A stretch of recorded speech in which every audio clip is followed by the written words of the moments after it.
Court of Fairfax County is now in session. The Honorable Penny S. Roddy presiding. Please be seated. All right, good morning. Do we have any preliminary matters before we have the jury? Yes, sure.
All right, thank you. Good morning, ladies and gentlemen. All right, your next witness.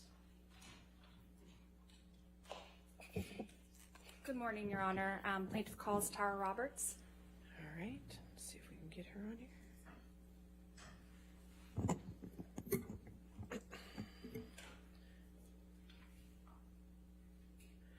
Hi, Ms. Roberts, can you hear me?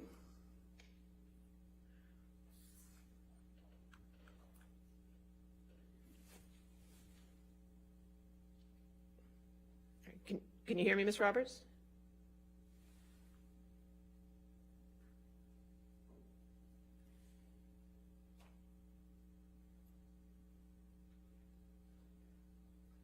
Ms. Roberts? I can see her.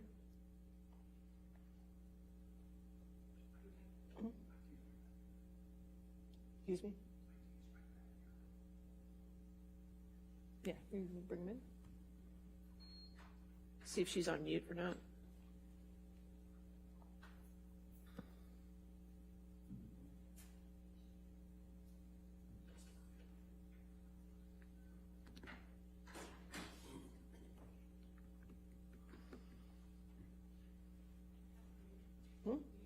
She's right there.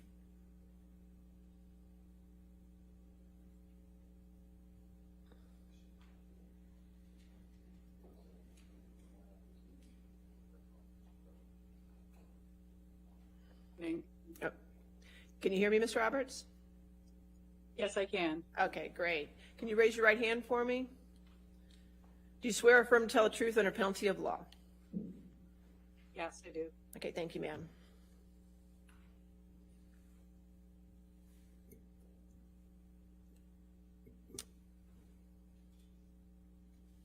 We can't see her on the big screen.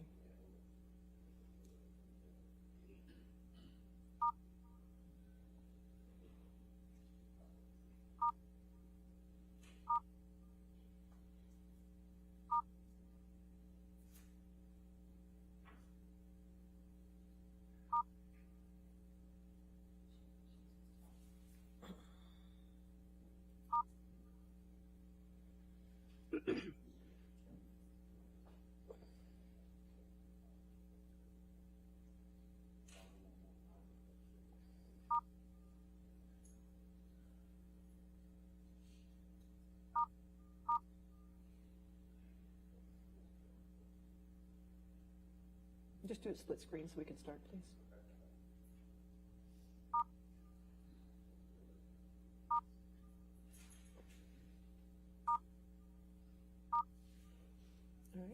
Go ahead and ask your question. Go ahead. It's the best we're going to do right now. Okay. Good morning. Would you please state your name for the record?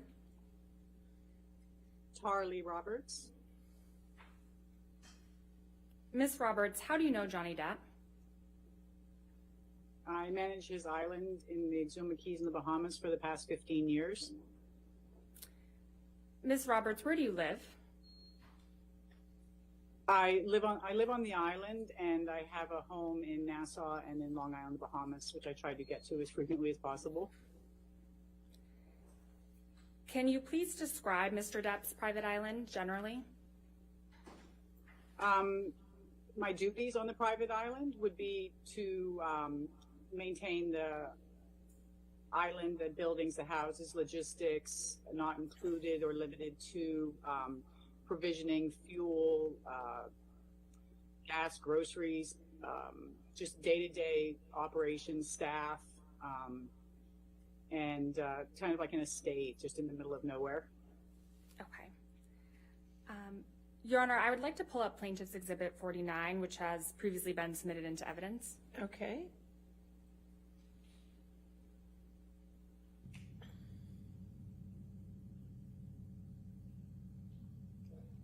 And Mr. Gibson, if you could play this, and Your Honor, if you could publish this to the jury.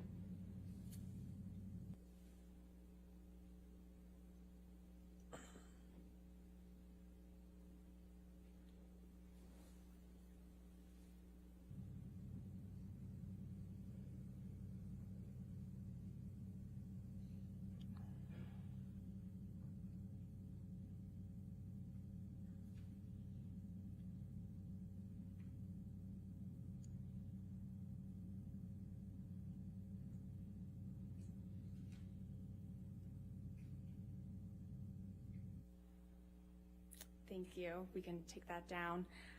Ms. Roberts, do you recognize what is shown in that video? Yes, that's Johnny's house on the island. Okay, thank you.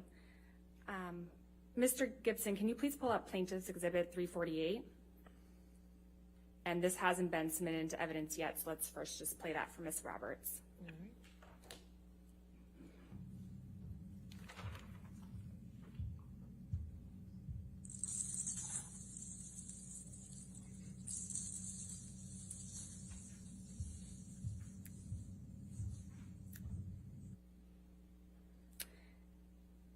Ms. Roberts, do you recognize what is shown in that video?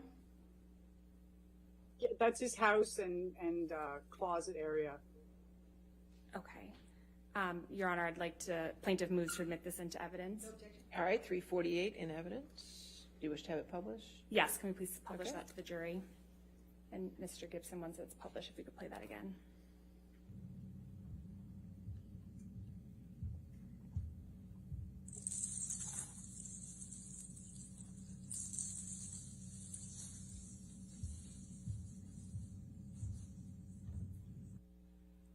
And Ms. Roberts, what is that doorway with the beads that was just shown in that video? That's the entrance to the closet Okay, thank you. We can take that down. in his house. Thank you. Ms. Roberts, I believe you mentioned that you manage staff on the island. How many people work with you on the island? Myself and three others is Jason Major, goes by CJ, Stephen Farrow, and Rico Major. Is this, I believe the witness is not being shown to the jury right now on their screens.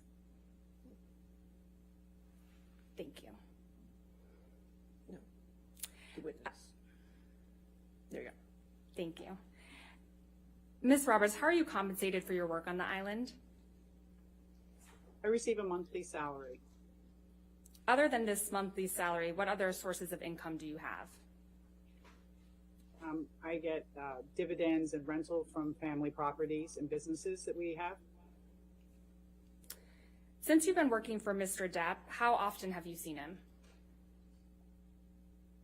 On average, 2-3 times a year. Sometimes it was longer, more visits. Sometimes I didn't see him for a period of time, depending on what his schedule was or what was happening on the island. And how would you describe your interactions with Mr. Depp? The island was a very family atmosphere, dinners together. He was very social, funny, humorous, very kind with all of us, and very outgoing. Enjoyed working with him and for him. When you first started working on Mr. Depp's island, who would come down to the island? At the beginning, it was Vanessa and the children. Objection. When he started Relevance. dating Amber. All right, hold on a minute, ma'am. Objection. Relevance. It goes to just Ms. Roberts' knowledge of who came down to the island with We Mr. can Depp. move forward. Next question. Okay. Ms. Roberts, Ms. Roberts, are you aware if Mr. Depp brought, or how often did Mr. Depp bring guests with him to the island?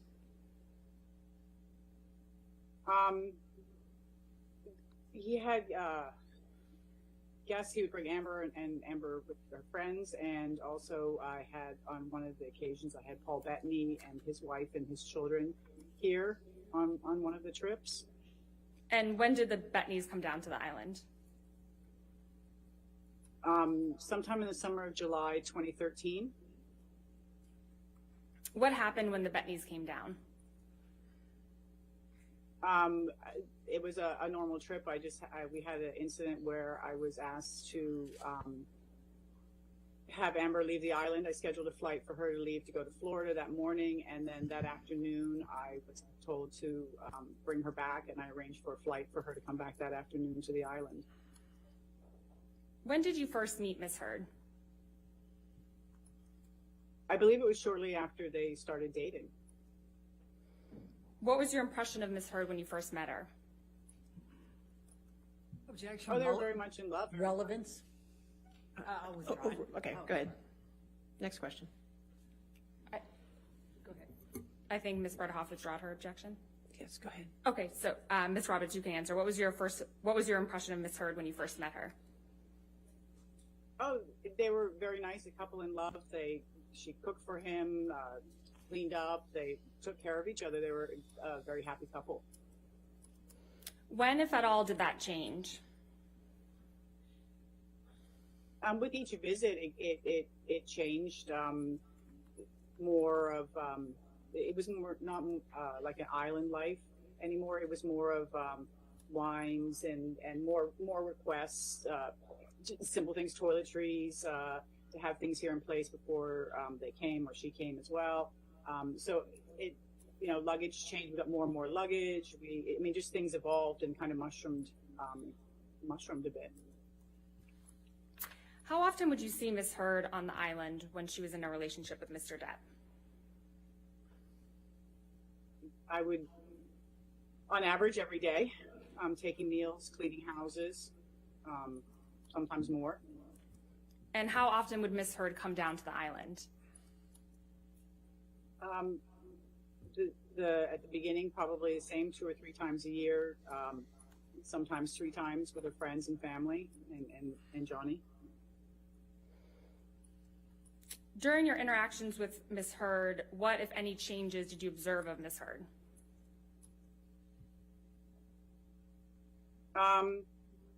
The taking care of the cooking the meals. We then had a chef come to cook. It was more of a formal island with chefs and housekeepers and things like that.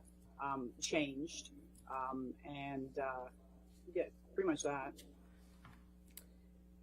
Ms. Roberts, were you on the island in August 2014 for Mr. Depp's detox? Yes, I was. Who else was on the island? I flew to Nassau and met Johnny, Amber, and Deb.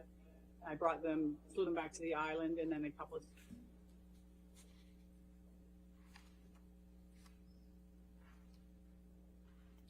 Ms. Roberts, I believe you froze there for a second. I heard you say Johnny, Amber, and Deb, and then you were cut off for a second. A couple of days later, Dr. Kipper arrived.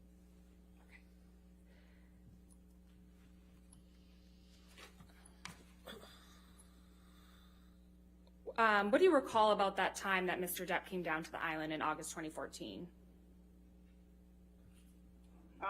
that he was going to be here. They were going to be here for an extended period of time, at least a month or longer. And so we provisioned for a month for the trip. And after about a week or two, they left. Where was Mr. Depp staying for the detox? In his house. Is that the same house that was just shown in those videos earlier? Yes, it was. How often would you see Mr. Depp when he was on the island for the detox?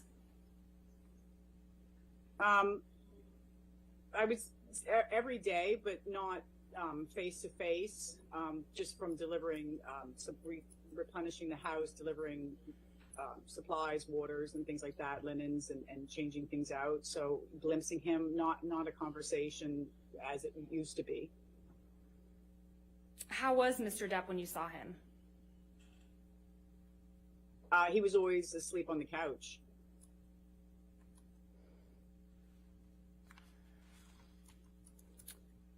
While Ms. Heard was on the island for the detox, what, if any, injuries did you observe on Ms. Heard?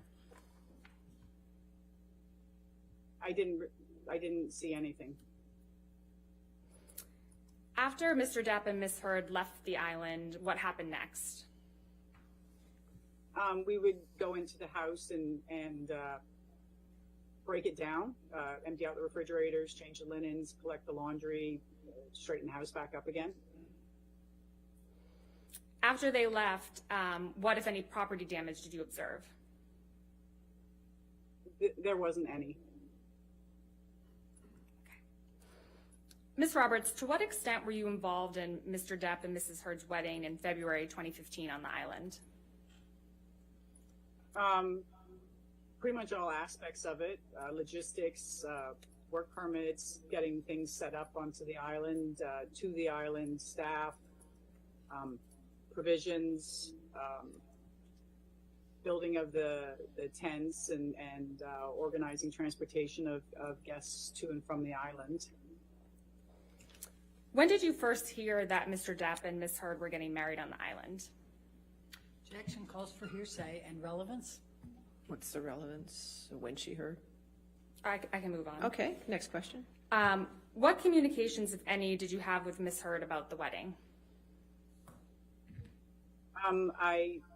We were given information on a schedule to better help me schedule and the provisioning of what would be on the island, beverages and food and things like that. We were given a schedule for daily things were going to happen each day, what time foods were, when people were coming in, how many people would be at meals, just so I had a better idea of planning of what was happening. It was detailed. It was what was happening each day and then it was the rehearsal night, and there would be, we had scheduled, it would be dinner, dancing, drugs, music, and then the wedding. We were very conscious about doing the wedding. The next day we were doing the wedding, the ceremony, and we were specific on time. Privacy was very important. We were very careful of people taking pictures. I think everybody was given disposable cameras and asked not to take pictures.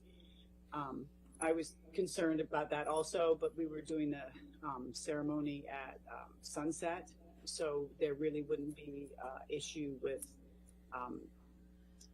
what paparazzi people and things like that. And shortly when the ceremony was about to happen, it actually happened earlier than it was scheduled. The bridal party and Amber showed up early, and we were still scrambling for flowers and setting up and getting beverages and snacks down there. And there was a plane circling overhead, and it would just kept on circling and circling and taking pictures, and the ceremony proceeded earlier than was scheduled. Did you observe Mr. Depp drinking alcohol at the wedding? Objection leading. All right, I'll sustain the objection. Okay.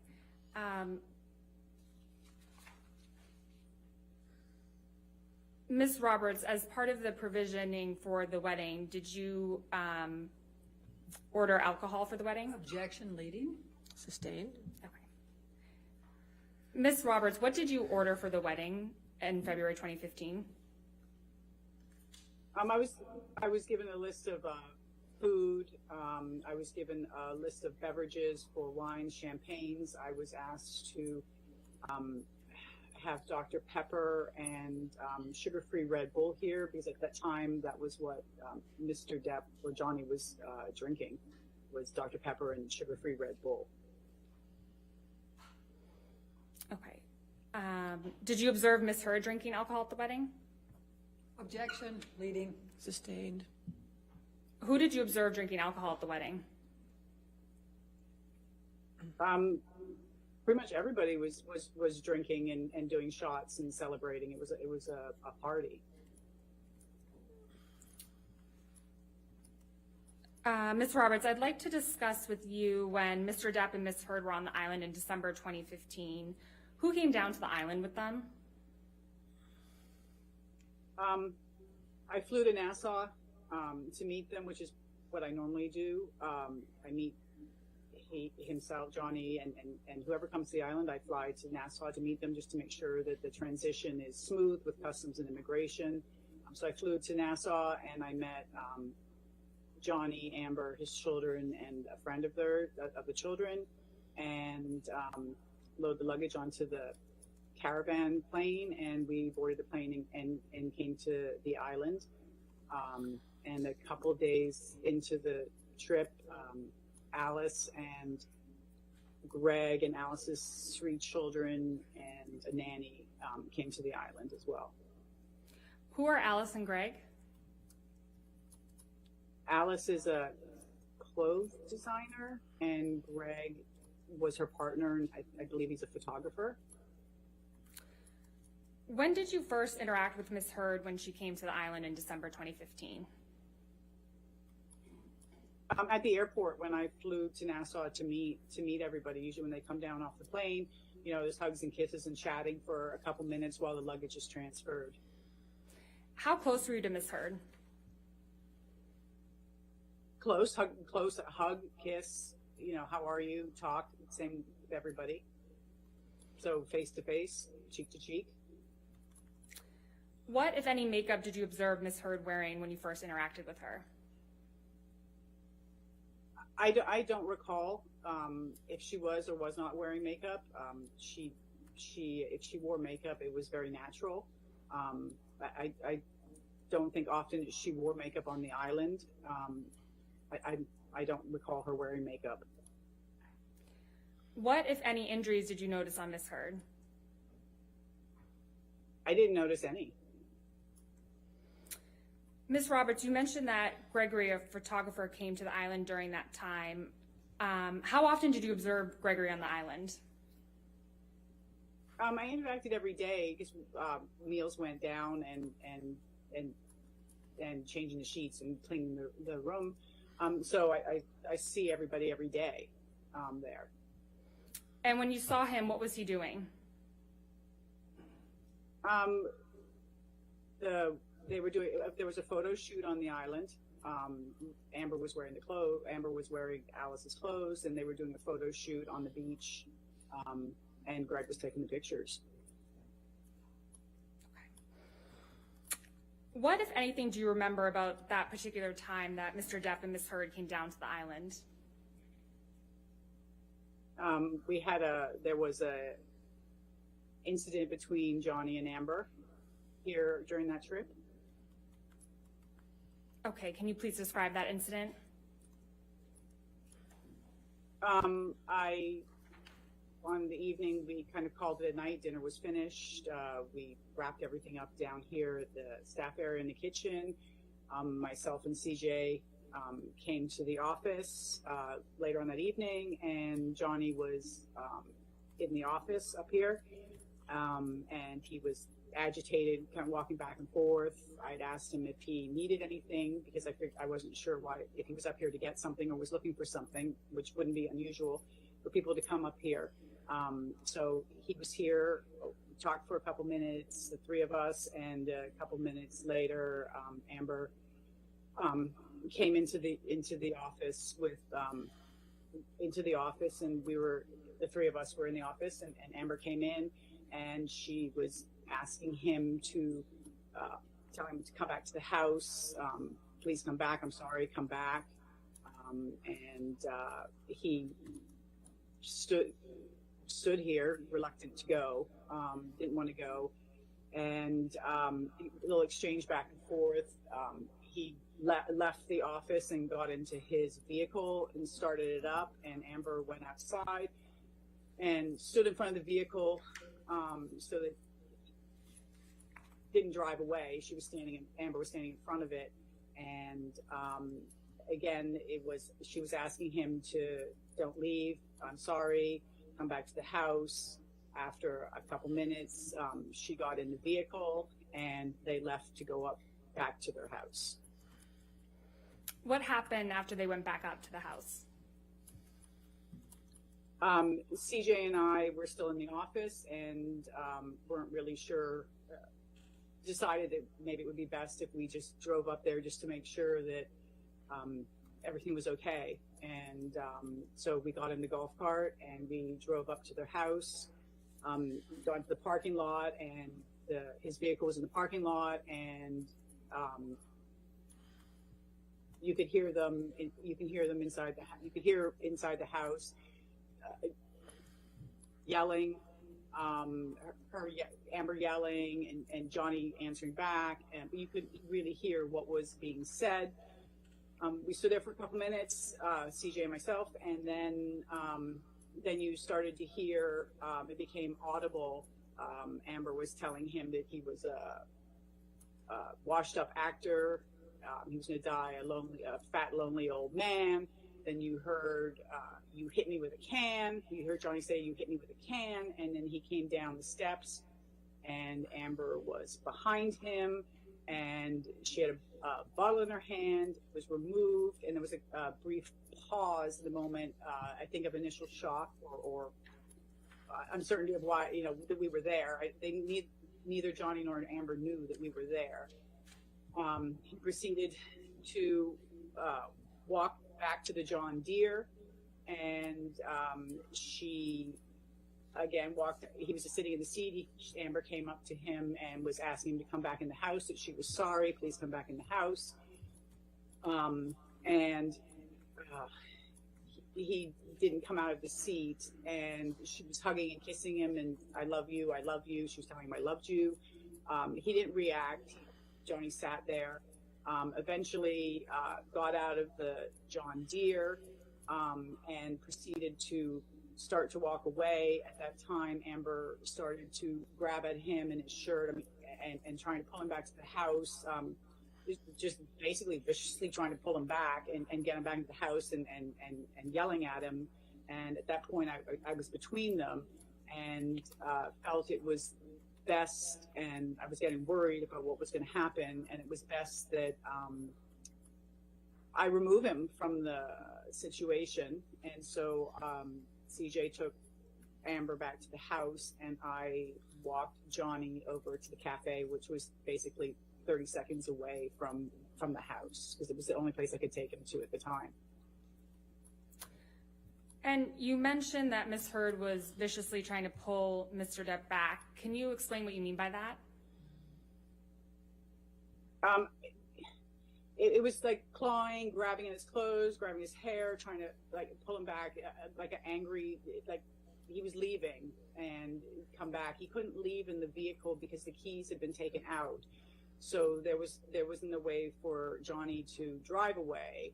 The only way was for him to walk away, and it wasn't a pleasant situation of wanting him to not leave, and angry and yelling and just yelling, come back, don't leave, and things like that.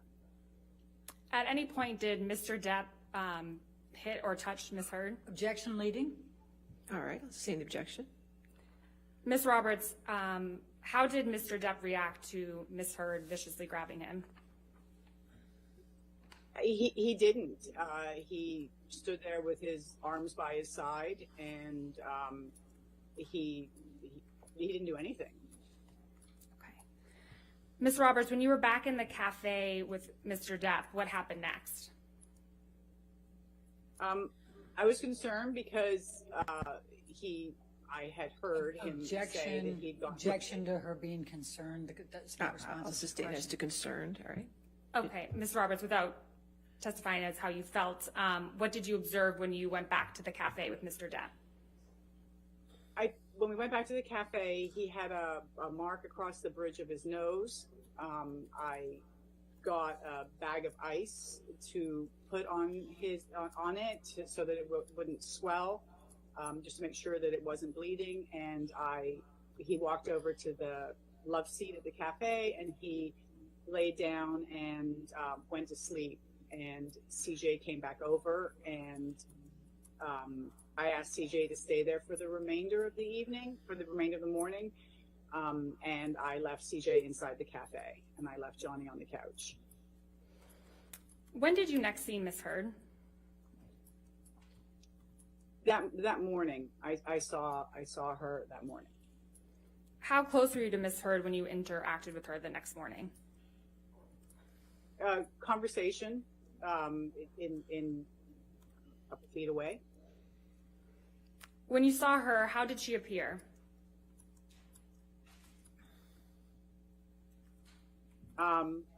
They had guests leaving, and it was kind of a normal morning, going down to the beach to see the guests leave. What, if any, makeup was Ms. Heard wearing? Again, I'm not sure if she wore makeup on the island. If it was very natural looking. What, if any, injuries did you observe on Ms. Heard? I didn't observe any. What, if any, injuries did you observe on Mr. Depp? The marking across the bridge of his nose. When did Ms. Heard and Mr. Depp leave the island? I believe they left that afternoon. The guests left in the morning, and I believe they left that afternoon. After Ms. Heard and Mr. Depp left the island, what did you do next? Our usual, we go into the buildings and we break them down. We empty out the refrigerators, garbage, take all the perishables out of the house, straighten the place up, take the linens away, things like that. What did you observe when you went through that process? The island was as it was when they arrived. The only thing that was different was there was the liquid on the deck with a can, I believe, of mineral spirits or something there next to it, which had leaked out onto the deck. And then in the over the railing were paintbrushes and art supplies, paintbrushes, paint tubes, big jars that the paints are in, and those were all scattered in the bush. Ms. Roberts, when is the first time you provided testimony about this incident in December 2015? I believe it was for another case in May 2020. Ms. Roberts, how often have you seen Mr. Depp drink alcohol on the island? He goes through periods of time where he's been here and he doesn't drink, and it's non-alcoholic Beck's or something like that. It varies. Sometimes he drinks when he's here, sometimes he doesn't. How often have you seen Ms. Heard drink alcohol on the island? She drank wine. She drank wine with her drink was wine with dinner, maybe in the afternoon, but I know definitely with dinner. Did you observe Ms. Heard drinking alcohol when Mr. Depp was not drinking alcohol? Objection, leading. Sustained as leading. Okay. How often have you seen Mr. Depp drunk?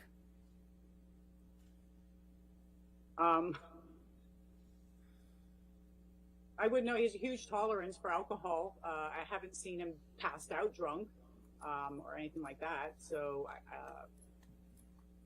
he drinks, but I haven't seen him passed out drunk. Thank you, Ms. Roberts. Nothing further. All right, cross-examination. Thank you, Your Honor. Ms. Roberts, the salary you receive for managing the Bahama Island is approximately $10,000 a month, correct? Correct? Okay. And so that comes out to $120,000 a year? Correct? Okay. And Yes. you've been receiving that salary for many years, correct? Correct. Right. In fact, I think you got a raise to $10,010 in 2018. Do you remember that? No, I don't know the exact number, but I know I get that a month. Okay. And that's in addition to all of the expenses, correct? For running the island. The expenses, Of running the island. I get a salary every month. I'm not sure what you're asking me. So the other people that are on the island, to the extent they work, they get a different salary, right? Yes, Okay, and all of the expenses you have, you talked about what you have to do to provision the island and everything else and run it. All of those expenses are paid separately, correct? correct. Okay. And you said you've been managing this island for 15 years for Mr. Depp, is that correct? Approximately, yes. All right. Now, let's talk for a moment about those two videos that you testified to were part of the house. The first video was missing both the closet and the bathroom, correct?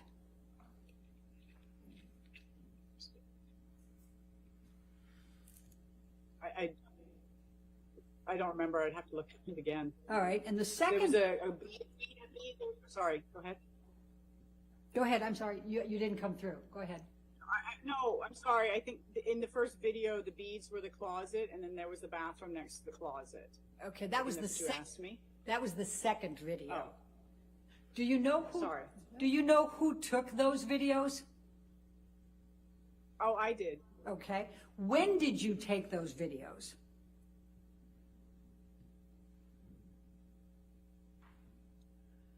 Oh, it would have to be, I'm not sure, a couple of years ago, maybe longer. I'm not sure. Okay. Did you take those videos for the UK trial? I don't recall if it was for that. Right. Is there a reason that the closet and the bathroom were left out of the first video? No, I stood in the house and did a circle around of the house. Okay. Who asked you to make that video?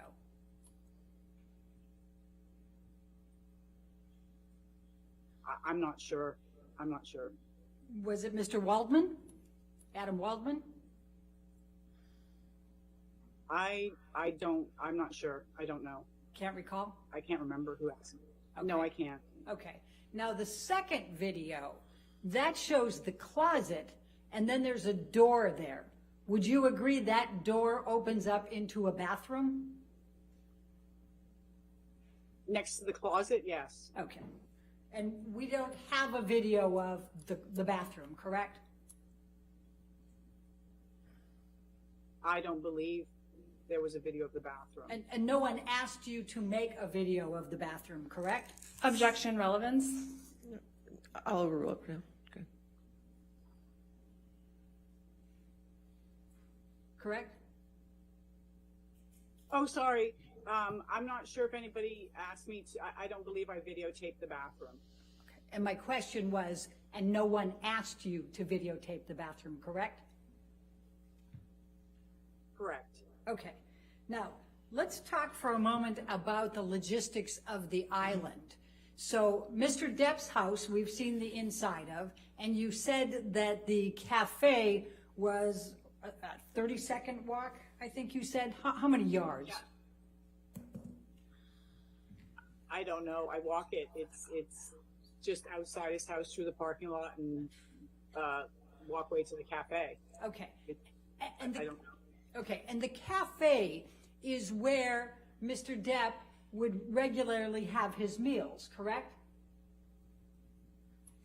Correct. All the guests would have their meals there. Okay, including Mr. Depp and Ms. Heard if she was there, and their children, correct? Correct. Okay, and For then, dinners, yes. and then you were located on the other side of the island, correct? That's where you stay? Or I stay in the middle of the island, yes. Okay, how far away is that from the cafe and the house? Objection compound. I'll sustain the objection if you want. How far away is it from the house? Where I stay, Yes. probably a 3-minute golf cart ride, Okay, 5-minute walk. okay. And then when other guests come, I think you were talking about tents. Do they stay in tents? No, the tents were erected for the wedding, and then they were dismantled. And sometimes we would erect them if we were asked to, just in case somebody wanted to stay there. But people didn't stay in the tents; they stayed in the buildings here. Okay, so how much accommodation can you handle in the buildings for other guests? I'm not talking about the house, Mr. Depp's house, we've seen that. But how many people can actually be accommodated in the buildings? We have a 2-bedroom yurt on Brando Beach. We have a beach house, which has the bed in it, and then we have what we call a roundhouse, which has a bed in it as well. Okay. Now, when Mr. Depp and Ms. Heard were visiting, whether they had the children there or not, typically, would you bring the meals to the cafe for each of the meals? No, sometimes I would take them to the house. It depended on where they wanted to eat. All right, and then typically, would you join them for the meal, or would you leave the meal and then come back and clean up afterwards? Objection compound. All right. I'll sustain the objection. All right, we'll take that one at a time. Typically, would you bring the meals to them? Myself or one of the workers here would take the meals. Okay, how often was it you that would take them?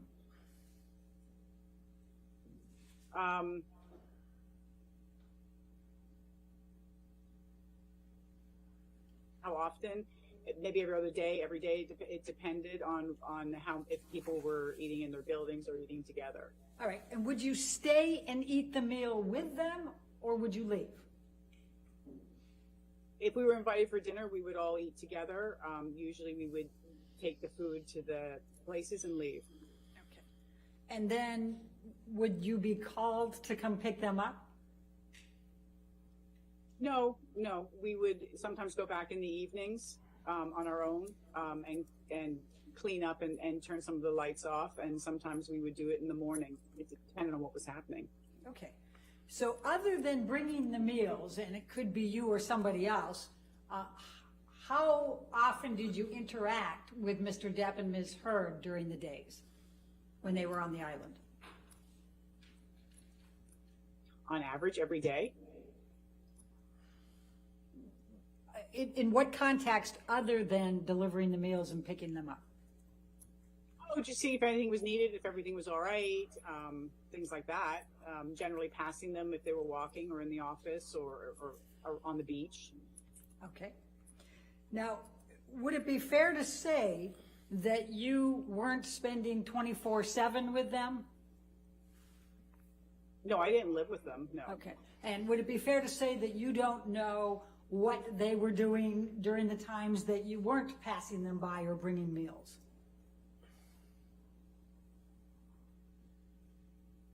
Yes, unless they were on the beach. Okay. Then I would know. But So you wouldn't know what happened, what would be taking place within the house, for example, when you weren't there, correct?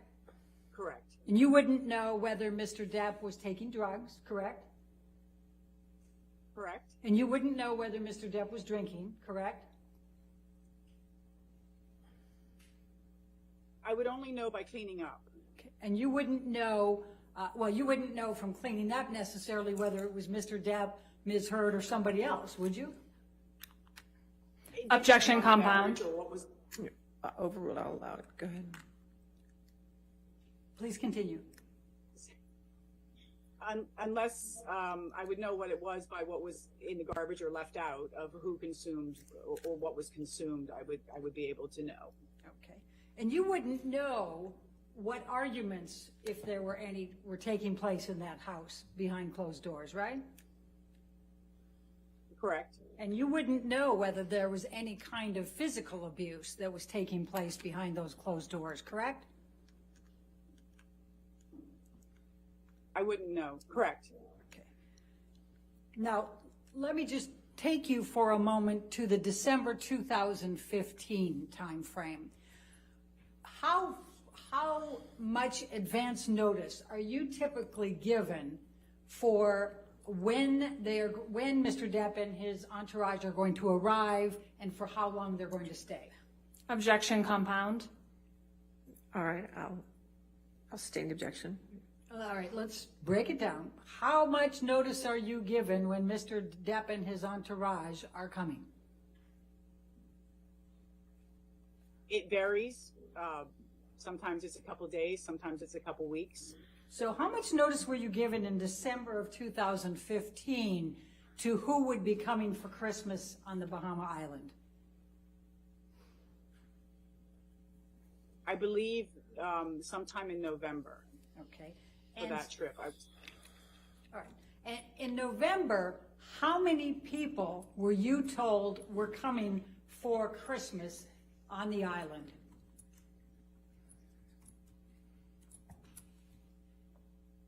I don't recall how many people. It was a lot more than Amber, Johnny, Lily Rose, Jack, and Lily Rose's boyfriend, wasn't it? Yes, it was. In fact, it was Amber's parents, correct? I believe so. And it was Rocky Pennington and Josh Drew, correct? I believe they were on the list. And Rocky Pennington's parents?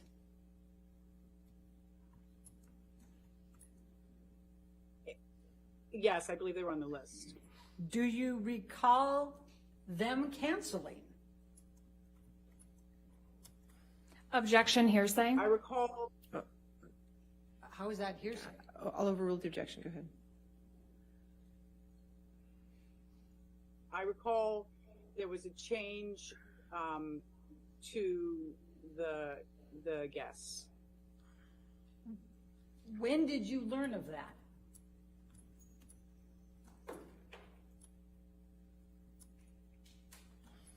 I don't recall. Maybe a couple weeks after. Maybe it's beginning of December. Maybe middle of December. I'm not sure. Do you recall if it was after December 15?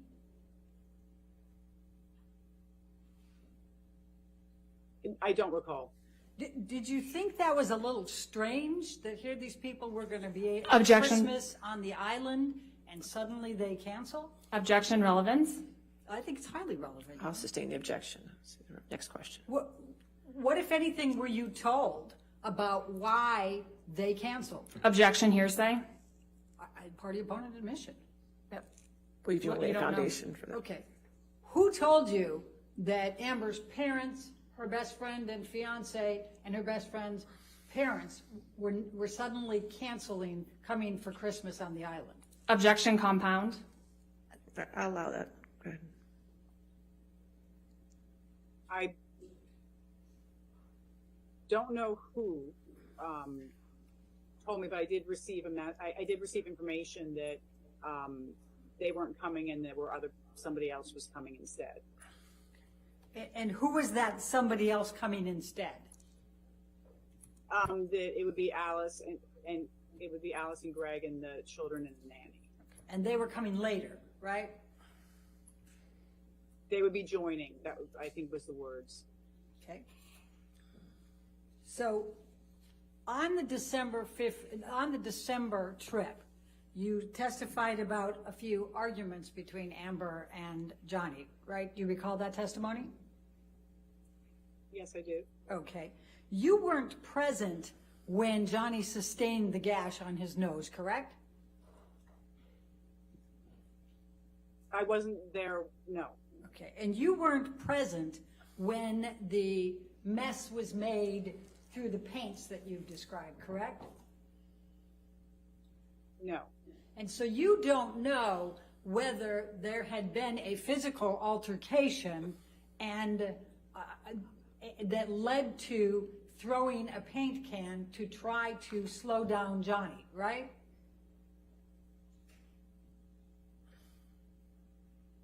No, I just heard yelling in the house. Okay, but that yelling in the house wasn't necessarily the same time, was it? You don't know, do you? No, it was all in the same. Okay, no. Okay. Now, let's talk about the summer of 2013. Are you aware that Paul Bettany claims he's never met Amber? Objection, relevance, What's the and calls for The hearsay. relevance is she testified that he was there on the island with her. And calls for hearsay. I can ask the question and see if she says. All right, I'll allow the question. Go ahead. Can you repeat it? Are you aware that Paul Bettany has said that he never met Amber Heard? No, I'm unaware. I don't know that. Well, let's stay on the summer of 2013 if we can. Do you have a recollection of Amber and Johnny, Lily Rose and Jack taking one final trip on the yacht that Johnny was going to be selling to J.K. Rowling?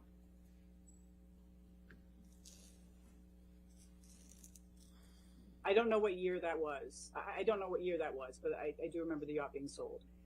If I tell you it was July of 2013, does that help refresh your recollection? July 9? Yeah, All right. Now, it doesn't. I just know the yacht was sold. okay, and you made arrangements, did you not, for a captain to captain the yacht and for them to go out on the yacht? No, I didn't have any responsibility for the yacht and the crew on the yacht. Okay. Do you have a recollection of being called because Lily Rose and Jack were upset and they wanted to leave the yacht and have a helicopter take them away? Objection, hearsay, and compound. I'm asking whether she has a recollection of this. I'll allow the question. Can you ask me it again? Do you have a recollection of Lily Rose and Jack being upset on the yacht and wanting to leave it immediately, so you arranged for a helicopter to come in to fly them away with Amber? Objection, compound. I'll allow it. Okay, let's just see. I don't know if Lily Rose and Jack were upset. I do know that I did arrange for transportation off the island at the time. And in fact, Amber went with Lily Rose, correct? It was Amber and her friend and Lily Rose. Okay. And Jack decided at the last minute to stay back, correct? I don't know if he decided last minute. He stayed. Okay. Do you recall Lily Rose telling you that she was upset because her father was drinking and trying to hide it from him? Objection, hearsay. I'm asking whether she has a I'll recollection. sustain the objection to Okay. that. Then I'll ask the next one. Do you recall Mr. Depp passing out in the sand face first? I recall that he was passed out on the beach. He was out on the beach. Yes. Okay. And do you recall Jack calling you because he was concerned? Objection, hearsay. That's just asking if he called. I haven't asked what he said. No, you did. I'll sustain the objection. Okay. Do you have a recollection of Jack being present when Mr. Depp was passed out face first in the sand? Yes. And do you have a recollection of Jack being upset?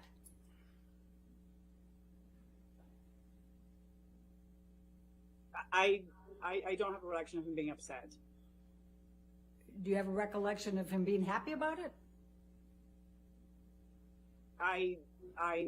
No, I didn't speak with Jack about it.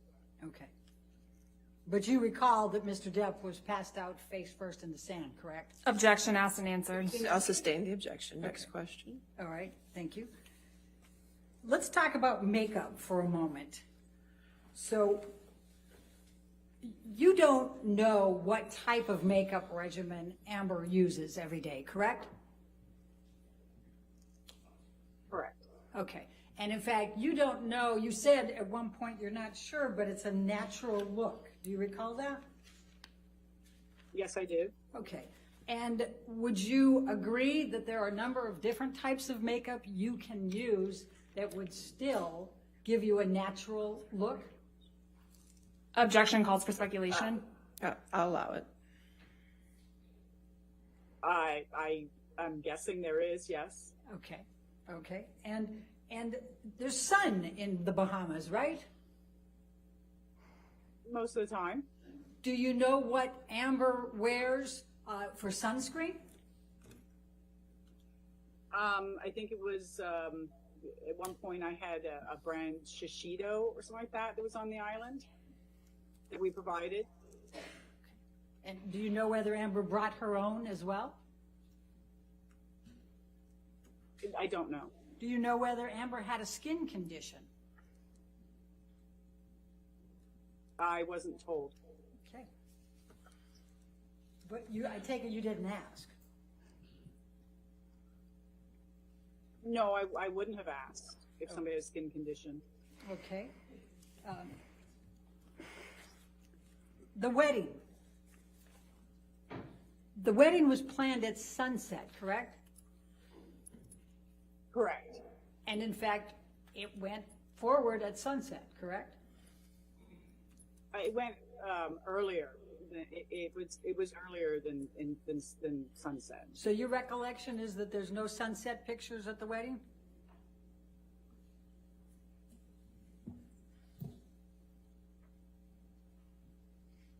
I mean, Okay. there was sunset pictures. Okay. So last couple questions. The makeup or not makeup, you were asked whether you observed any injuries on Amber in the December 2015 timeframe. Do you believe Amber would cover up bruises to hide them from the kids? Objection calls for speculation. I'll sustain this. Do you have any understanding, based on your knowledge of Amber, whether she would try to cover up any bruises or cuts Same to objection. keep them from the kids? I'll sustain the objection. You said that you didn't believe that Amber was wearing much makeup, but you said she participated in a photo shoot in December 2015. Do you recall that? Yes, I do. Do you know whether Amber was wearing any makeup for a photo shoot? I'm not sure the part that I saw, she was in and out of the water. Do you know whether Amber would want to show bruises or cuts in a photo shoot? Objection calls for speculation. I'll sustain the objection. I have no further questions. Okay. Thank you. All right, redirect. Redirect.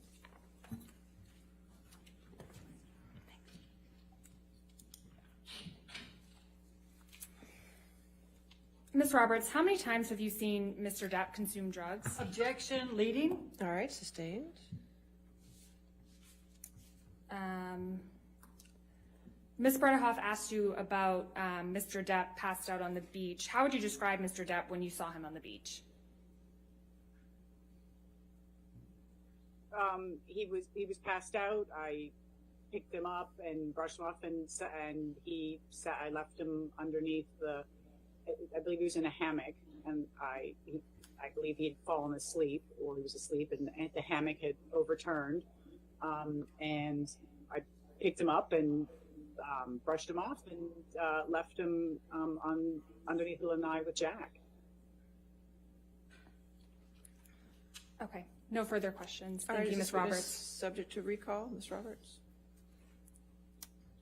Yes, All potentially. right. So we'll, Ms. Roberts, since you're subject to recall, did not discuss your testimony with anybody and just did not watch anything about this case, okay, ma'am? Okay, thank you very much. All right, thank you. All right, your next witness. Dr. Shannon Curry. She'll come right now. Dr. who? Shannon Curry. Can you, is it C-U-R-R-Y? Curry. Yes. Okay, thank you.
Good morning, Dr. Curry.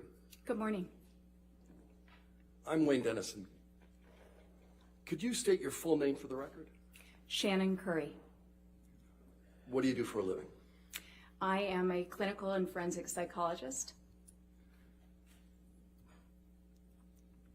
What's your educational background? I started college at Georgetown University. I then transferred to the University of California, Irvine, where I received my bachelor's degree in psychology and social behavior. I completed my master's degree in psychology at Pepperdine University. I went on to complete my doctoral degree in clinical psychology at Pepperdine University, which included several training rotations at different practicum sites. Those are essentially clinical rotations we do to learn various types of psychology. You learn how to do psychological assessment, counseling, etc., and you do that in a variety of different settings. And then I completed a year-long doctoral internship at an American Psychological Association accredited doctoral internship. You do this year before you get your degree, and that was at Tripler Army Medical Center. It's traditionally a military internship. They did admit 2 civilians. I was lucky enough to be one of them. I then completed 2 years of postdoctoral training at Hawaii State Hospital, a locked forensic psychology facility, and that's where you essentially have individuals with severe mental illness who have committed crimes. Have you done any additional coursework or educational work? I have. So after I completed my doctorate and my postdoctoral training, I obtained it's called a postdoctoral Master of Science degree in clinical psychopharmacology. That is for partial fulfillment of prescription privileges, meaning that it's part of what we need to be able to prescribe medications as a psychologist, because psychologists don't traditionally prescribe, and we can do that with certain military jurisdictions in other states. I also obtained advanced training in the Gottman method of couples therapy. I completed all 3 levels of training, and then I'm also a Gottman educator for several workshops involving helping parents learn how to prepare to bring their baby home and helping couples without serious problems improve their relationships. What's the Gottman method? The Gottman method is a highly research-based method of couples therapy. It's very structured, so different than what many people expect when they think about couples therapy. I always tell my clients I don't want them to come in, just tell each other all their problems, and then have an awkward, silent drive home.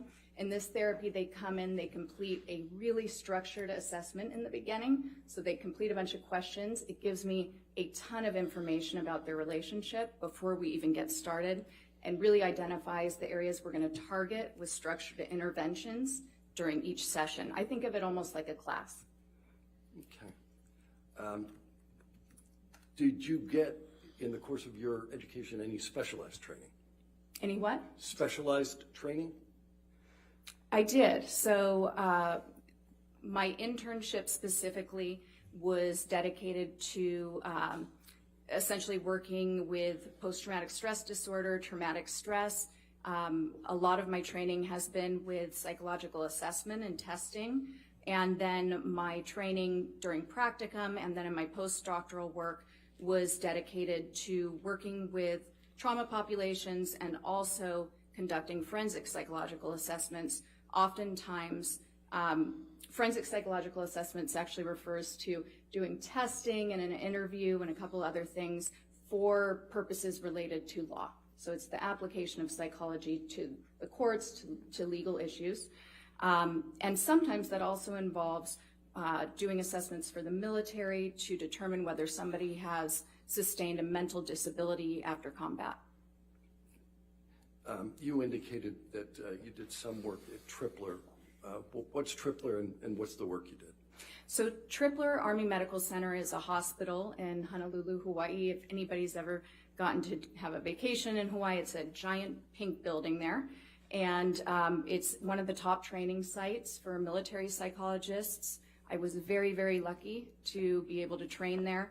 They have wonderful funding and a lot of new research going on, particularly for PTSD, but really for all areas of mental health. While I was there, I did rotations in family psychology, so doing family therapy. I worked with children, but I also did a neuropsychology rotation, learning really the ins and outs of advanced psychological assessment, identifying not just mental issues, mental illness, but also traumatic brain injuries after trauma, and doing those PTSD evaluations, and then also working with service members who were struggling with a whole host of issues, military stressors, normal life stressors, and then also those who sustained tremendous trauma from combat. Do you still continue to work with the military? I do, actually. My practice is very focused on military service members, veterans, and their families. Okay.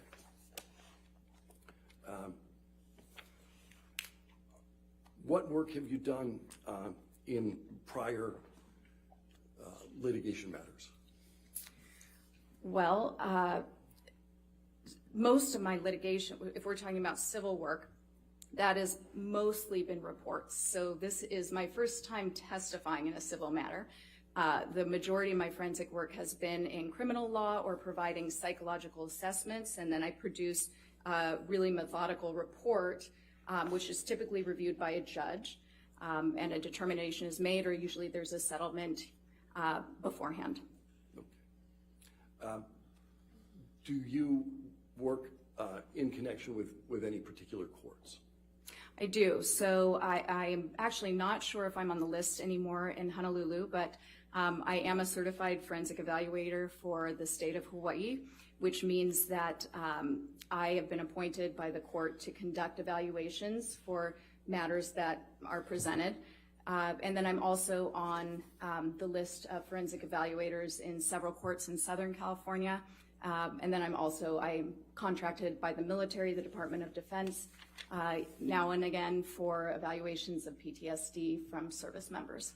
Okay, you mentioned PTSD a couple of times now. Yes. What are you referring to there? So PTSD is a mental illness. It can develop after a person has been exposed to a traumatic event. And our Diagnostic Statistical Manual, the DSM, is sort of the authoritative manual of mental illnesses. It's considered our Bible of mental illness. We go there for diagnoses. And according to that, there's a specific type of trauma that a person must experience for them to be able to qualify for a diagnosis of PTSD.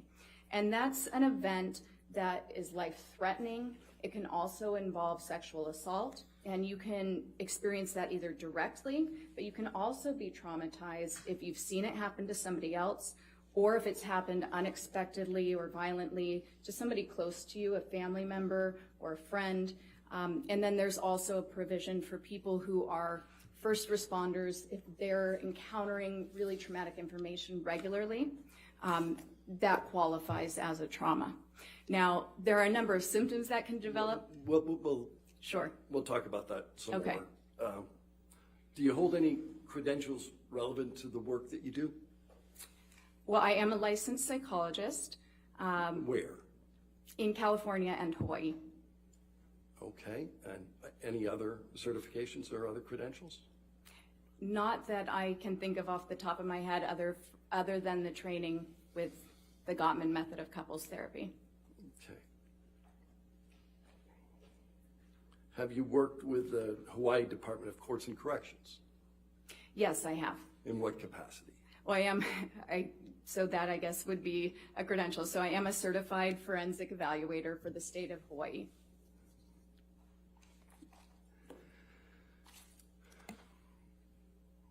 In connection with your doctorate, was there a research component? There was. So would you like me to tell you about it? Yes, please. Okay. So I conducted a research study while I was at Pepperdine completing my doctorate. It's called a dissertation. So when you're obtaining your doctorate, you contribute something to the scientific field that you're in.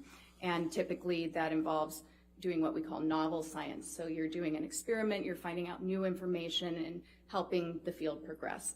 So I did research in Peru, and I was essentially looking at the effectiveness of a therapy intervention there for kids who were growing up in this community called Ayacucho, which was exposed to 20 years of guerrilla warfare, the longest guerrilla war in the history of the world. And there were a lot of issues in that community, tremendous trauma. And my research was around finding interventions that were really effective for that community. Where do you work now? I work for the Curry Psychology Group. What does the Curry Psychology Group do? We're a multi-specialty mental health center, so we have neuropsychologists who do testing for kids.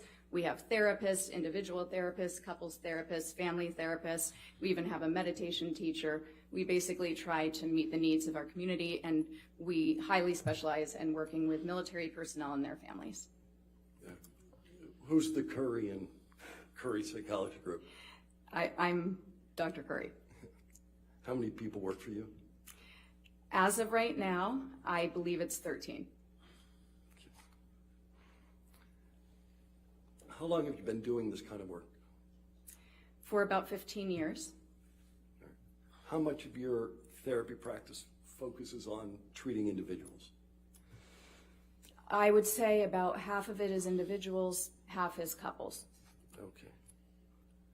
Do you do any training of students? I do. What's that? So we have several unlicensed professionals at our office, and they're earning their additional hours so that they can get licensed. So they're able to see clients and then I meet with them regularly to supervise them, discuss their cases, provide them with information about different diagnoses, interventions, and treatment methods. How did you get involved in this case? I was contacted by Ms. Camille Vasquez, one of the attorneys for Mr. Depp. Okay, and what was the nature of the contact? Ms.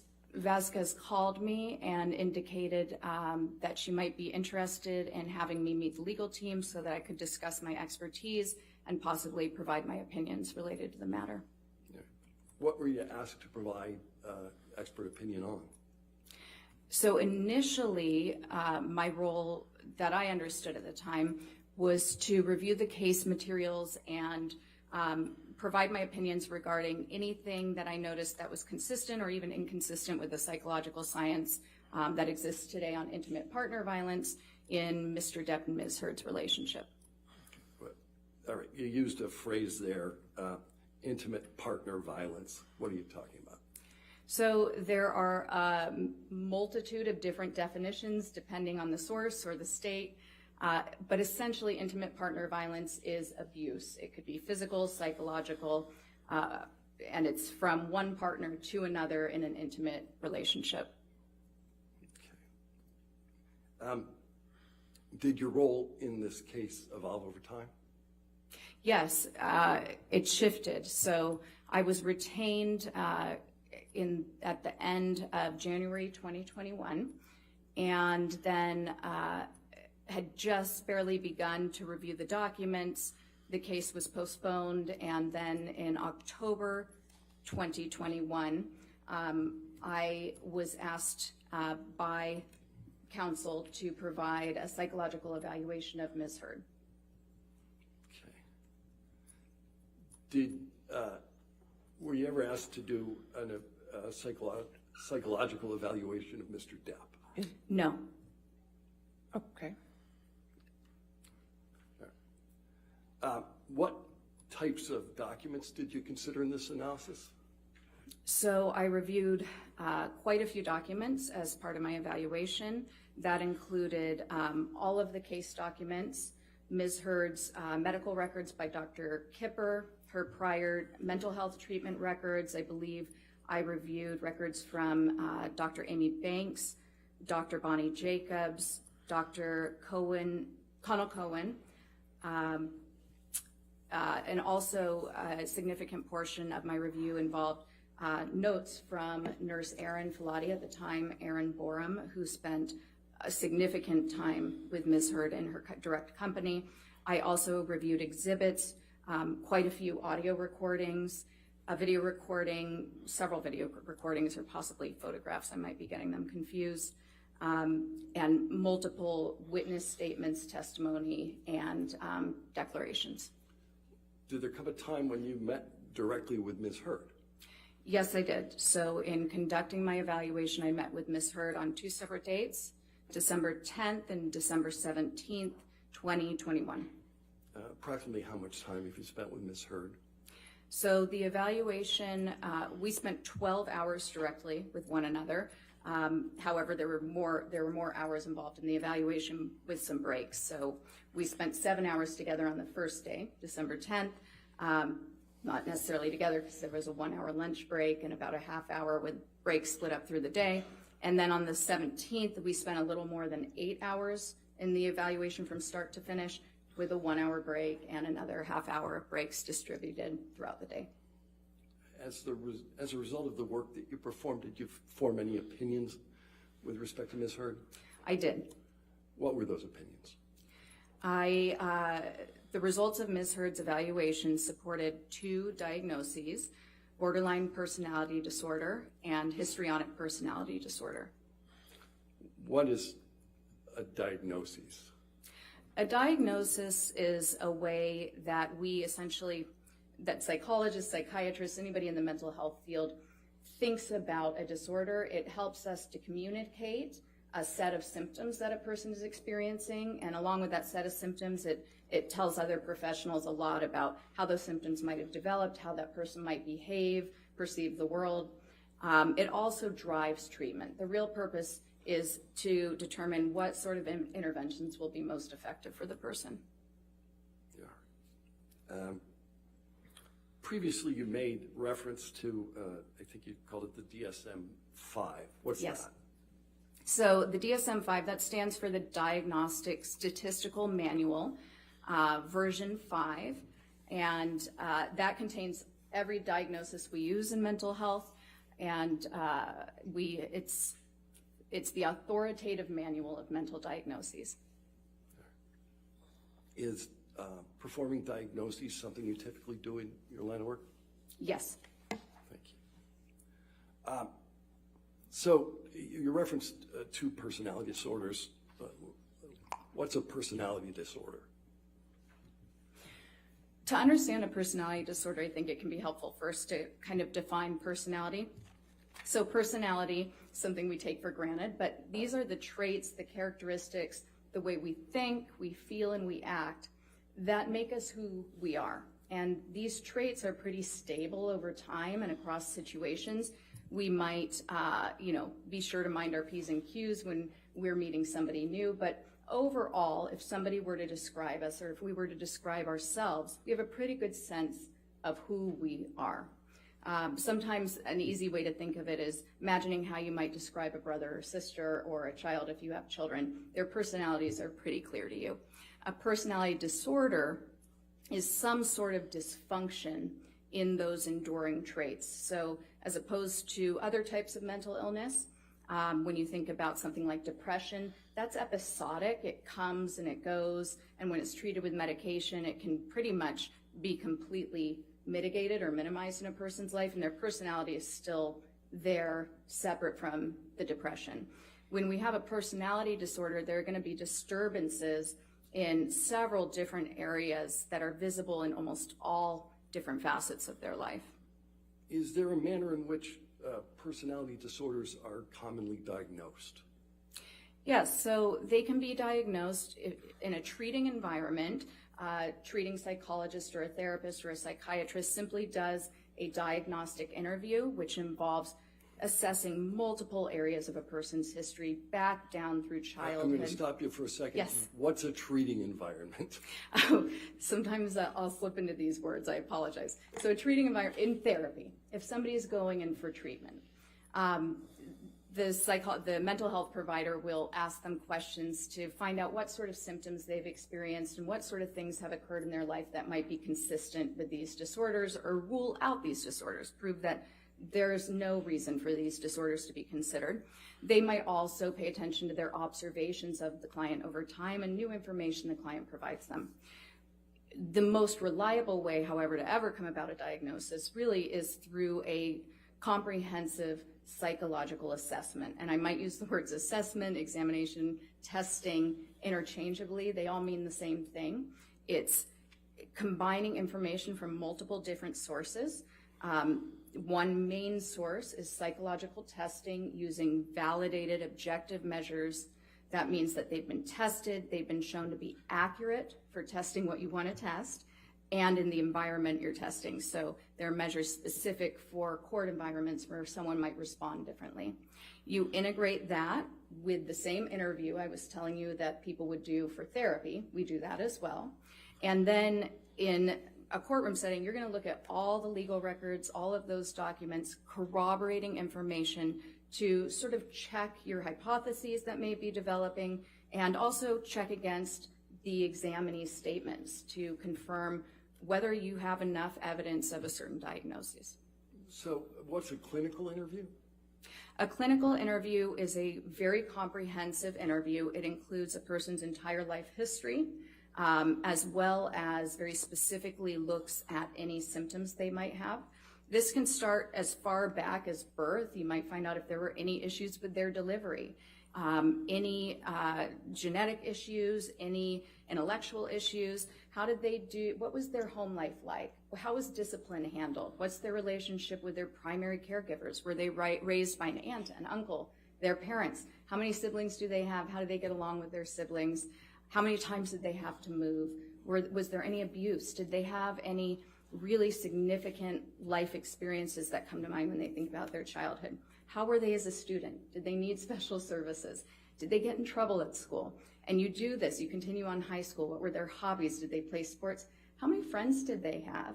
Did they have any trouble keeping those friendships? Then you get into adulthood. Did they go to college? Did they not go to college? How come? What sort of jobs have they held?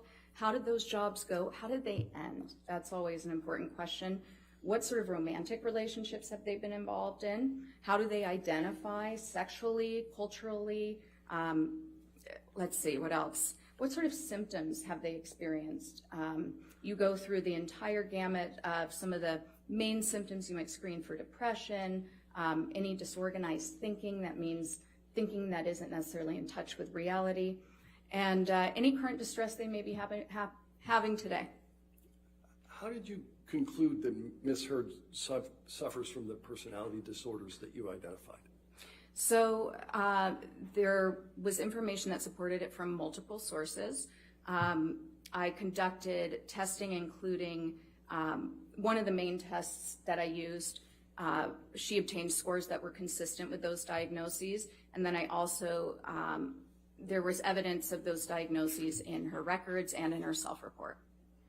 Okay. All right, counsel, why don't we just go ahead and pause for a second while we go ahead and take our morning recess. Okay, ladies and gentlemen, we'll go ahead and take our 15-minute morning recess. Do not discuss the case and do not do any outside research, okay? Your Honor, when would you like to reconvene? Give me a moment, sir.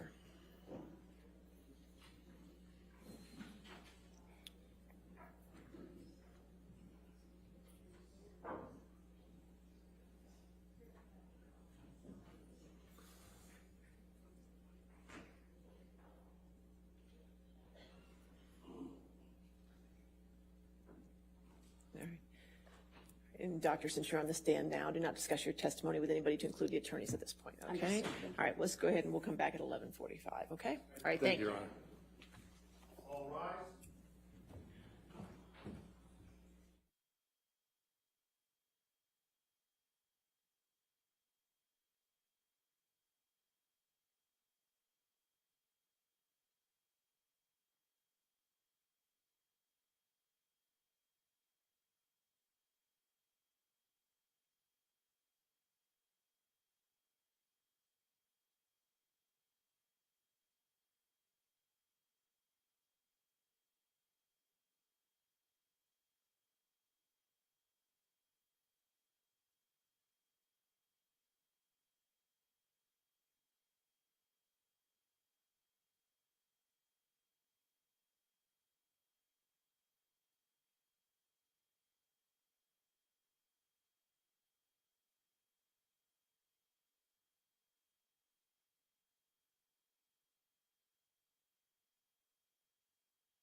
Ready for the jury? Okay.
All right, you have your seat.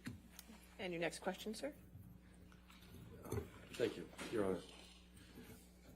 But Dr. Curry, before the break, you were talking about some of the factors that you considered in determining that Ms. Heard suffers from personality disorders. And one of them, I think the last one you said before you left, was self-report.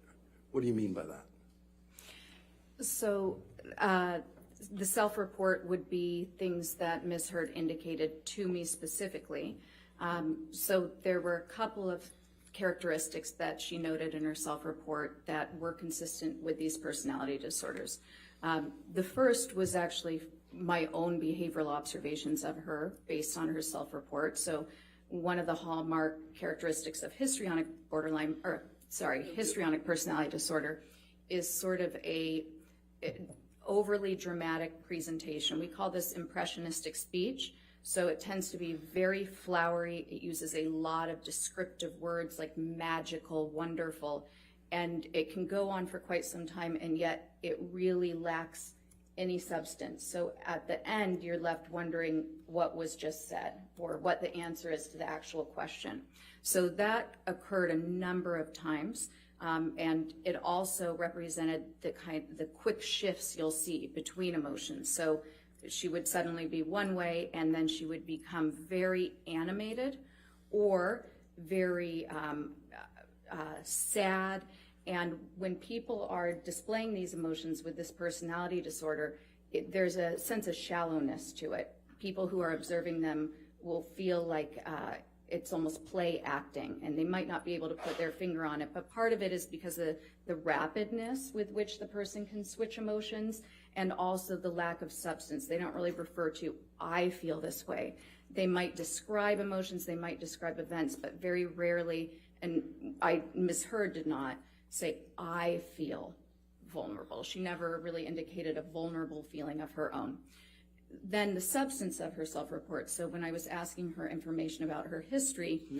We're going to ask more about that later. I was just trying to get a sense of what a self-report was. Oh, okay. What psychological tests did you perform? Okay, so psychological tests, I'll just go in order. So first of all, I asked her a couple questions from something called the mini mental status exam. That's really just a fancy way of saying that I wanted to make sure that she was alert and oriented to, we call it person, place, and time. That means she knew who she was, she knew who I was, she knew where we were, and she knew the date. That way I can ensure that she's able to participate in the evaluation and understand what's happening. I then administered something called the Minnesota Multiphasic Personality Inventory 2. The 2 means that it's the second edition.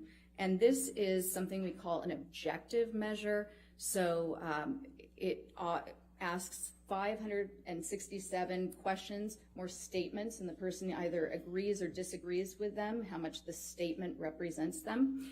And this test has been around since 1943. There are more than 10,000 studies showing that it is appropriate for determining somebody's personality traits.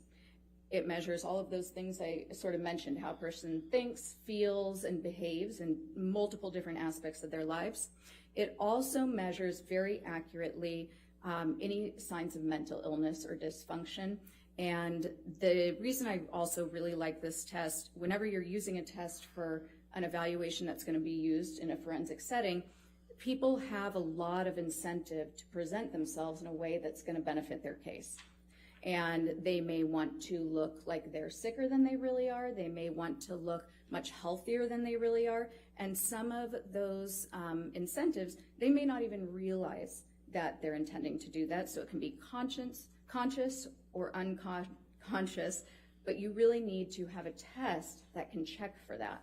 And the MMPI-2 has a set of validity scales, we call them. These are scales that measure really the truthfulness and accuracy with which a person is approaching the test. And these scales on this particular test have been so well researched over many decades that they've become very nuanced, and they can tell us a lot about if somebody's, for instance, exaggerating. Are they elevating one of the scales that shows that they're exaggerating on purpose? Are they exaggerating in a manner that's more like a cry for help? Are they exaggerating in a manner that's clever and sophisticated or more obvious?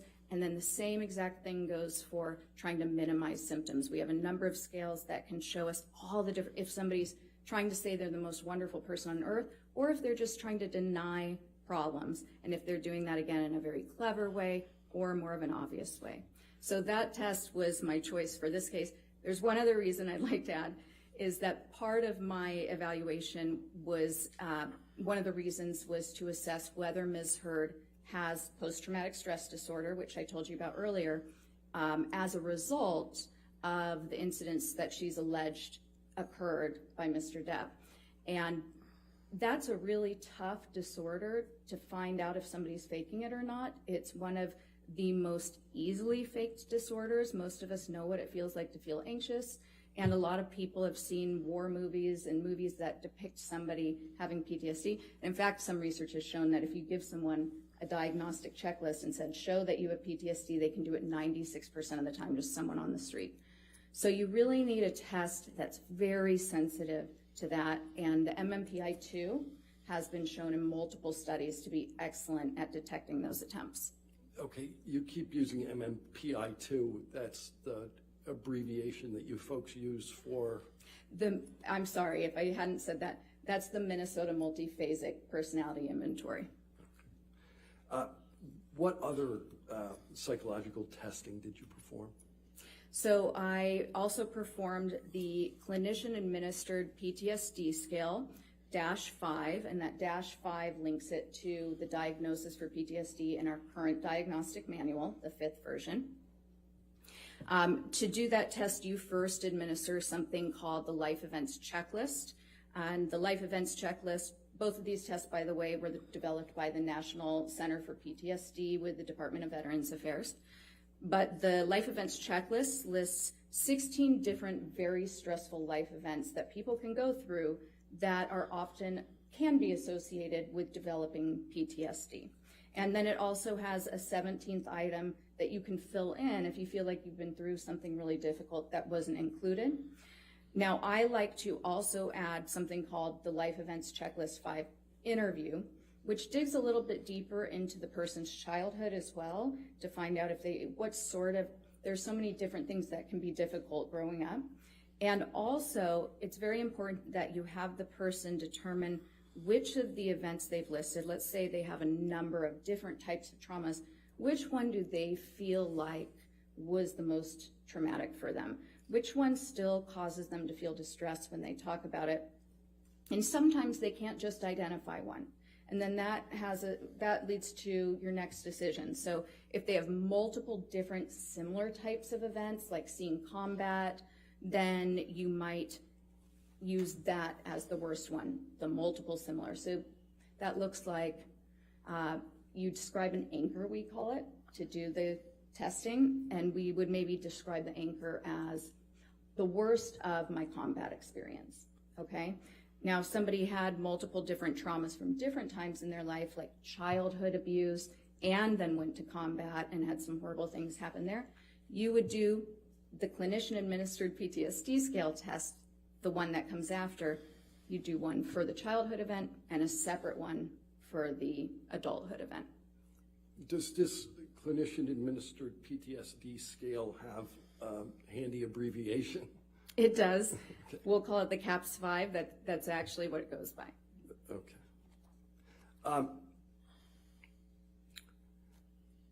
How common is the use of the MMPI-2 in your profession? The MMPI-2 is actually the most commonly used assessment worldwide by mental health professionals and in forensic settings for the court. Why'd you use it? I used it for that purpose and for its excellent validity in those settings across genders, across ethnicities, for different reasons. And when I keep saying validity, by the way, what I mean is accuracy, and I'll try to work that in, but then also for detecting the accuracy with which a person reports PTSD. Okay. Is that scaled in some way? I'm sorry, what was that? Does that make use of a scale in some way? The MMPI-2, do you mean specifically for PTSD? Yes.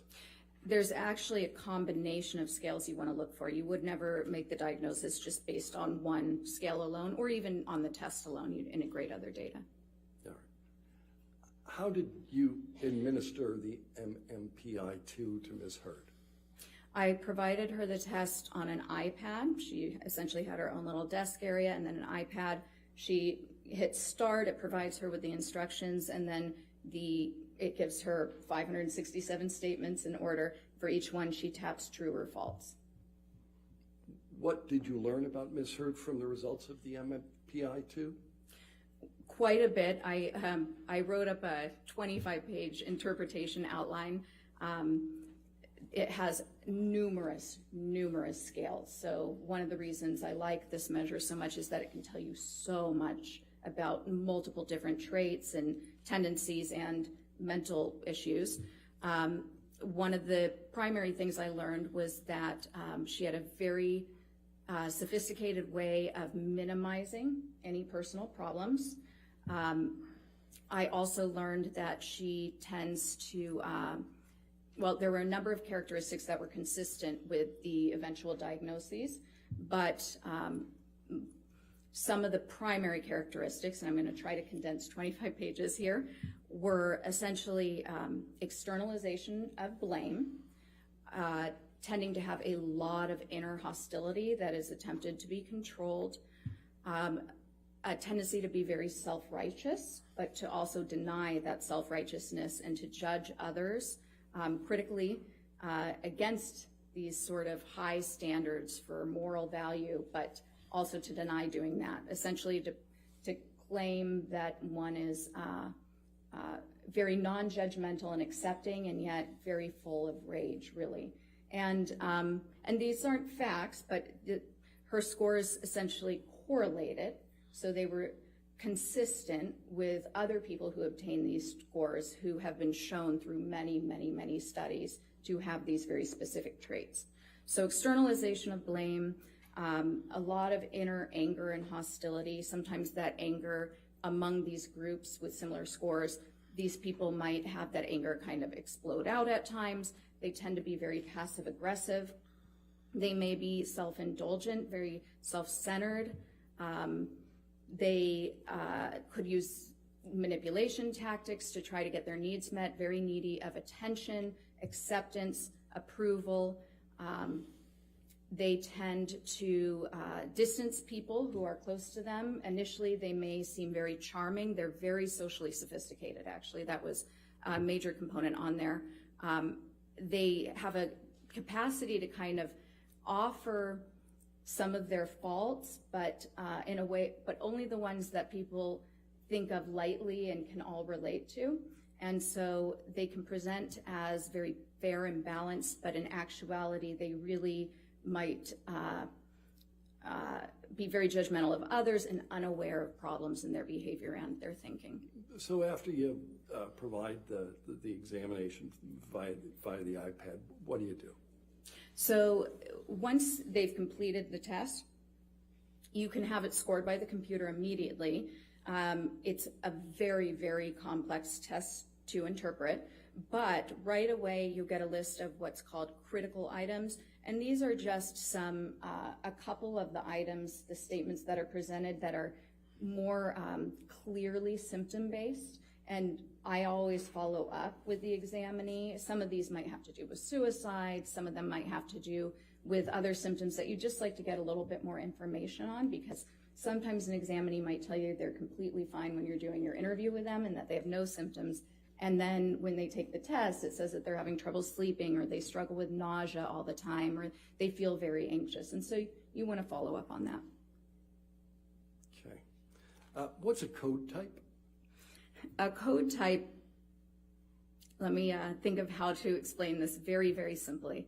So the main scales, and I keep referring to scales, these are just the main scores that come up on this test. We can refer to them as codes. And when I was saying that Ms. Heard's scores could be compared to certain groups of people that had been researched before to obtain similar scores, the research has shown that certain people will have certain scores that kind of spike on this, okay? And so all of those traits that I was describing, those are traits that are found in these code types. So it means that score number two was high, and score number 6 was high. And so if we have those two scores were both high, then that's a 2-6 code type. And these code types... What code type was Ms. Heard? Ms. Heard had the clearest code type was 3-6, but then she also had some other code types that were less significant. What characteristics are associated with a 3-6 code type? So a 3-6 code type, a lot of that anger is expressed in this code type. There can be actually a lot of cruelty, usually with people who are less powerful. Actually, when you see this code type, you want to, if you can, to follow up with subordinates, co-workers, people who may have observed their behavior more closely. The 3-6 code type is very concerned with their image, very attention-seeking, very prone to externalizing blame to a point where it's unclear whether they can even admit to themselves that they do have responsibility in certain areas. A lot of suppressed and denied anger, but the anger is very present, will explode out, and a lot of issues in their close relationships. How does Ms. Heard's code type fit in with your overall opinion as to personality disorders? Well, this might be an appropriate time to describe a little bit about these personality disorders, because I think what you'll hear is that there's a lot of consistency there. So borderline personality disorder is a disorder of stability. It's instability, and it's instability in personal relationships, it's instability in their emotions, it's instability in their behavior, and it's instability in their sense of self and their identity. And that instability is really driven by this underlying terror of abandonment. So one of the key features also of this disorder, and all of it is like pistons of an engine kind of firing off and igniting one another. But when somebody is afraid of being abandoned by their partner or by anybody else in their environment and they have this disorder, they'll make desperate attempts to prevent that from happening. And those desperate attempts could be physical aggression, it could be threatening, it could be harming themselves. But these are behaviors that are usually very extreme and very concerning to the people around them. The anger is typically what, sadly, it's counteractive, right? So the thing these people fear most is being abandoned, but over time, the anger, the explosive anger that they show when somebody is needing space, or when somebody's really not doing anything wrong, because a lot of times they read into things that they perceive as being a slight to them or being somebody intending to harm them that actually isn't happening. They'll exaggerate it, and they'll explode. They'll react in this heightened manner that is just exhausting for their partners. Oftentimes their partners will try to make them happy at first and really allow themselves to be a punching bag, thinking that they can somehow solve this problem, that somehow they can make this better, and eventually it just overwhelms them. histrionic personality disorder is very Before similar. we move on to that. Okay. Are you familiar with the term emotional reactivity? I am. What is that? So emotional reactivity is very common in the diagnosis. So essentially, like I said, there's instability in emotions. People with borderline personality disorder are often misdiagnosed as having bipolar disorder because they can be up and down. They can look very depressed and they can look very elated, but these changes are happening within a matter of hours. Somebody with bipolar disorder, this is a clinical depression lasting days, weeks, a clinical mania where sometimes they even need to be hospitalized because they're so grandiose. They clear out their bank account and go to Vegas and spend it all. They're acting in some very bizarre ways. With borderline personality disorder, you're having these fluctuating moods constantly. And again, this hypersensitivity to being slighted or feeling offended, really driven by the fear that if you're offended or slighted, if the therapist comes in 2 minutes late, or if somebody shows up to dinner 2 minutes late, that they might be abandoning you. And it's not as if the borderline is considering themselves abandoned in that moment, but they just know that they have this overwhelming emotion and there are no attempts to control that emotion. There are no attempts to regulate it. So if they're in the middle of the restaurant and they feel offended, they're gonna start the fight.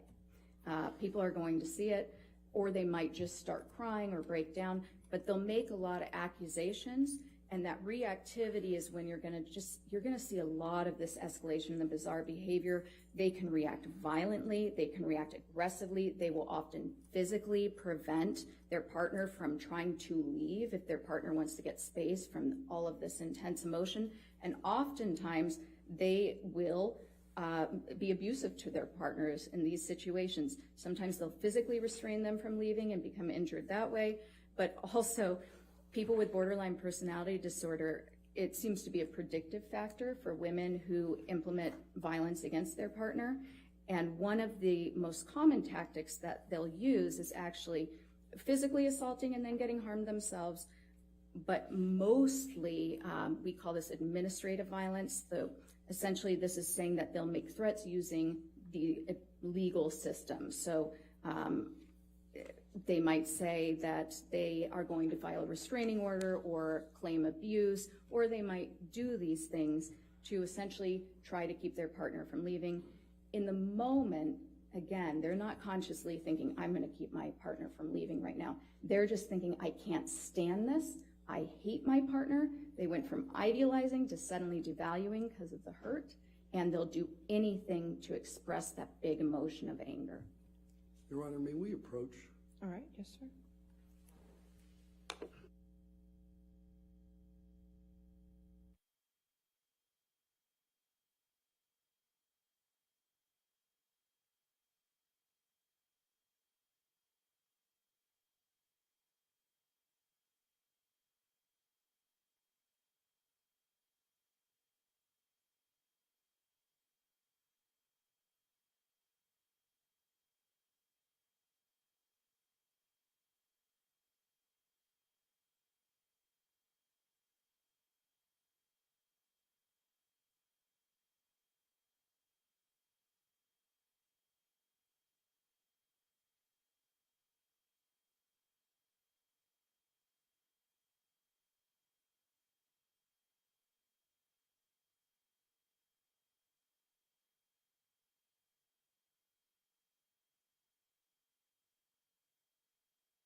Okay.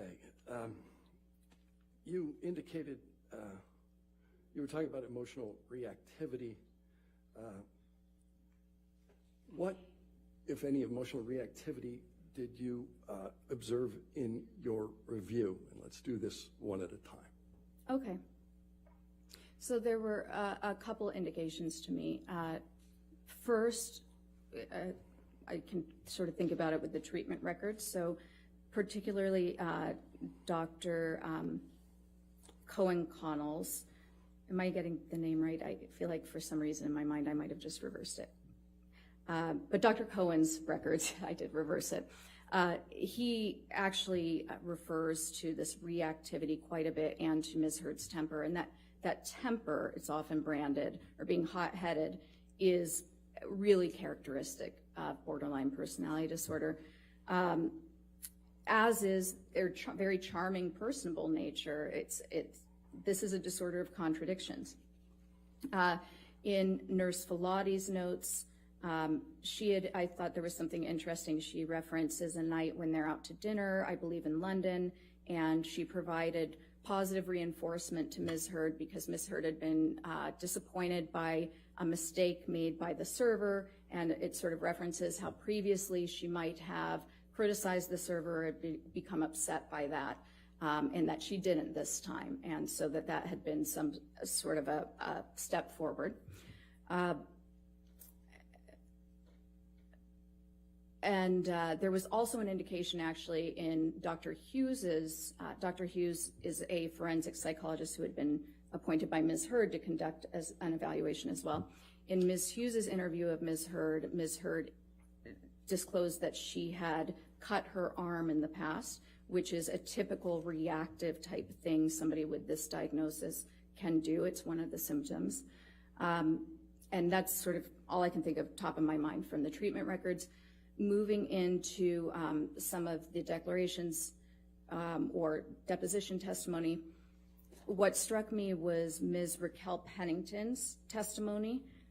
She's a former friend of Ms. Heard's, and she told a story about, I suppose, they were shopping for Thanksgiving accoutrements, something to prepare for Thanksgiving, and Ms. Heard struck her in the face, sort of out of the blue, which is, I thought was interesting because that is one of those signs of borderline personality disorder where if a friend or a loved one isn't meeting your needs in that moment, people with borderline personality disorder can be very caring in their relationships as long as their needs are being met. They feel that their needs should be met when they want them met at a specific level, and if they're not, then that anger, that sense of harm causes them to react. So the striking Ms. Pennington, per Ms. Pennington's report in the declaration or the testimony, I thought was pretty consistent.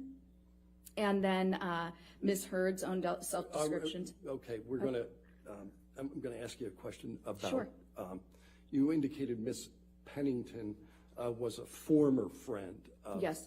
of Ms. Heard. Is there a relationship between borderline personality disorder and intimate relationships? Yes, so the instability definitely translates to their relationships. You'll see relationships start very intensely. People will, somebody with borderline personality disorder perceives the relationship as extremely close. This pattern of idealizing and devaluing is definitely at play. They do this with their lovers and also with their friends. And so this might be the perfect person, their perfect soulmate friend, perfect soulmate partner, and their engagement in the relationship is very alluring, very charming to the other person. And so initially everything seems great. But what occurs is that reality sets in. People are not perfect, even when we have a lot in common with them. Whereas most of us can accept somebody as a whole, somebody who has a little bit of flaws, and still think this is my great friend who always constantly running late for dinner.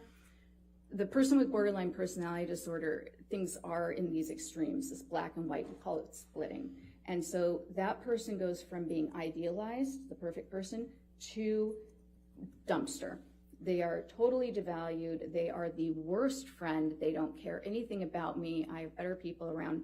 And then there will be a repair because the person with this disorder does feel remorseful after they have these reactions, angry, tell their friend off.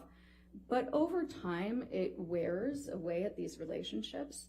And so what you'll usually see is many, many transitions in their friendships over the years, people who have sort of fallen by the wayside, who were really very close-knit at one time, and then, but there's not a lot of consistency in the long term. You'll also see that with their intimate relationships, many, many relationships, but none that are particularly long-term.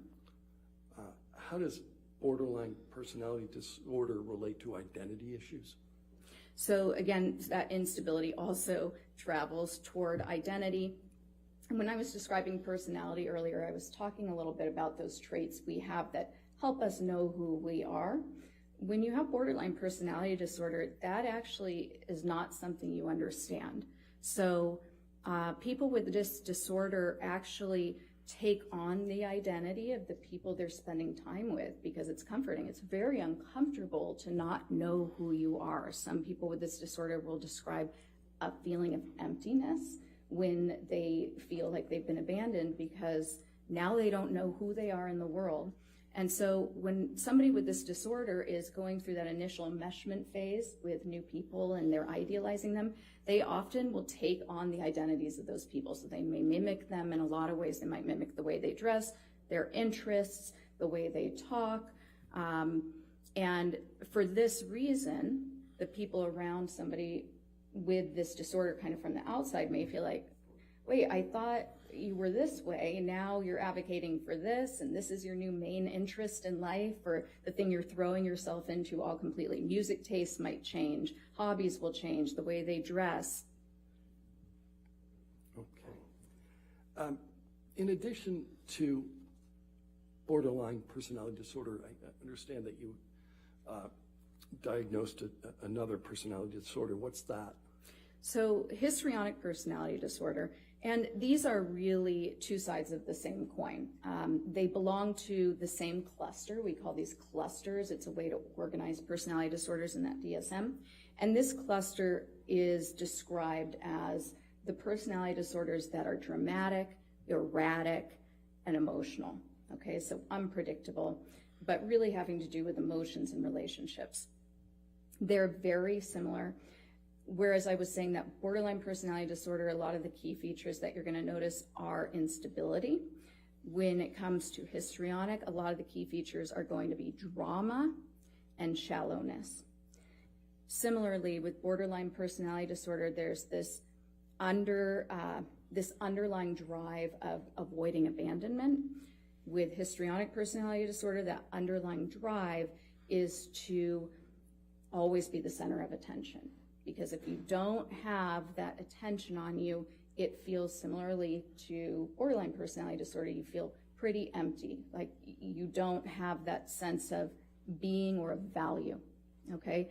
So whereas borderline personality disorder might have more of the visible reactivity if somebody seems to be leaving, with histrionic personality disorder, what you're going to see is extreme discomfort with not being the center of attention, extreme efforts to be the center of attention, and when they feel that they're not the center of attention, you will see some strange things, making up stories to try to get attention, often taking on a victim or princess role. Those two roles in particular are pretty consistent.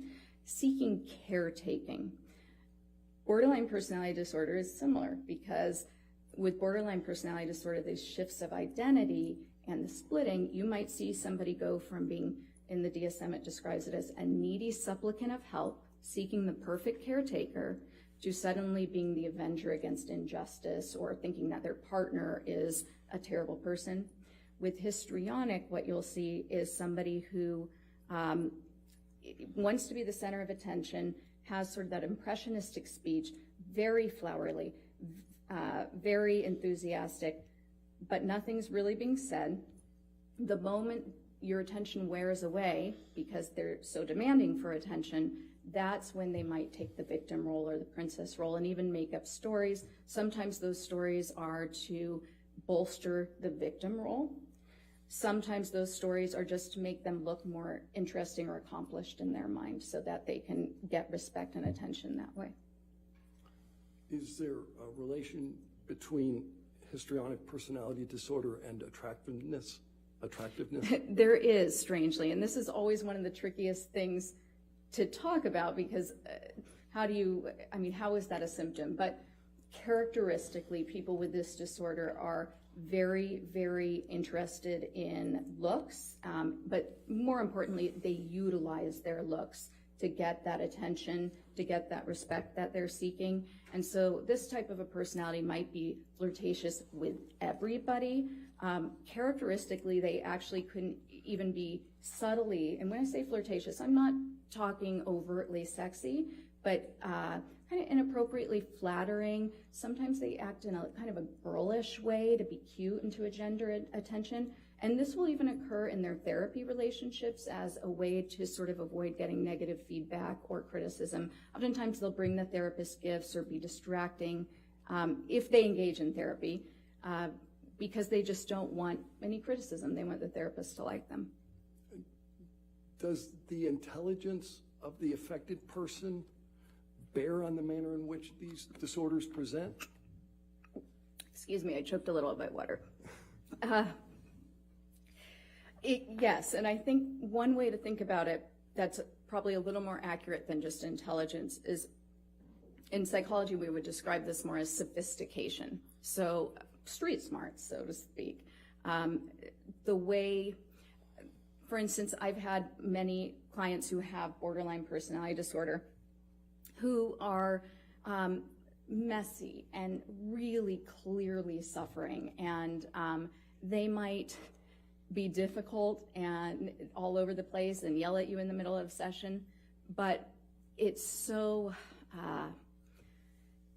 it's not tailored. It's so much easier to work with because of that just openness and rawness of it, genuineness. Sometimes you'll have a more sophisticated presentation. There are 9 symptoms and only 5 have to be met. So there are a lot of different combinations and different ways it can present. And sometimes you'll have more of a petulant version of this where it really shows when you push the button and you're kind of, whoa, what was that? So somebody who's really productive, high functioning, successful, and you get to know them and you think they're fantastic because they're so interested in you too.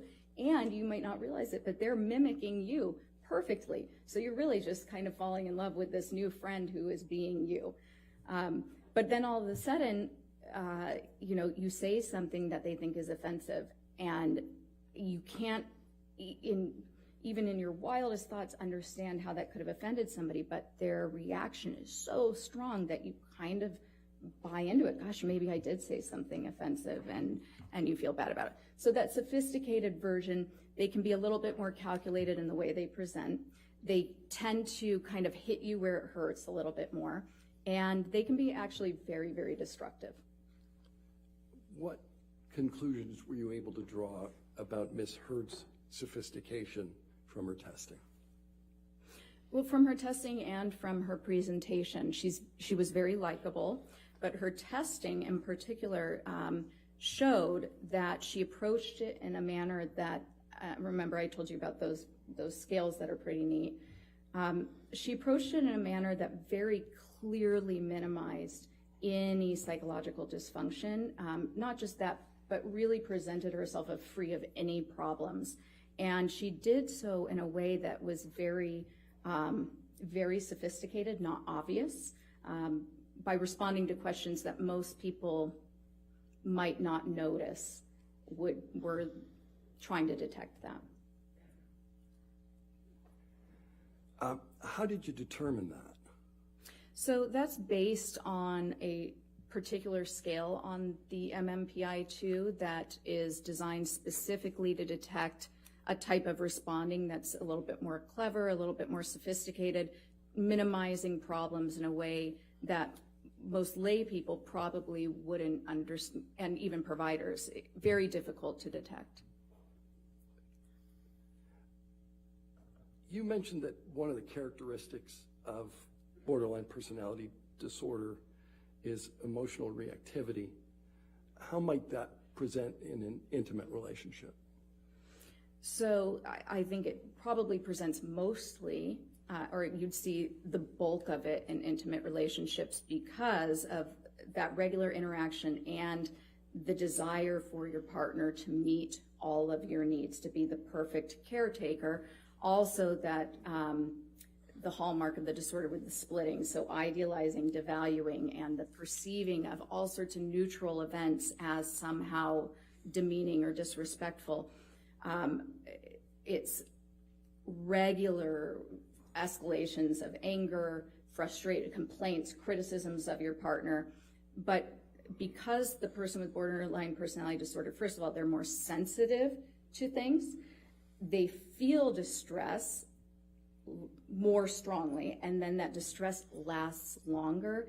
So these types of blow-ups go on forever, and they're very cyclic. It feels like you just can't get a resolution, and eventually the partner will try to leave, will want to leave to take a break. It wears them down, and that's when the borderline might explode and act very aggressively or violently to try to prevent them from leaving.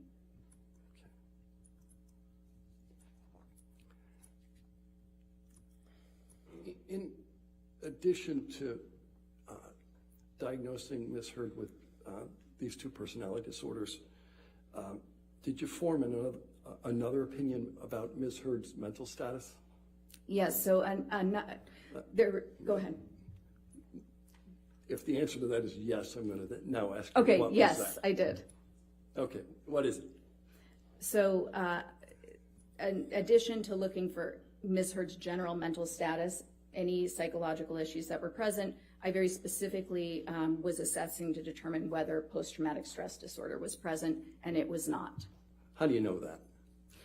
So first of all, from multiple information sources, right? So I was integrating the interview, my review of the data, the case records, other people's testimony, her treatment records. And then I also conducted, in addition to the MMPI-2 and looking at that data, I also conducted the clinician-administered PTSD scale, the CAPS-5, which is the gold standard PTSD assessment developed by the National Center for PTSD, shown to be valid, accurate for use not just with service members, but also with civilians, men, women, all genders, and also all ethnicities, and then also specifically for use in a courtroom setting. How do you conduct the CAPS-5? So the CAPS-5 is a standard interview. What that means is that it's an interview with very clear questions that are scripted, and you ask those same questions every time you test a person. So because you're doing that, you're actually taking something that would typically be kind of subjective, an interview with somebody, and you're making it more objective. When you ask those same questions in the same way every time somebody's assessed with this, now you can apply a scoring protocol and actually score their responses. Okay. As a result of applying those protocols, what did you conclude? Ms. Heard did not have PTSD, and there were also pretty significant indications that she was grossly exaggerating symptoms of PTSD when asked about them. How did you make that latter conclusion? So one of the strengths of this test, as I mentioned, the important thing about any test used when you're doing an evaluation in forensics is to make sure that the person is responding accurately. And this test does that by not just asking people whether they have a symptom, but asking follow-up questions that draw out very detailed accounts of every single symptom of PTSD. And when you're really familiar with this disorder, which you need to be to administer this test, there are nuances in the way a person will describe their symptoms that have been shown repeatedly to indicate exaggeration or faking. There are also indications when somebody is clearly giving you a genuine response. Okay. What, if any, symptoms of PTSD did you observe in Ms. Heard? So there are 20 kind of core symptoms that somebody can manifest with PTSD. You don't have to have all of them. Ms. Heard initially said that she had, in the first question, you say, do you ever have this, before you get to the more nuanced follow-up questions. When I asked that first question on each item, she initially said, yes, I have that, to 19 of the 20 symptoms. That's not typical even of somebody with the most disabling form of PTSD. When we eventually sort of dialed it down, she had 3 remaining symptoms. And having symptoms of any disorder is common for all of us. Some of us struggle with sleep. Some of us get anxious. It could be several different disorders. It could just be that you have this struggle in your life. But she had 3 specific symptoms that I scored as present. Off the top of my head, I might miss one, but one was sleep disturbance. So she reported that she has frequent nightmares.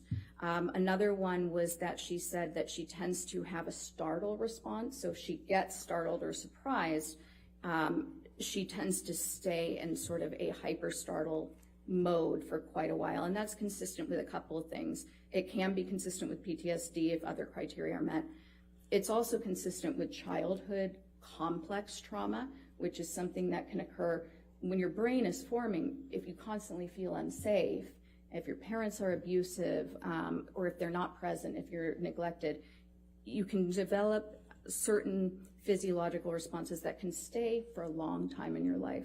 So I noted that seemed like a very genuine, accurate account where she stays in this state of kind of hyper arousal, has a hard time calming down if she gets surprised. You mentioned nightmares as well. Yes. Did she recount for you the nature of the nightmares?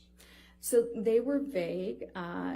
She indicated that she has recurrent nightmares and that she feels as though she's being held down.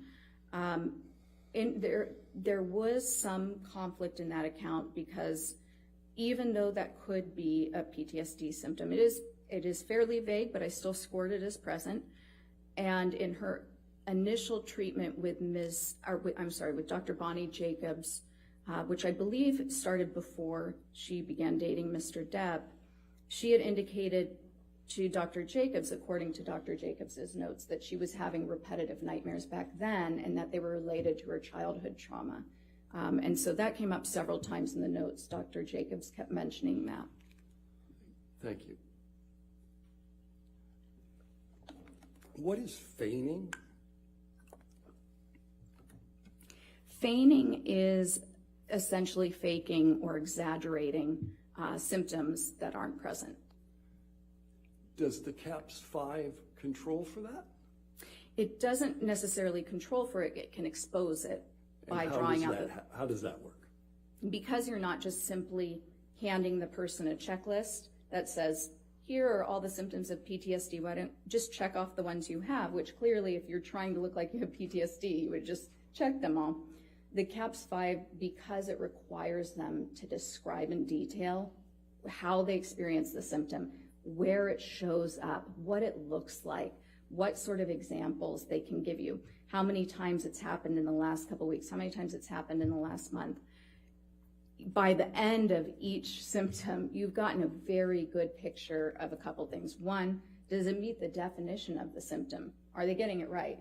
Is this actually the symptom, or are they kind of confusing this with something else? Number two, are they giving you very vague accounts? Are they giving you kind of a stereotyped idea of what the symptom is based on media or movies or something that actually is completely different from genuine experiences of this symptom? Or are they giving you a very genuine, heartfelt, sometimes minimizing, but it's ticking all the boxes. Their mannerisms while they're describing it, the actual very specific, very nuanced, symbolic ways they're describing it. A lot of times it smells, it sounds.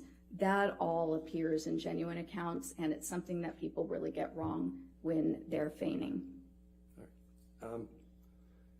In addition to your conclusion that Ms. Heard does not have PTSD, did you make a conclusion with respect to her symptoms? Yes, actually I did. So, just because somebody doesn't have PTSD doesn't mean that they weren't harmed psychologically by whatever is being alleged. In this case, Ms. Heard is alleging that she was psychologically harmed and that she suffered PTSD because of abuse that she alleges occurred by Mr. Depp. So the MMPI-2 is helpful because it shows you kind of everything, any other symptoms. And then in Ms. Heard's own self-report and her prior treatment records, I knew that she had reported to me that she had had some other symptoms. So now what becomes really important is determining, and let me clarify one thing here, not so much a diagnosis, but did she start to experience symptoms during the relationship and after? Did they worsen after? Or could these types of symptoms or reports be explained by other factors? A, by feigning, B, by pre-existing conditions, or C, by other stressful life events that might have occurred. So the main symptoms that I was looking at didn't meet criteria for PTSD, right?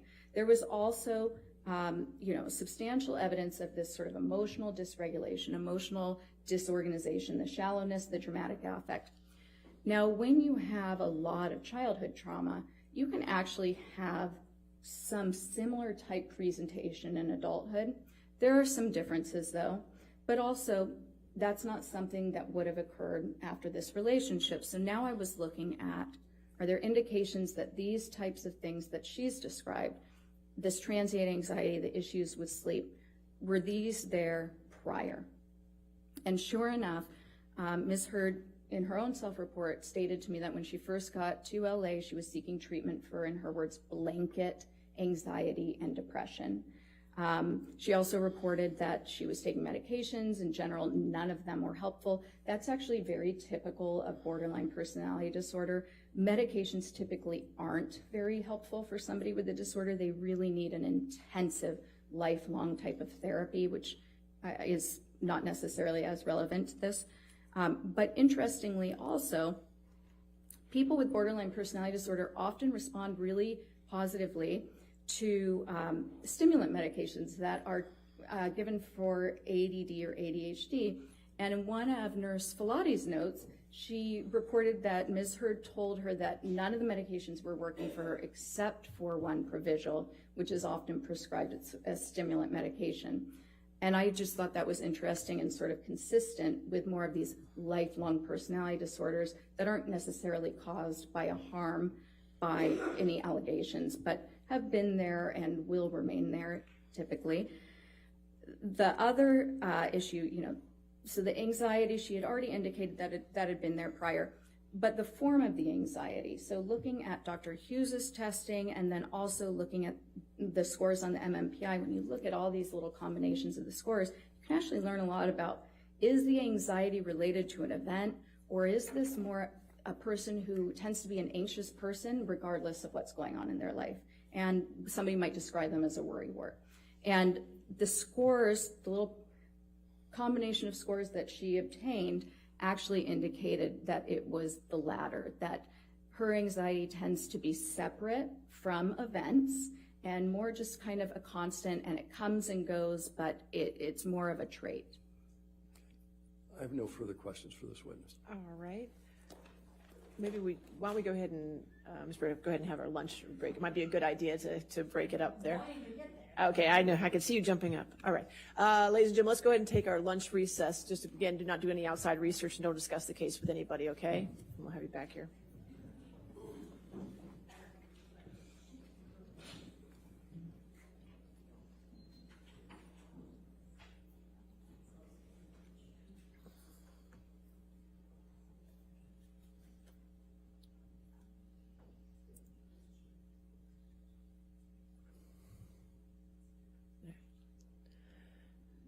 And again, Dr. Curry, since you're in the middle of your testimony, please do not discuss your testimony with anybody at this time, okay?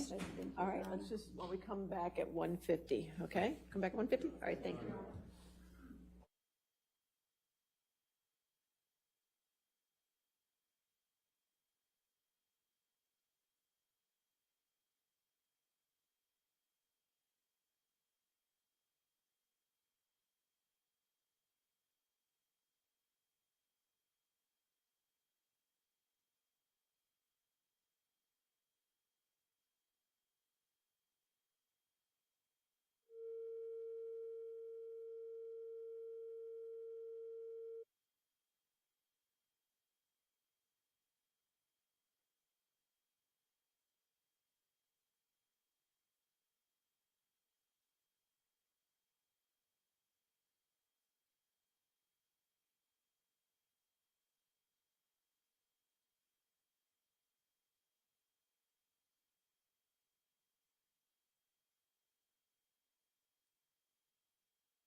your seats. All right, cross-examination. You can sit down, ma'am.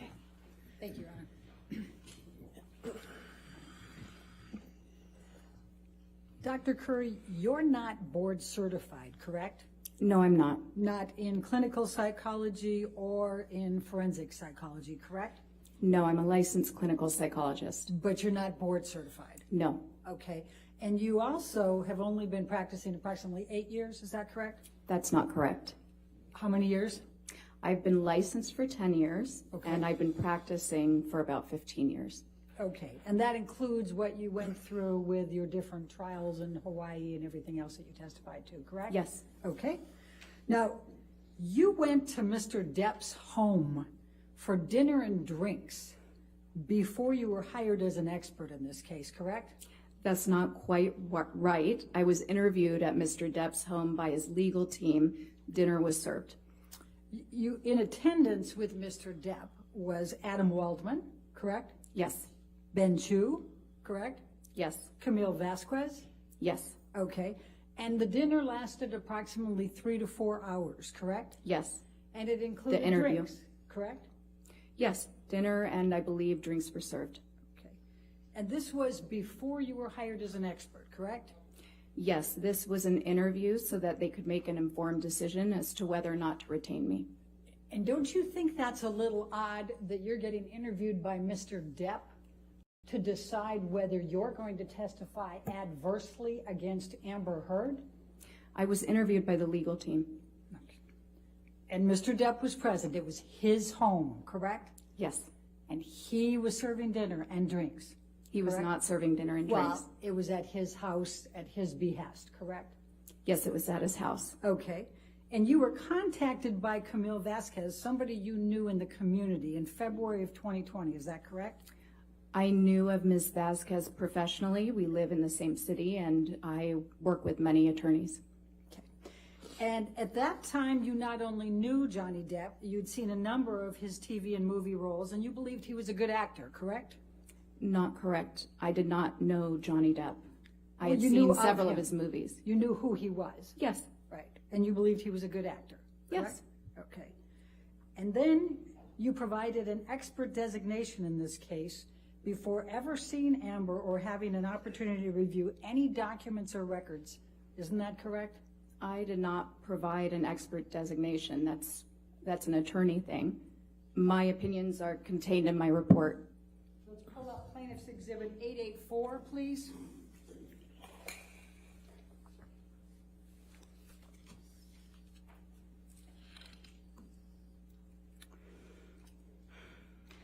This was plaintiff's designation, identification of expert witnesses in this case.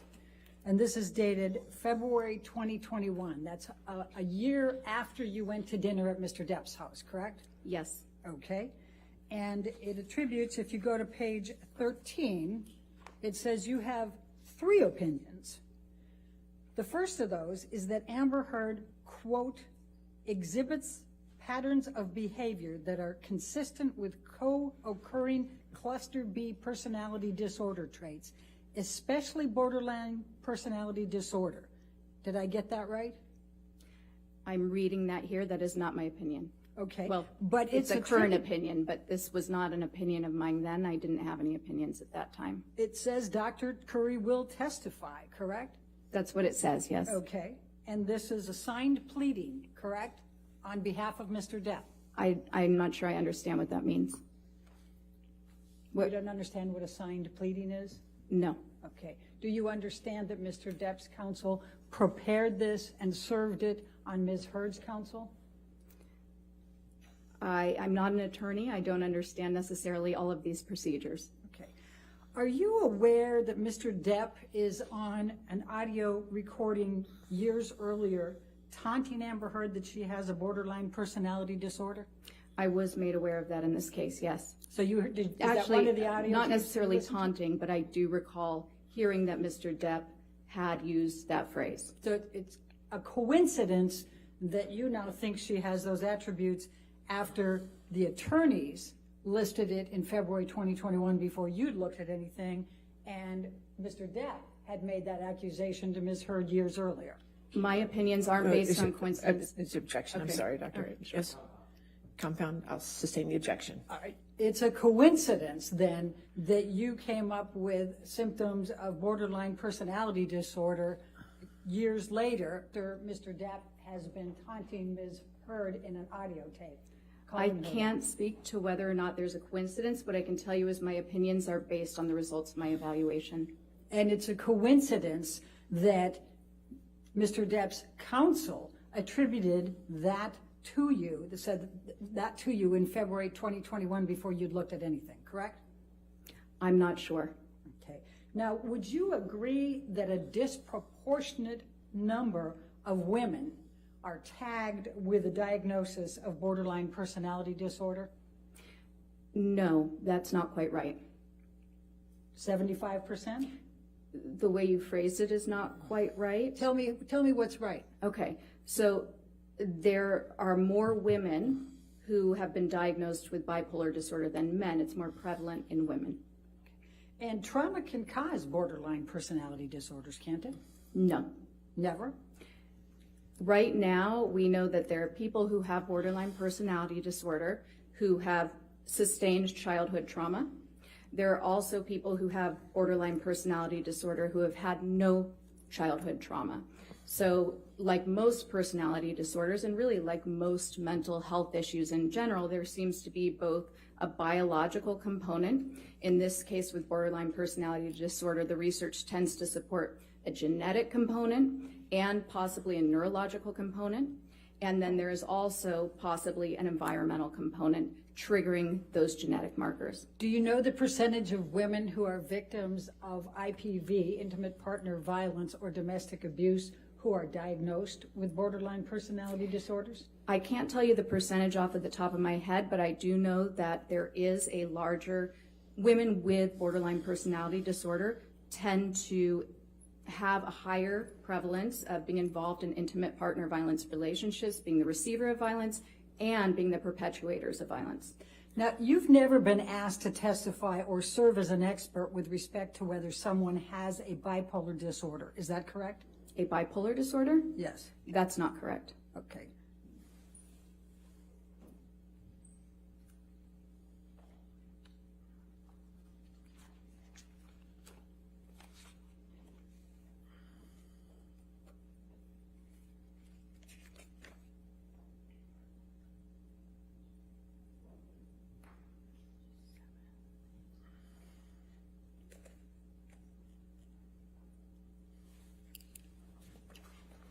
Bear with me.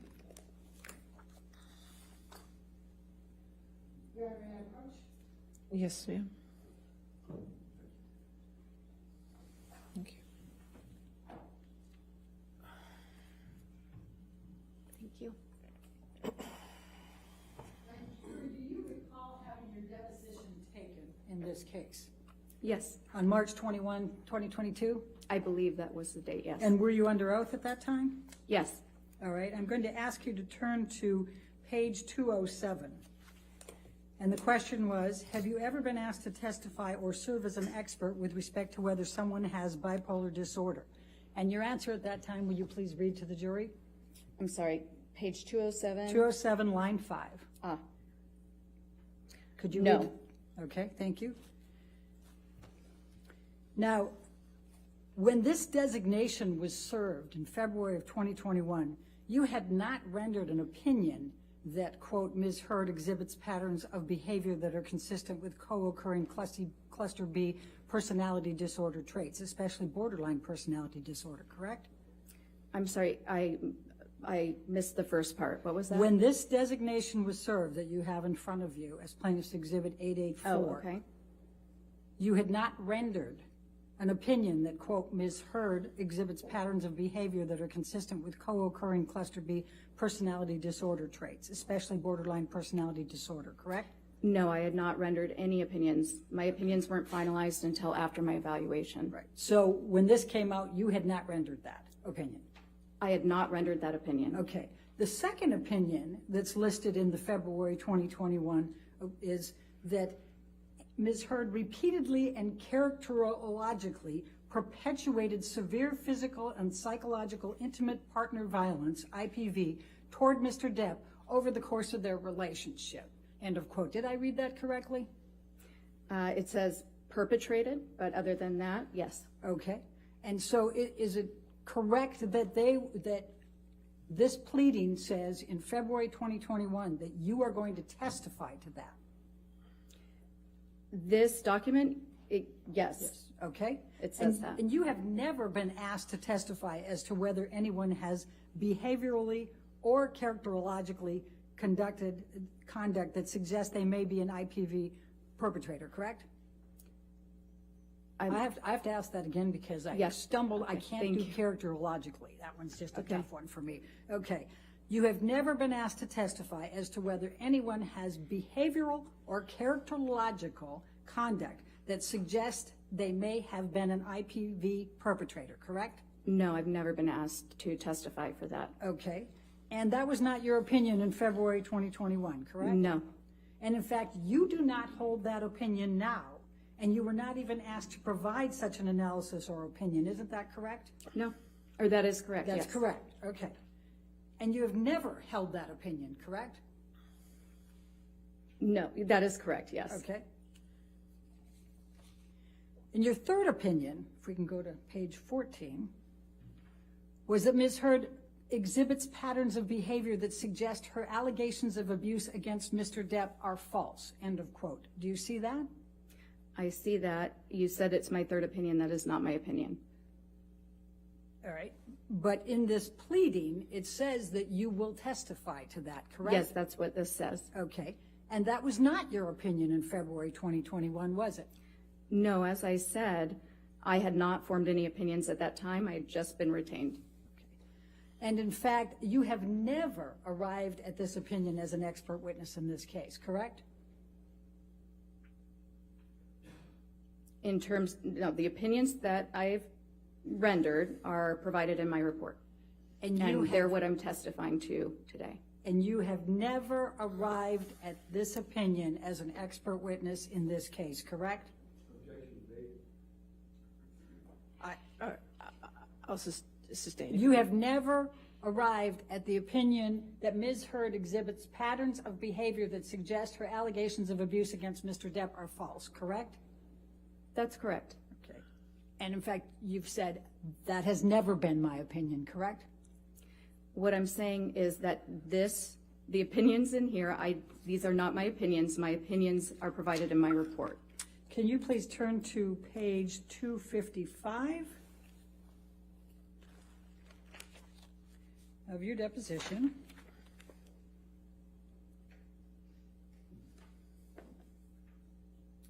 And if we could start on 254 to give the context. I don't have that page, I'm sorry. 254, line 11. Oh, okay. And the question is now, the next one is, quote, Ms. Heard exhibits patterns of behavior that suggest her allegations of abuse against Mr. Depp are false, end of quote. Was that your opinion in February 2021? And you answered at that time, no, correct? That is correct. And then I asked, have you ever arrived at that opinion in the time that you have served as an expert witness in this case? And your answer was, could you read that to the jury, please? Yes. So no, it's not the task. I was cut off, or essentially what I said then was, no, Dr. that's Curry, not the task of Dash. That was never my task to determine. Can I say what that means? No. And then the question is, so is it fair to say that you have never arrived at an opinion that, quote, Ms. Heard exhibits patterns of behavior that suggest allegations of abuse against Mr. Depp are false, end of quote. And what was your answer? Well, there was an objection. All right, I'll read it for you if you're having difficulty. Okay. No, Your answer was, under oath, correct. That is not my opinion. That has never been my opinion. Isn't that what Correct. you said under Yes. oath on March 21st? Okay. And then I wrote, then I'm going to ask you, do you know who wrote this portion of the designation suggesting that these were your opinions in February of 2021? And what was your answer? I said no.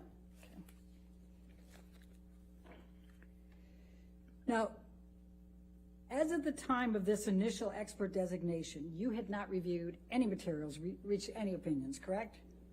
I believe I had just started to review materials. I believe that I indicated that in my deposition. I had not yet rendered any opinions. I hadn't completed my review, and I hadn't conducted an evaluation. Okay. And in fact, you've never testified as an expert on IPV, intimate partner violence. Isn't that correct? I believe that is correct, but I may not be remembering all of my cases. Oh, let's go to page 200. Okay.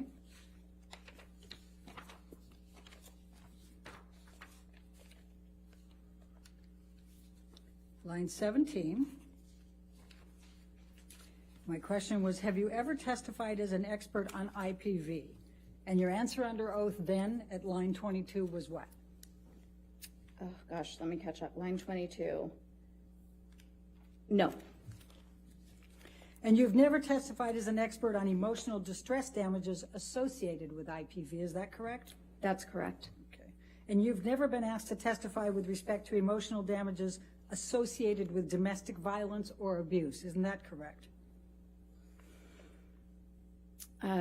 Again, I'm reluctant to say that's correct because with 15 years of experience, a lot of my cases have been complex, and that may have been a component, but I don't remember explicitly a case being just about that. Let's go Correct. to page 199, line 20. My question to you was, have you ever been asked to testify with respect to emotional damages associated with domestic violence or abuse? And your answer under oath at that time was? No. I've not, right? Sorry, I haven't found the page in time. Okay. You said, no, I've not. But I right? have not. Okay. Now, you also have never been asked to testify on whether an individual is being truthful in saying that they are a survivor of IPV. Is that correct? That's correct. Okay.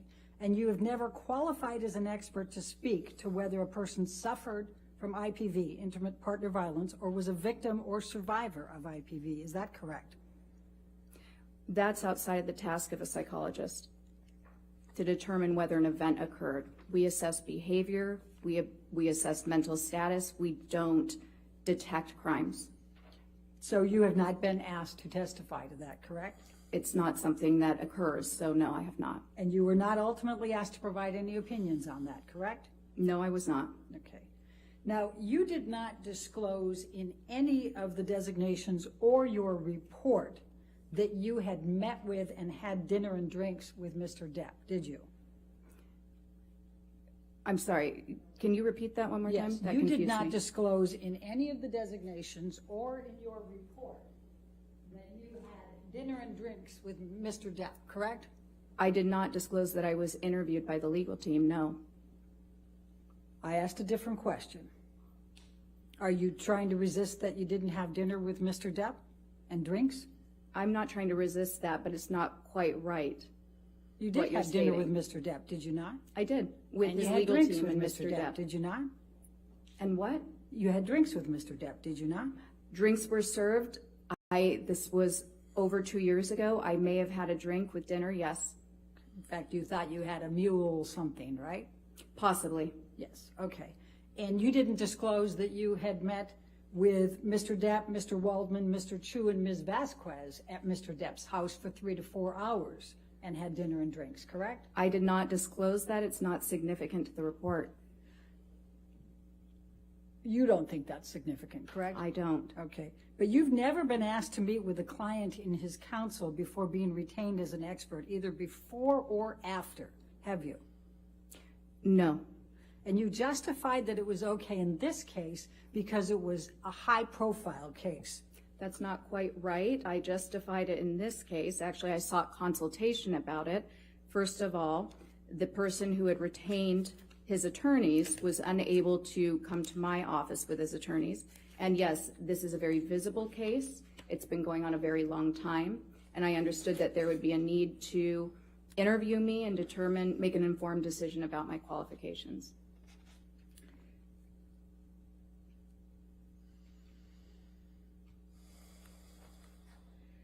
Can you look at page 240, please?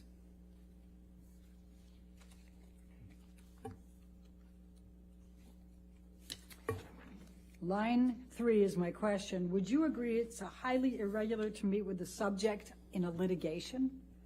And your answer on that occasion was, I would not say it's highly irregular. I would say it's not something that I would typically do. However, I had not yet been retained on the case. This was a large, high-profile case, and I understood that I believed that it was appropriate for a person retaining me with such a high profile to meet me, to be able to vet me, essentially with the attorneys present prior to retaining me on his case. Do you recall that? Yes. That's what you said under oath, correct? Yes. And then I said, have you ever done that before? And you said, no. Correct? And then I said, have you ever done it since? And you said, no. Correct? Correct. Okay. Now, would you agree that if you did not find something that would be in favor of Mr. Depp and negative to Ms. Heard, that you wouldn't be an expert in this case? That I can bring you into court if you're going to say that Ms. Heard is right and Mr. Depp is wrong, correct? So as a forensic psychologist, my obligation is to the court, is to the fact finder. I present science regardless of what that science may be. Now, when I take a case, my retainer agreement is explicit about that, and I discuss that with the attorneys. I'm asking you a question. I'd like you to try to answer my Okay. question. You understand that if you found favorably to Ms. Heard and negatively to Mr. Depp, you wouldn't be here, right? You wouldn't be testifying. Objection speculative. No, okay, sorry. Hold on. The objection is speculation. That's not speculation. Oh, I'll sustain the objection if you want to ask. Okay. If it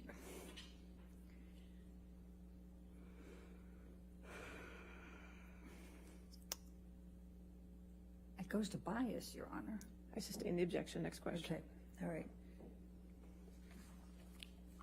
You were, in fact, so excited about being involved in this case that you told your husband, even though this was a highly confidential matter, that you were going to be conducting the examination of Ms. Heard, didn't you? That is not accurate.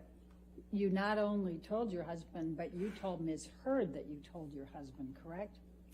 Ms. Bredehoff, that is not accurate. What is accurate? You're incorrect. That is not correct. Is your testimony today under oath that you were going to be conducting the examination of Amber? That is my testimony. Okay.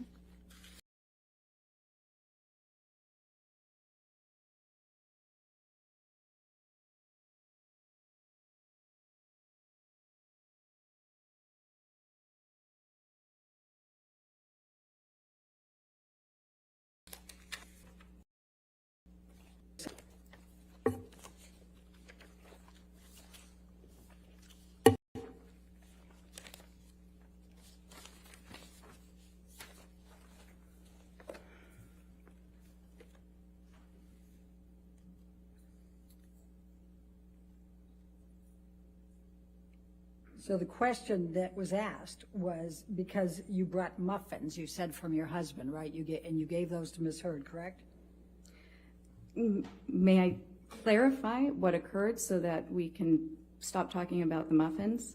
What happened was that I was getting ready that morning. I frequently bring muffins to the office. My husband did happen to know that there was going to be a celebrity client coming in, because on the mornings that occurs, which often occurs, we have to actually clear the office and move the staff to the other office. So yes, on the one hand, he was aware of that. I was getting ready. I asked him to go to the bakery near our house and pick up the muffins for me because I was running late. He often has to do that because I often do run late. He brought the muffins back to the house. I brought them into the office. Ms. Heard and I enjoyed the muffins together. I think I made a comment to her along the lines like, we can thank my husband. My husband got these for us today, meaning he purchased the muffins. We are now enjoying them because of him. Did you say on pages 305 and 306 that you frequently have examinations of high-profile clients? You want to just take a quick look and tell us? What, 305, 306? Yeah, that's where we're talking about it. Is there a line you'd like me to look at? You can start with 15, line 15, 305. Just read through that and tell me whether you said anywhere in there that you have a lot of high-profile examinations. You do this frequently. Objection to improper impeachment. I don't agree. Won't you approach, please?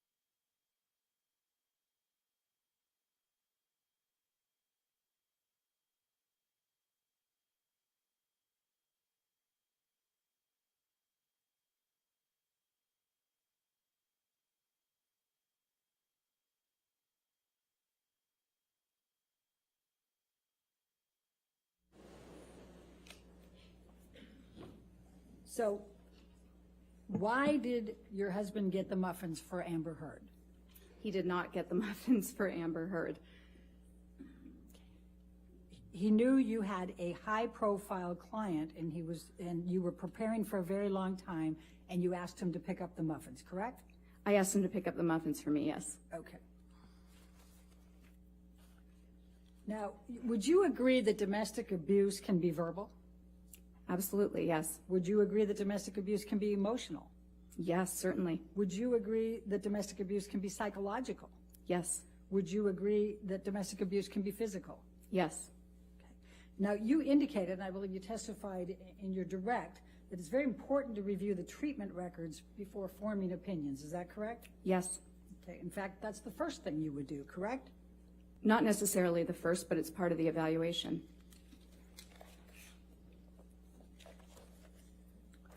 Let's go to page 261.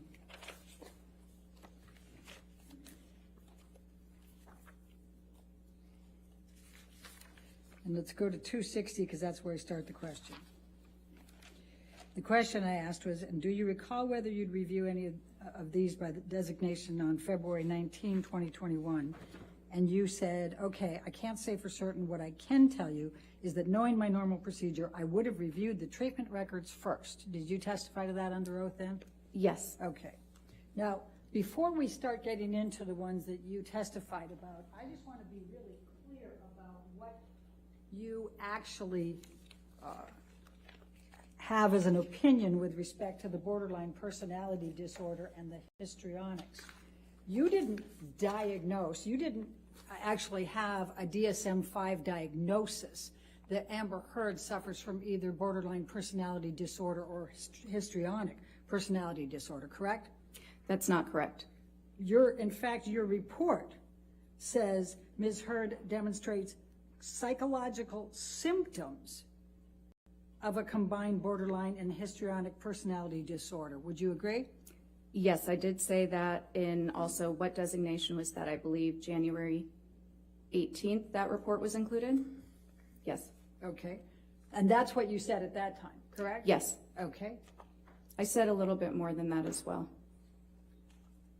You said, and I'll read it, I'll quote it, quote, based on the combined results of my interview with Ms. Heard, behavioral observations, psychometric test data, and review of the available records, Ms. Heard demonstrates psychological symptoms of a combined borderline and histrionic personality disorder, BHPD. That's Yes. what you wrote in your report as one of your conclusions, correct? And that's a DSM-5 diagnosis. And it did not say that you were diagnosing with a DSM-5 for borderline personality disorder or histrionic personality disorder, did it? That's what it says in different semantics. Oh, so what you meant to say. It did not use the words you just said. Now, let's talk about the treatment records that you said that you reviewed. But I'm going to start with Rocky Pennington. Your testimony was that out of the blue, Amber hit Rocky Pennington, correct? I can't remember exactly what I said, but I did reference Ms. Pennington's deposition that Ms. Heard struck Ms. Pennington in the face. In Yes. fact, Ms. Pennington testified that she hit Ms. Heard. And in response to that, she can't recall, but Ms. Heard either pushed or slapped her, correct? I don't recall. That's a pretty important distinction, don't you think? My recollection is that there was some sort of violence both ways in the relationship. Either way, it seemed that both of them might have been unstable. I'm only evaluating Ms. Heard. So now we have an evaluation of Rocky Pennington? No, I just said, but that was not relevant to my opinion because I'm only evaluating Ms. Heard. But you testified to that on direct that that was a factor, right? Yes. Okay. Well, wouldn't it make a big difference if Amber struck first or just responded back? Given the dynamic, not necessarily. No, it would not have. So now you're an expert on Rocky Pennington and her dynamics with Amber Heard. I'll withdraw. This is sustained. Okay, so now let's talk about Dr. Cowan. You not only reviewed his treatment records and his text messages and documents, but you also attended his deposition, did you not? Yes. Okay. And do you recall Dr. Cowan testifying that Amber told him about Depp physically abusing her contemporaneous with the events? I don't recall specifically his words, but I remember him recalling that she had disclosed abuse in their treatment, yes. And do you recall Dr. Cowan testifying that he received a text message contemporaneous that Johnny did a number on me tonight. I'm safe in my support tonight, but I need some real help. Do you remember him testifying to that? I don't remember the testimony, but I do remember seeing that text message as one of the exhibits. And do you remember Dr. Cowan testifying that on another occasion, Amber sent him a text, Johnny beat me up pretty good last night, end of quote. Again, Not in this instance. She can rely on it. She testified. Overruled. Thank you. Thank you, Your Honor. I didn't need to argue that hard, I guess. Do you recall that? Again, I don't recall the testimony, but I do remember that being an exhibit. I've seen it. Do you recall Dr. Cowan testifying that not only did he believe Amber in her reporting of the abuse by Depp, but that she had no ulterior motive? I actually don't recall that. I'm not saying that it didn't occur. Okay. Do you recall Dr. Cowan testifying that he believed the relationship was toxic and he was concerned for Amber's physical well-being? I do recall him saying that he believed the relationship was toxic. And you don't recall I do Dr. not. Cowan saying that he was concerned for Amber's physical well-being? I don't remember those exact words. Do you recall Dr. Cowan testifying in that deposition that you were present for, referring to Mr. Depp, quote, his controlling nature, jealousy and suspiciousness, addiction to drugs and alcohol, and violent and indulgent temper?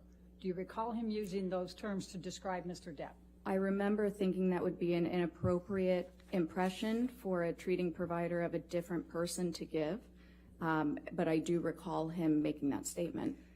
Do you recall Dr. Cowan testifying that if he pushed her, she was going to push him back? And I never had the impression that she was the provocateur, but that she was indicating to me she had a hard time, de-escalating these types of situations. Yes. Okay. And do you also recall him saying that she didn't say she pushed him, she just said, I got right back up? She told me that he pushed her down and she got right back up.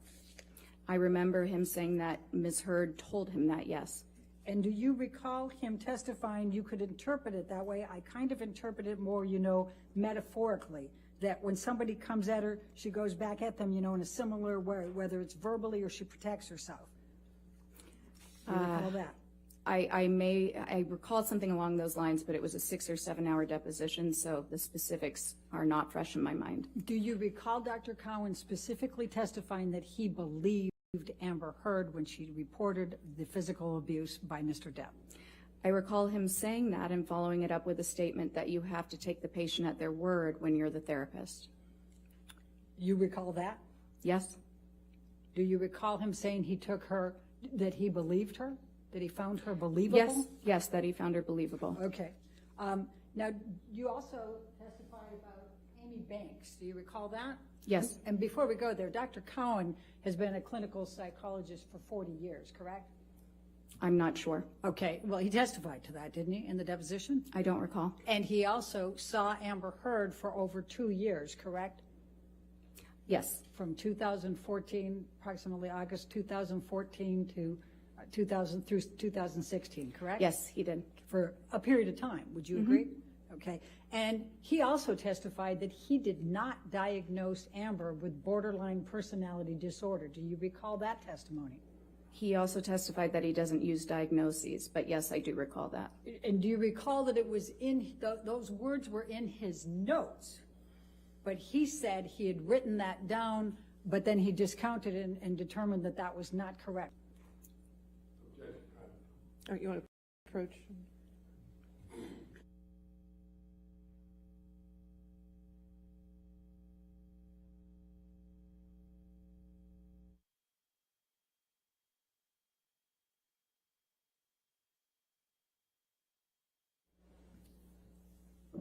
All right, now let's jump to Amy Banks. Dr. Banks is a psychiatrist, correct? Yes. And in fact, she went to medical school at Georgetown, and she did her psychiatric training at Harvard Medical School, correct?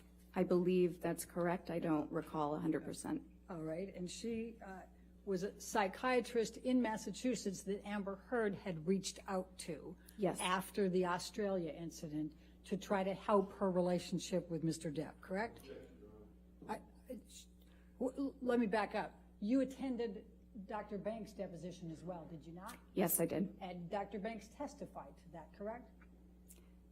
I don't remember if she testified to that. I don't have the notes right in front of me or the deposition transcript. All right. Do you recall Dr. Banks testifying that she understood that Amber was in a relationship with Johnny Depp that had gotten violent and out of control? I don't recall specifically, no.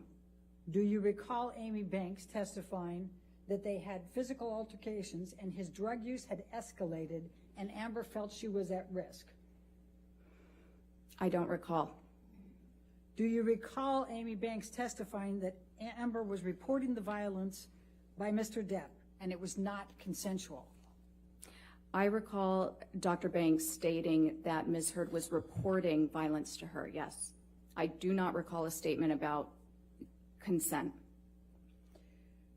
Do you recall Dr. Banks testifying that there was discussion about Mr. Depp cutting off his finger, and she said only that it was a middle of one of these very kind of out-of-control escalated fights, and that did make a fairly big impact on me?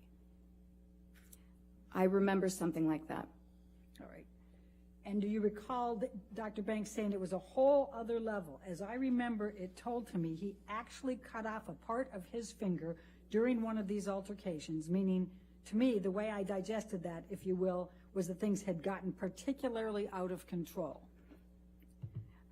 I do not recall that exact statement. I'm not saying it didn't occur. I just can't recall it. All right. And you recall that Mr. Depp was in sessions with Ms. Heard with Dr. Banks, correct? Yes. My understanding, however, is that they met with Dr. Banks, and then it was primarily Ms. Heard meeting with Dr. Banks for treatment after prescriptions and therapy. All right. And do you recall Dr. Banks saying that she was not surprised that Amber was seeking a restraining order because of the violence that she knew existed in the relationship? I do recall that, and it would be impossible to know that violence exists as a treating therapist or as a psychologist. Again, we're not investigators. However, I do recall that she said that because I remember having that thought. And do you recall Amy, and she's a psychiatrist, right? Psychiatrist. Okay.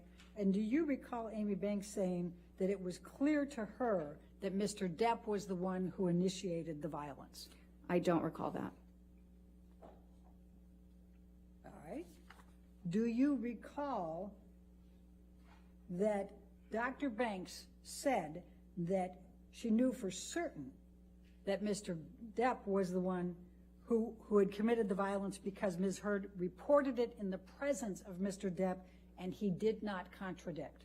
I do not recall that. Okay. And do you recall that Dr. Banks ultimately concluded that it was her belief that Amber was a victim of domestic violence at the hands of Mr. Depp? Here, you want to approach this?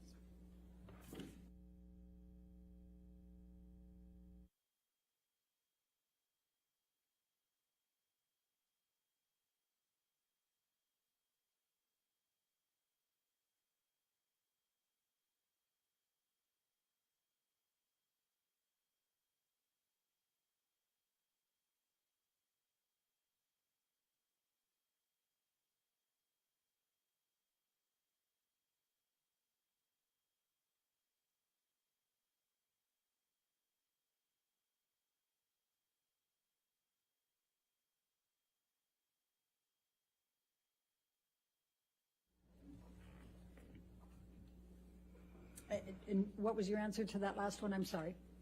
I think I can't recall, but I also can't recall that last question. Do you recall that Dr. Banks concluded that Amber was a victim of domestic violence at the hands of Mr. Depp? I don't recall that. Okay. Now, You also reviewed the records of Laurel Anderson, and you reviewed her deposition, is that correct? Let me refresh my memory for a moment. I reviewed Dr. Anderson's deposition, yes. Okay, and do you recall that she reported that Amber Heard had reported physical violence by Mr. Depp to her? I recall that she said that Ms. Heard had reported that, yes. Okay, and do you recall that she said that it changed over time? I don't recall that specifically. Okay, and do you recall Dr. Anderson saying that she had witnessed her face being bruised after the December 15, 2015 incident? I don't recall that. You don't recall that, okay.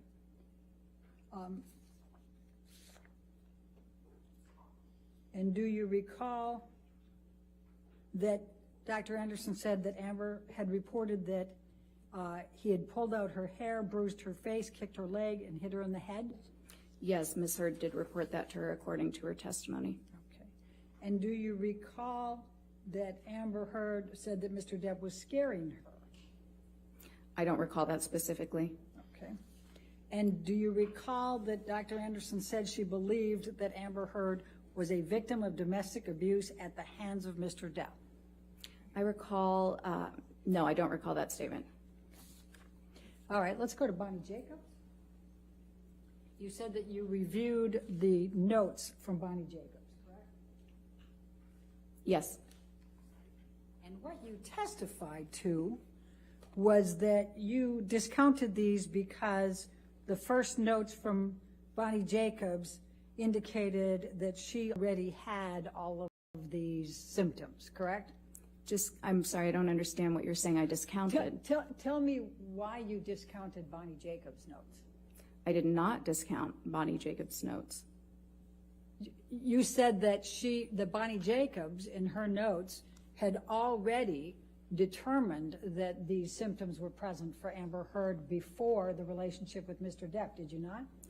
What I recall saying was that within Dr. Jacobs' notes, she's documented instances in which Ms. Heard reported to her over the course of therapy that she was experiencing nightmares, recurrent nightmares, in fact, about childhood abuse.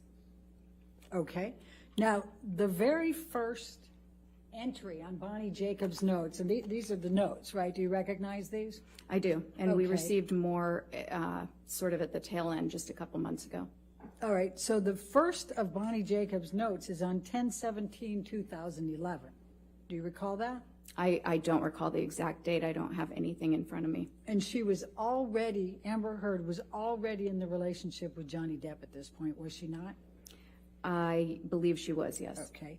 And in Bonnie Jacobs' notes, she documents. However, go ahead. She documents multiple occasions that Amber Heard reports to her physical violence upon her by Mr. Depp, does she not?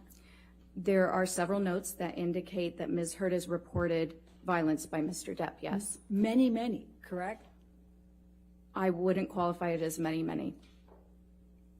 I'm not sure what you mean by many. How many would you say? I don't know. I don't have the notes in front of me. Okay, well, what do you recall in deciding to make your opinions in this case? Well, I'm confused about the dates because I know that Dr. Jacobs treated Ms. Heard even while she was in her prior relationship, leaving her prior relationship with her last wife.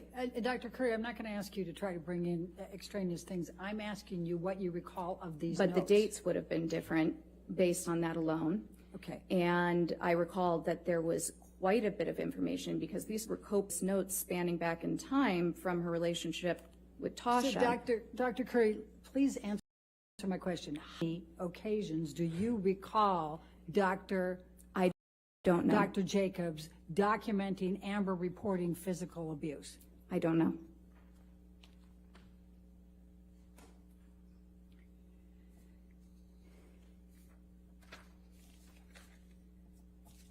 Now, you also said that you listened to audio tapes in this case, correct? Yes. Did you hear Mr. Depp admitting to headbutting Ms. Heard? That is not what I heard. You didn't hear that? I heard a conversation about headbutting. I did not hear him as you said, admit to headbutting Ms. Heard. Okay, that's your characterization of it, correct? Yes. Okay. Did you see the videotape of Mr. Depp in the kitchen? Yes. Okay, did Ms. Heard imagine that or create that, or was she responsible for that somehow? I'll sustain the objection. Next question. Okay. What, if any, impact did that have on your opinions watching Mr. Depp in that video? I'm not sure it was one of many pieces of the exhibits and other collateral data that I considered. I'm not sure what the direct impact was or if that could be measured. All right. Now, counsel asked you whether you had conducted any type of examination on Mr. Depp, and I believe your answer was no, correct? No. You did not review any medical records or psychological records from Mr. Depp either, did you? I reviewed all of the records that were available. Do you recall reviewing medical and psychological records on Mr. Depp? Yes. Do you recall Dr. Blaustein referring to Mr. Depp having rage? No, I actually recall him referring to Ms. Heard in that note. Your testimony is that Dr. Blaustein was referring to Amber Heard as having rage?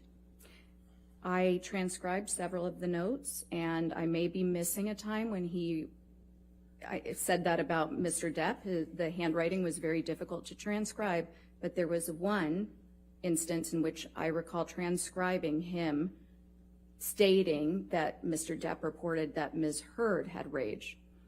Dr. Blaustein's deposition was taken, was it not? I don't recall. Do you recall, so I take it then you don't recall him testifying that Mr. Depp told him he had rage and demons? I don't recall. Do you recall Dr. Blaustein testifying that Mr. Depp looked at his wife Amber like his mother or his sister that he didn't like? I haven't seen his deposition. I don't recall that. Okay. Now, did you see and do you know whether Mr. Depp has ever been diagnosed with any personality disorders? That's not relevant to my task to conduct an evaluation of Ms. Heard. So I do not know that he has had one. It was not in the records that he did. All right. So one way or the other, you don't know whether Mr. Depp suffers from any personality disorders. That's not my task. Okay. Let me go to IPV perpetrators. Would you agree that accusations of infidelity can be considered one of the characteristics of a personality perpetrator of IPV? It can be a characteristic of a lot of, it is something that can be weaponized if somebody is trying to or is having rage toward their partner. Let's go to page 270.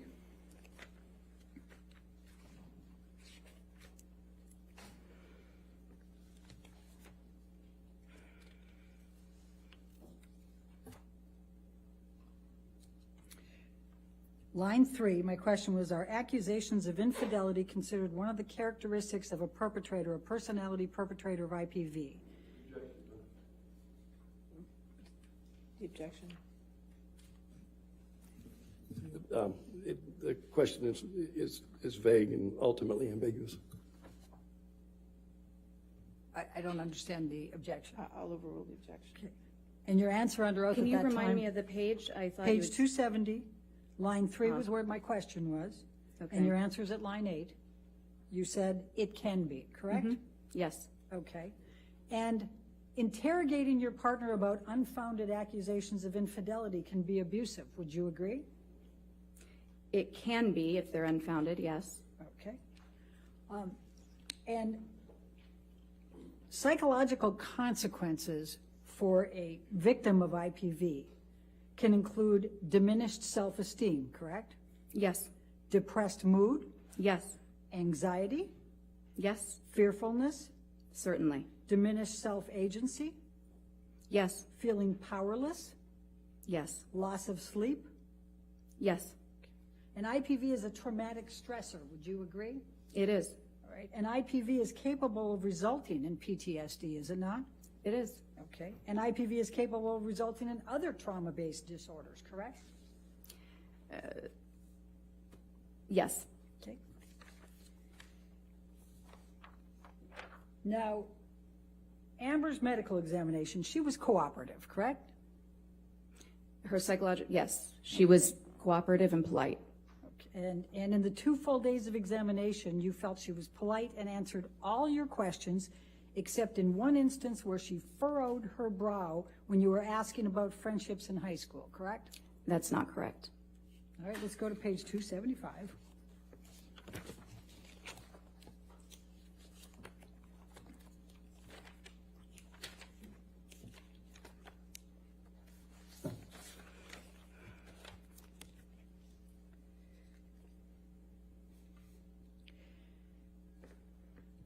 So we start on 274 with the, was she polite? You said yes. Was she cooperative? Yes. Did she answer your questions? For the most part, yes. This is, now we're on page 275, lines 4 and 5. And then my question was, did she at any time become combative or unfriendly with you or angry? And your answer was, there was one instance in which she appeared annoyed and the posturing forward a bit, more assertive tone, furrowed brow, when I was questioning something, following up on data that had been inconsistent about friendships in high school. Other than that, she was very polite. Is that your answer at that time? That was my answer at that time, and it's inconsistent with the question you had just asked me. And would you agree that appearing for this examination with an expert who had been retained by Mr. Depp more than a year earlier might be a little stressful? Yes. Okay. And in fact, not only had you been retained by Mr. Depp, but what had been communicated by Mr. Depp's team was that you had called Amber Heard a liar and a perpetrator of abuse, correct? First of all, I'd like to clarify that I was not retained by Mr. Depp. I was retained by Mr. Depp's counsel. And what I can say that, yes, any examinee in a forensic context, you would consider that they're probably stressed. All right, would you agree all perpetrators of IPV have anger management issues? Yes. And a large portion of IPV perpetrators have substance abuse issues? It's one of many factors that correlates with intimate partner violence, but there are certainly many people who perpetuate intimate partner violence who do not have substance abuse issues. All right, let's go to 131, line 17.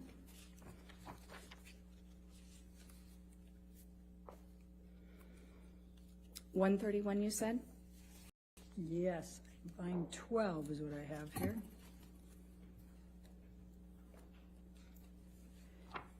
And I'm talking about, you said, and just to give context, remember I was asking you what percentage of people you treat that are perpetrators, and you'd said 5%. Do you recall that, just for substance? I see that here. Okay, and then I said, of the 5% that are IPV perpetrators that you've treated over the last 8 years, how many of these perpetrators have substance abuse issues? And your answer was? I see that I answered with a figure of speech, a large portion. Okay, thank you. And it's common for the perpetrator to essentially gaslight the victim, accuse them of being the perpetrator. Would you agree? Are you in a different area, or are you asking me a separate question? I'm asking you a question. Oh. And it's common. Sorry, can you please repeat it? Yes. And it's common for the perpetrator to essentially gaslight the victim, accuse them of being the perpetrator. Would you agree? That's exactly how it was asked in the deposition. So I understand. It is a compound question. I'll sustain the objection. And it's common for the perpetrator to essentially gaslight. I don't think that's, Your Honor, it's just, I think it's just one question. Let me try it. To gaslight the victim, isn't it? That's a characteristic of psychological abuse, yes. Okay, and it's common then for them to accuse them of being the perpetrator, the victim. That's a characteristic of abuse from women perpetrated against men. It's actually very, very common. About 90% of male victims of IPV have reported that a female partner who abuses them makes threats to report their partner as an abuser. It's less common for men to make that statement to female partners just because there's less potential consequence. Isn't it true, though, that some form of gaslighting is often present in these personality-based IPV scenarios? Yes, Okay. And it's distressing for the victim to be accused, is it not? absolutely, It causes them a lot of fear, certainly, and it causes them a lot of distress. absolutely, yes, And in fact, they feel falsely accused, correct? yes, And they feel paranoid, yes, and they feel frightened, yes, afraid that everyone's going to believe the perpetrator, correct? yes. And in fact, they're afraid they're going to lose their security, correct? Can you clarify what you mean by security? Well, that's the next one. And they're afraid they're going to lose their reputation, correct? Yes. Okay.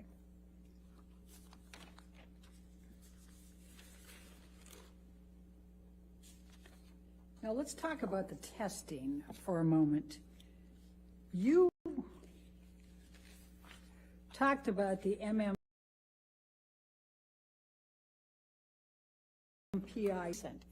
No, it's the most researched. Okay. Now, you need to have an elevated, on the MMPI, there was only one section that had elevated scores, correct? No, that's not correct. It was the K section, correct?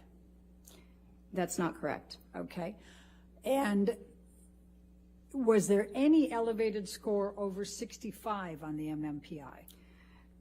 I would need to take a look at it. If, you know, I provided a 25-page interpretation outline. If you're able to pull that up, I'd be happy to go over any of the individual scores for you. Can you recall any clinical scales for the MMPI-2 for Amber Heard that were above 65 as you sit there today? Again, there are multiple scales on this test, 25 pages worth listed.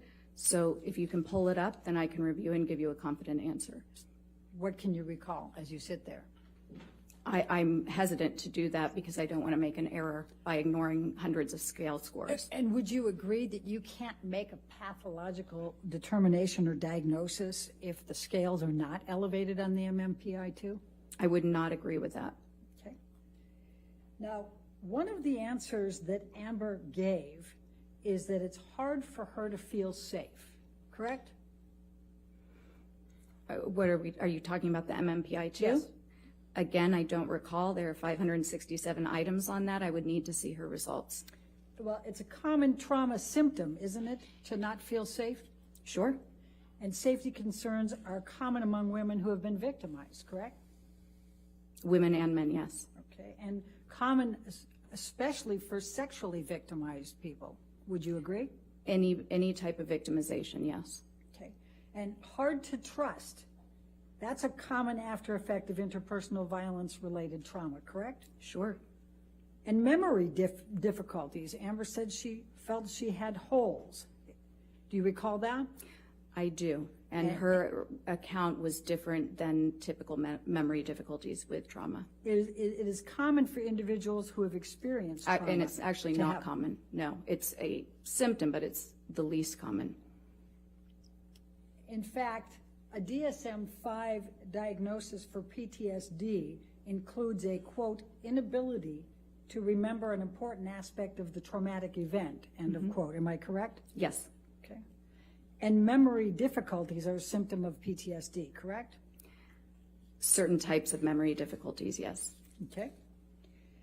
Now, do you recall when Amber says the first incident of abuse took place? I believe it was, the first incident in which yes. So she stated that it was early on in their relationship. Okay. Do you recall it I don't recall the exact date off the top of my head. Do you recall it being a tattoo, something related to a tattoo? I do. Okay. Now, if someone had been subjected to a 4-year relationship characterized by repeated IPV, they can have symptoms, correct? Yes. Intense anxiety, Yes, certainly. depressed or irritable states, Actually, it's not so much states. When you're looking at a real trauma reaction, it's pretty persistent. It's less of these transient states. intimate problems, Yes. relationship difficulties, Yes. And these are symptoms you're also attributing to the personality disorder, correct? Yes, there are some key differences. Okay. Now let's talk for a moment specifically about a couple of the profiles on the MMPI. This is not an exaggerated profile for her, is it? No, actually, that was something unique. When she completed objective broadband measures, where the questions, you don't know what the questions are getting at, they seem completely random, she raised scores that indicated that she was trying to minimize any mental issues and appear completely free of pathology. When she took tests that asked questions that were specific to trauma, that's when you'd see these extreme exaggerations. All right, let's go to page 337.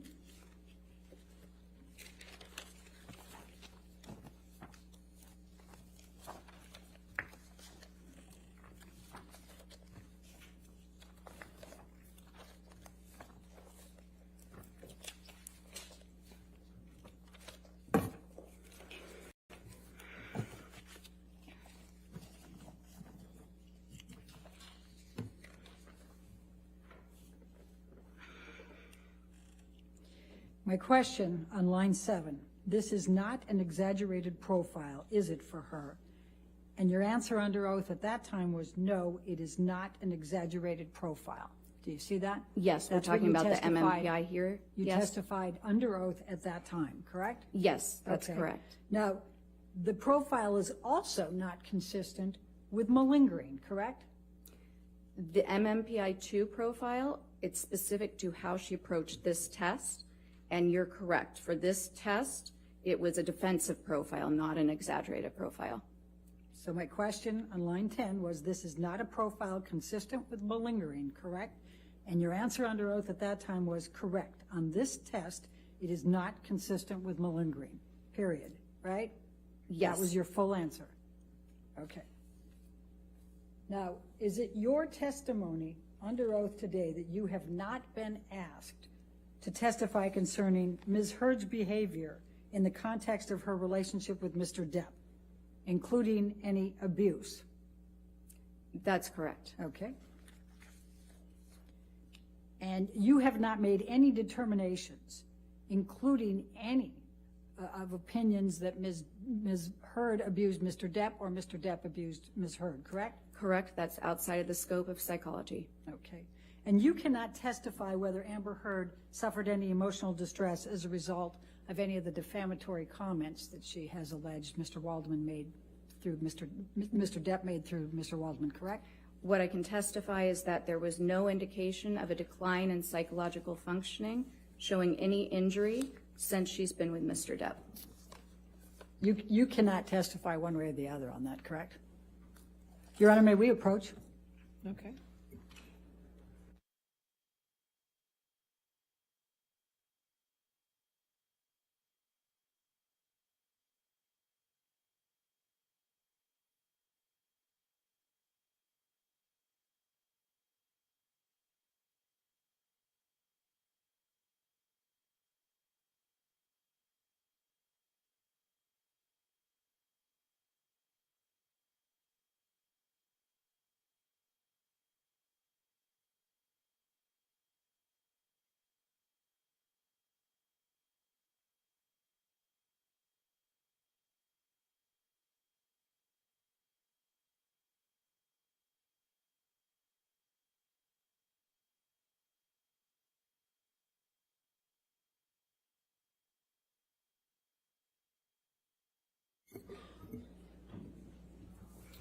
Dr. Curry, Yes. in your report, nowhere in your report did you provide any opinion of whether Ms. Heard suffered emotional distress as a result of the defamatory statements. Is that correct?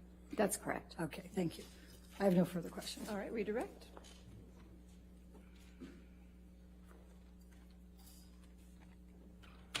Dr. Kerr, you were just asked a question about malingering Yes.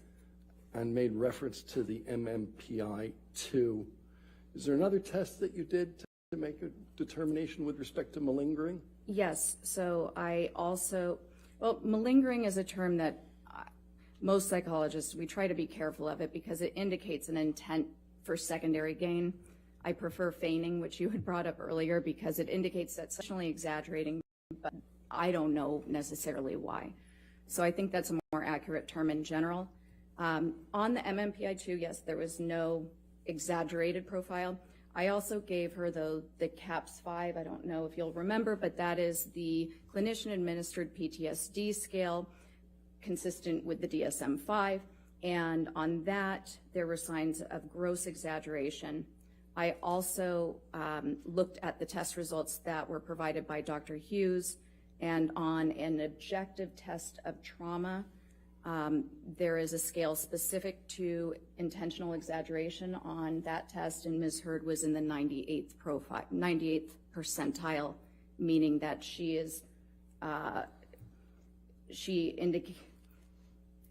had engaged in extreme levels of exaggeration. Thank you. You were asked about intimacy problems, relationship difficulties associated with IPV, and you then said that there were some key differences. Yes. What are those? So what you see when we're talking about the personality disorders is there is a very consistent pattern of the aggression, the violence, the irritability. First of all, it's escalated. But second of all, it occurs when there is either, for the borderline component, a threat of abandonment, a perceived slight, feeling like the person is about to leave you, about to walk away to get some space from an argument.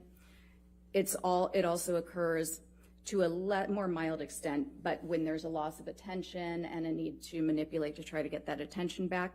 But it's not, when somebody has PTSD, that irritability is sort of at a low, constant level, or it's completely random. For instance, you might have a Vietnam vet who went straight to bars for a period to get into fights with the hope that he would kill somebody and just self-destruct. So it's a very different type of presentation. IPV, it might be more irritability, but that's actually less of a symptom for female IPV victims. Usually what you'll see is somatic symptoms, the depression, a lot of fearfulness and anxiety, but typically more complaints about somatic symptoms. Okay. You testified that some of the professionals involved in this case had to take their patient at her word. What did you mean by that? So when you're providing therapy, you're in a very different role than an examiner.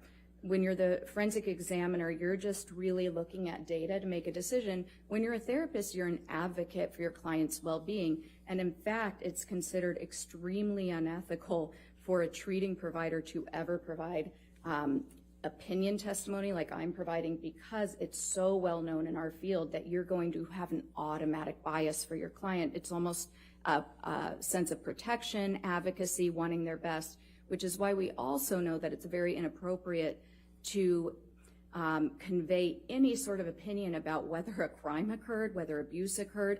We can certainly believe our clients, we can support them in their therapy and take them at their word, but when giving opinions and consultations, we have to be very, very cautious and really only provide the facts. We would state things in terms of, my client did report this, I saw this, here was our treatment plan, here was the diagnosis. It's, we're taught, we're trained to stay away from making any sort of opinions, understanding that most of the time, and most of Ms. Heard's providers were just treating Ms. Heard. They had never so much as done an initial interview with Mr. Depp and gotten his whole life story or his symptoms or his side of any of it. And they're going to be advocating, and the treatment relationship is about helping your client achieve well-being, not making formal psychological or psychiatric opinions. So you're asked a question about a series of doctors. Dr. Cohen, treating physician? Yes, he was a psychologist. Yeah. Dr. Banks, treating physician? Dr. Banks, yes, treating psychiatrist. Dr. Anderson? Yes, treating psychologist. Every one of them had to take Amber Heard at his word, right? Yes. Excuse me. Oh, overruled. Thank you. No further questions. All right. Is this witness subject? Yes, sorry. Is this witness subject to recall? Yeah, for rebuttal. All right. Since you're subject to recall, Dr. Curry, please do not discuss your testimony with anybody, and please do not watch anything of this trial, Okay. okay? All right, Got thank it. you. Thank you. You can stay there for a moment. Okay. All right, ladies and gentlemen, we'll go ahead and take our afternoon recess for 15 minutes. Do not do any outside research and don't talk to anybody, okay?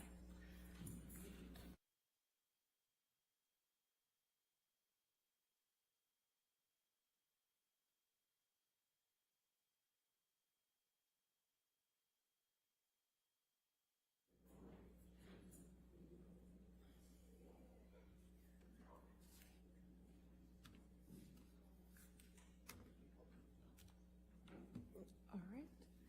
Let's go ahead and take our recess till 3:20. Your next witness is by deposition, is that correct? We will get you all set up then. All right, thank you.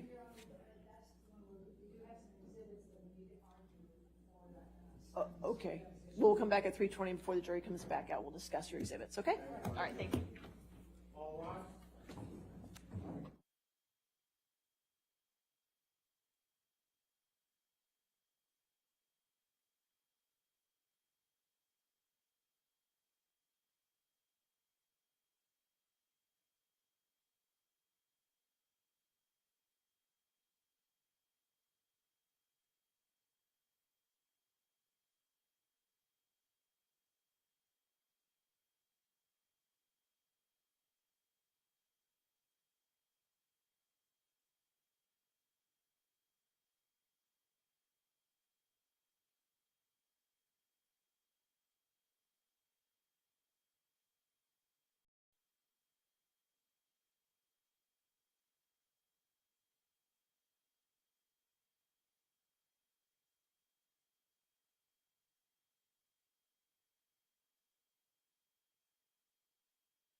Sure, well, Approach? Sure.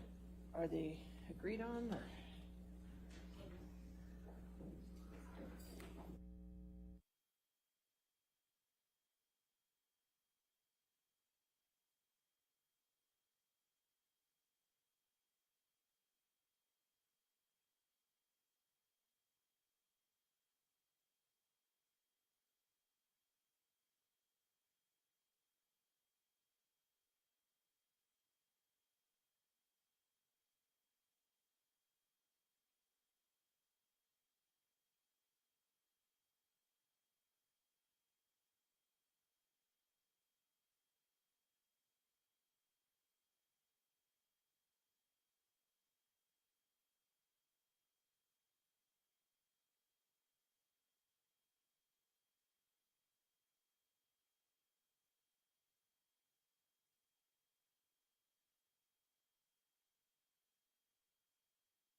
right, we're ready for the jury then? Yes, sir. Okay, all right, thank you.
All right, thank you. Your next witness? We call Officer Melissa Sines by deposition designation. All right. Like And just so the jury is aware, for the first hour or so, what you'll hear is questioning by Ms. Heard's counsel. It will then shift to questioning by Mr. Depp's counsel. All right, thank you. Please state your name and your business address. Yes, Officer Melissa Sines, 1546 West Martin Luther King Jr. Boulevard, Los Angeles, California. And what is your occupation? I am a police officer. Okay. And how long have you been a police officer? Going on 12 years. What year did you begin as a police officer? 2009. And was that with the LAPD? Yes, it was. Did you have any law enforcement experience prior to coming to the LAPD in July of 2009? No, I did not. As of May 21, 2016, what was your rank? Can you repeat the date? May 21st, 2016. I was a training officer. And was that a P3? Correct. And as a training officer, were you considered a field training officer? Correct. And for how long a period of time had you been a training officer as of May 21, 2016? Approximately, I believe, 4 months. And who was the first officer you trained once you became a training officer at the LAPD? I don't recall. When did you start training Officer Haddon? I don't recall the exact month. Do you have an approximate? If the incident was in May, then it's going to be within 2 months of May, before or after. So are you suggesting that you may not have started training Officer Haddon until 2 months after the May 21, 2016 incident, so he wasn't there? No, I'm not. Was it 2 months or less from the time you started training Officer Haddon before the May 21, 2016 incident? Yes, so I have a probationer for 2 months. So May could have been the second month I had him or the first month I had him. But you don't recall, as you sit here today, how long you had been training Officer Haddon as of the May 21st, 2016 incident? Correct. What does Central Division include? It encompassed downtown Los Angeles. In May of 2016, what shift were you on? I was working nights. And what would the night shift entail? What was the time from when to when? It is approximately 6:45 p.m. to 6:45 a.m. And how many days a week would you work the shift? Usually 3 days a week. Typically, what was the range of the number of units that were working on your shift in May 2016 in Central Division? I don't recall. I mean, are we talking less than 5, more than 10, more than 25? There would be at least 5 units. How high over that, I wouldn't know that. Every night is different. The city pulls from different divisions if there's special events going on, so it's constantly changing. Okay. But it's usually at least 5 and maybe somewhere between 5 and 10 if there's not a special event. Would that be a fair estimate? Correct. What was the process for checking out equipment in May 2016 after roll call?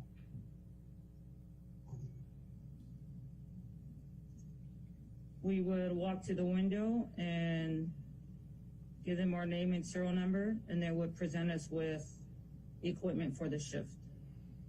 And what equipment were you given in May 2016 after roll call? I don't recall. You don't recall any of the equipment you checked out in May of 2016 after roll call? I don't remember that specific day that I checked out equipment. I can tell you what I typically check out, if that's what you'd like. All right, let's start there. I usually check out a police vehicle, a taser, a less lethal beanbag shotgun, and a regular shotgun. Anything else? No, nothing else. Do you check out body-worn video equipment? Yes, if you were trained in body-worn video, then yes, you would check that out. All right. Were you trained in body-worn video equipment? I was not. Have you ever been assigned body-worn video equipment? Yes, I have. When? I don't remember the specific date. What is your best estimate?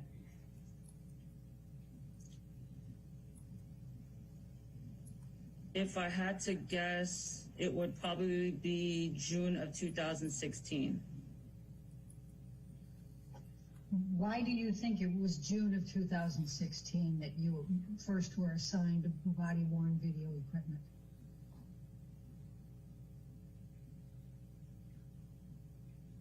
Because that's the time frame that I remember having to use it. It was new to me. I'd never used body-worn before. When did the LAPD start issuing body-worn equipment for Central Division? I don't know that date. When approximately? I don't know. I couldn't give you a date. Can you name any other officer that did not have body-worn equipment that was on your shift at any time between November 2015 and June 2016, other than you? I cannot. Have you had more than one body-worn video equipment? Body-worn camera, is that what you're asking? Yes. I have had 2. One in Central Division, and now a new one at Southwest Division where I currently am. The camera stays at their respective divisions. While you were at Central Division, did you ever get assigned more than one body-worn video camera? Not to my knowledge. So to the best of your knowledge, you had the same body-worn video camera throughout the time that you were at Central Division, is that correct? Correct. Do you have a recollection of at any time while you were at Central Division, your body-worn video camera not working so you couldn't turn it on during an incident? I do not recall that. What tools were available to you in May of 2016 for investigating calls, answering and investigating calls? Can you specify what you mean by tools? Well, did you have a notebook, for example? Yes, we carry field officers' notebooks. Okay. And did you have your own field officer notebook? Yes. Can you describe what your field officer notebook looked like in May of 2016? It's a small, just paper pad that we keep in our pockets to write on. And do you carry a pencil or a pen with it so that you can take them out during a call and take notes? I do. What do you do with your notebooks once you have filled them? You can turn them into the kit room and they can store them. Is that what you have done? I have my same officer's field officer's notebook in my locker. Since you started? No, I've had several different ones, but I usually keep them in my locker.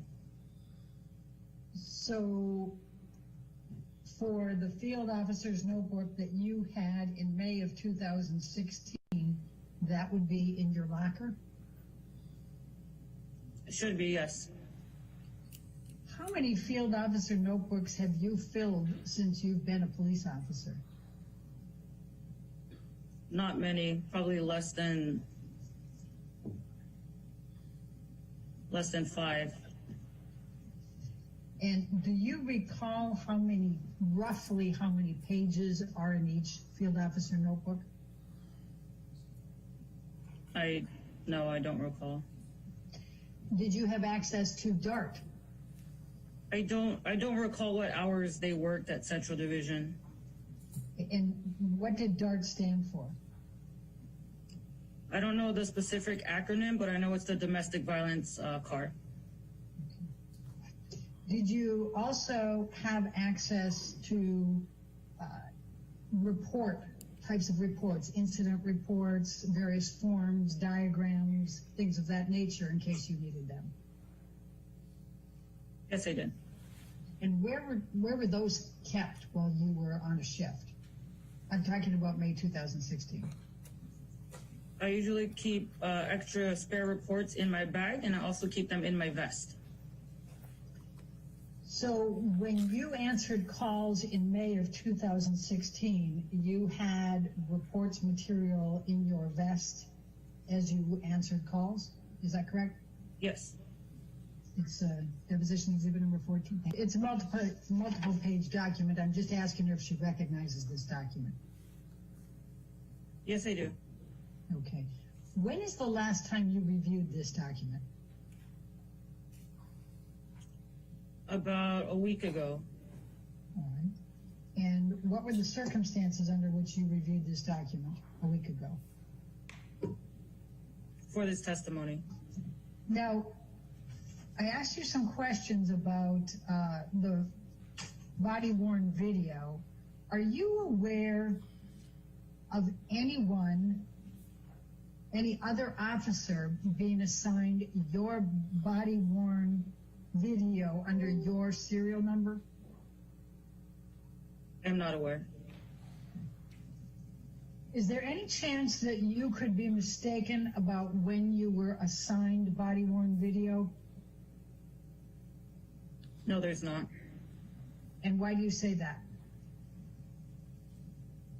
Because everything is recorded and documented on evidence.com under my serial number. So if a supervisor wanted to enter the database under my serial number, they could watch my videos and see the specific date and time my videos started to record and when the date of my last video was to this date. All right. And did you go back and look to see what date you started? I did. What was the date that you were assigned body-worn video equipment in Central Division? So the first day that I took out body-worn video was June 16th of 2016. I'm going to show you this second page of what has been marked as deposition exhibit number 1. It has you summoned to attend and give testimony at a deposition and also to produce certain documents. Do you recall this being issued? Yes, I do. And here we go. The documents to be produced. The first of those was all video footage recorded by you relating to any incident at 849 South Broadway, Los Angeles, California, 90014 on May 21, 2016, including all video footage relating to incident number, and it has the number on May 21, 2016. Did you conduct any type of search or any kind of effort to see if you had any video footage on May 21, 2016 relating to this incident? The answer is no. I'm going to ask you, did anyone at the LAPD at any point, supervisors, watch commanders, anyone connected with the LAPD, ever ask you whether you had any video footage from the incident of May 21, 2016? No. I'm going to ask you to take a look at number 2 here. It says all documents and or communications, including without limitation any notes, memoranda, reports, filings, and or summaries relating to any incident at 849 South Broadway, Los Angeles, California, 90014 on May 21, 2016. Are you aware of any documents or communications that would fit this description? No. Now, Officer Sines, you've had training on domestic violence, correct? Correct. Could you tell me what that consists of? We received training in the police academy.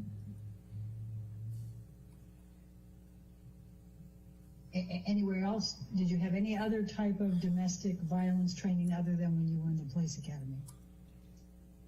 Other than my experience in the field dealing with domestic violence, no, not that I can recall. And as of May of 2016, would you agree that you had answered over 100 domestic violence calls? I go to a lot of domestic violence calls every day. Okay. And you consider yourself to be a specialist in domestic violence, is that accurate? I don't understand the title specialist. I don't consider myself a specialist. In May of 2016, what was the police officer supposed to do when the victim of a domestic violence would not respond to questions or cooperate with pursuing charges after a call was placed and the police officers had arrived? If an individual is uncooperative, we are to check the location to make sure that the suspect isn't hiding for the safety of the potential victim, and offer a business card if they decide to speak to us later. In May of 2016, was it your understanding that if you saw evidence of injury or property damage in disarray, that you were to file a report even if the victim was not cooperating? Correct. I'm going to show you what has been marked as exhibit number 8, and this is something that was dated November 24, 2018. It's to all department personnel from the Chief of Police Domestic Violence Supplemental Report Form. And it starts out with the Domestic Violence Supplement Report Form, and it has the number of it, has been revised to provide a more concise picture of the history and needs of the victim for the purpose of investigating the crime of domestic violence. Was this a document that you recall receiving at some point? Yes. Okay. And do you understand, do you have any understanding of why this was supplemented in November 24, 2014? I do not. I'm going to ask you, officer, to take a look at what has been marked as exhibit number 9, and it's called Los Angeles Police Department Domestic Violence Supplemental Report. Do you recognize this document? Yes. Okay. And what is your understanding of what this document is? It's a supplemental document that we add to a police report for domestic violence. All right. And is this one of the reports that you would carry in your vest when you answered calls? Yes. I'm going to ask you to take a look, if you can, at the very left-hand column, where it has a number of different categories here, and it has victim shaking, unresponsive, crying, scared, angry, fearful, of why these are included on this supplemental domestic violence report. So identify somebody's emotional state during an investigation? And this is specifically with respect to domestic violence, correct? Correct. Okay. And then if you can turn over to the crime scene section on the right-hand side, you'll notice that there are some categories that include location vandalized / ransacked, personal property damage, furniture disarray, broken. What is your understanding of why those categories are included in there for making notations for domestic violence supplemental report? So identify the crime scene at the time of the incident. Okay. And was it your understanding that these items that they have on here may be significant in assisting in determining whether there was in fact domestic violence and improving the case? Correct. And I direct your attention specifically to the evidence section. And it indicates witnesses present during domestic violence, statements taken, evidence collected, photos taken on there. What is your understanding of the significance of this collecting this information? It's significant to tell a story about what happened at the domestic violence incident. Okay. And then if we can scroll down a little bit further to additional questions, there's a series of those, including, has suspect threatened to kill you? Do they possess firearms? Have they ever attempted to smother, strangle, or suffocate you? And things of that nature. What is your understanding of why you're supposed to ask those questions? Give you a background on the relationship, an idea of what the victim and the suspect have been through. Okay, thank you. Just let me ask you the question, Officer Science. You did not fill out that supplemental report when you responded on May 21, 2016 to the Broadway call, correct, with Amber Heard? Correct. It did not meet criteria. The question I asked was, did you fill out one of those forms? No, I did not. I did not meet criteria.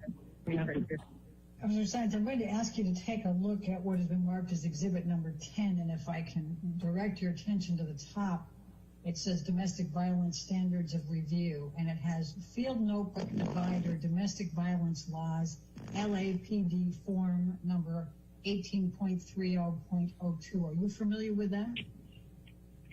Yes. It has case preparation. It says, note the complainant's emotional and physical condition. Do you see that? Yes, I do. And then ensure all evidence is gathered and preserved, e.g. bloodied clothing, damaged phones, property. You see that? Yes, I do. And it also says ensure photographs are taken of injuries or lack of injury to complainant and accused, and then suggest both a day or two after. What is your understanding of the reasons for collecting this evidence? Because these are fruits of a crime. I'm sorry, I didn't... Because these are fruits of a crime. If there's a crime, this is important to prove that a crime was committed. And what do you mean by fruits of a crime? If we're talking domestic violence, the location would be evidence. So if there's, a house is ransacked, then that should be noted in the report. That would be considered evidence. All right, then we're going to go to the second page here, and it has ensure photographs are taken of scene and damaged property, e.g. broken furniture, holes in wall, damaged phones, phone card, evidence of alcohol consumption, general disarray. Do you see that? Yes, I do. And what is your understanding of why that would be important? Same thing, proof of a crime. Okay. And then it also says canvass location and interview all witnesses, including children, fresh complaint witnesses, neighbors, and local law enforcement. Do you see that? Yes, I do. And what would be the reason for canvassing the location and interviewing all witnesses? That would be further evidence. All right. And what is your understanding of what fresh complaint means? I couldn't tell you. Okay. And then if we go down a little bit further, it also has complainant questions, and it has questions such as length and nature of relationship, but also prior incidents of domestic violence reported and unreported, and what form of violence or abuse has taken. Do you see that? Yes, I do. And what is your understanding of why that would be important? Because it gives us an idea and background of the relationship. Okay. And then we go to the next page, and we have a little bit more here. We have the, not too far.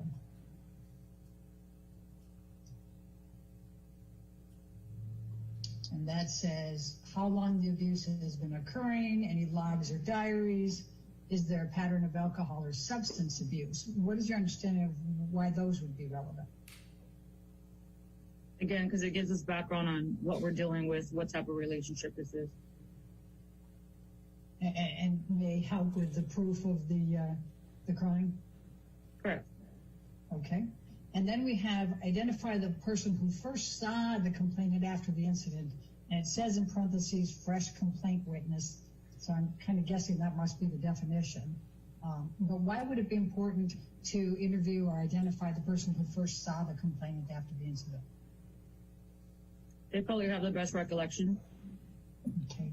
And also has identify the person with whom the complainant first spoke about the incident, fresh complaint witness. What is your understanding of why that would be important?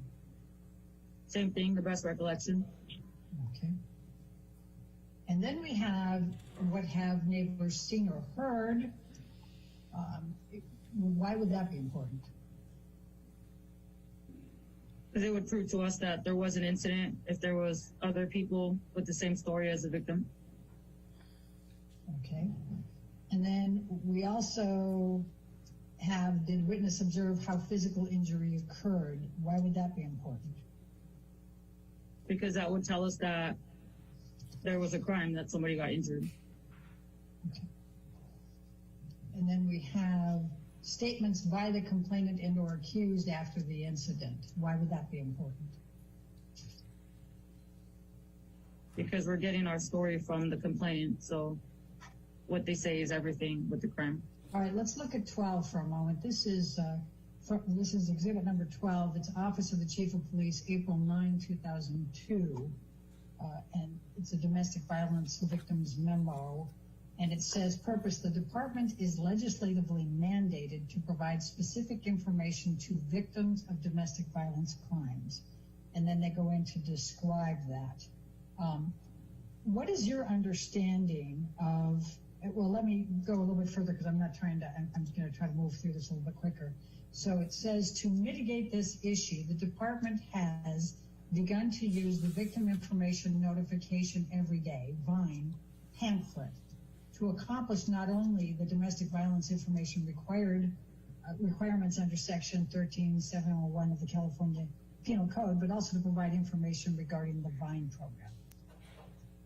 Did you have a copy of that pamphlet? Was that something that was given to you? Yes. Okay. And was that something that you typically provided then, as it says you should, to victims of domestic violence? Yes.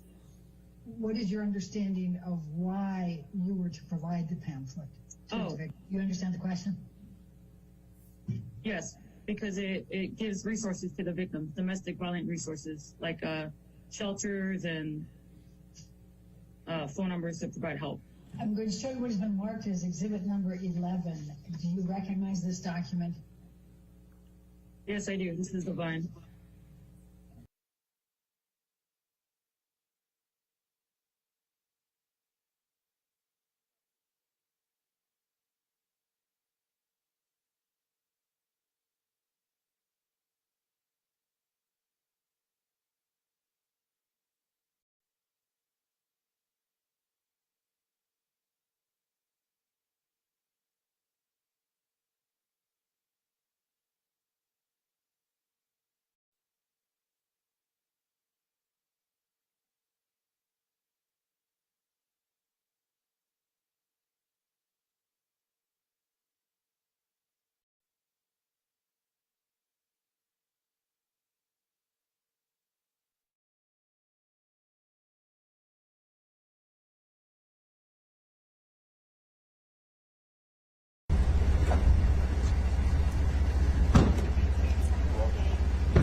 Back in the little room again.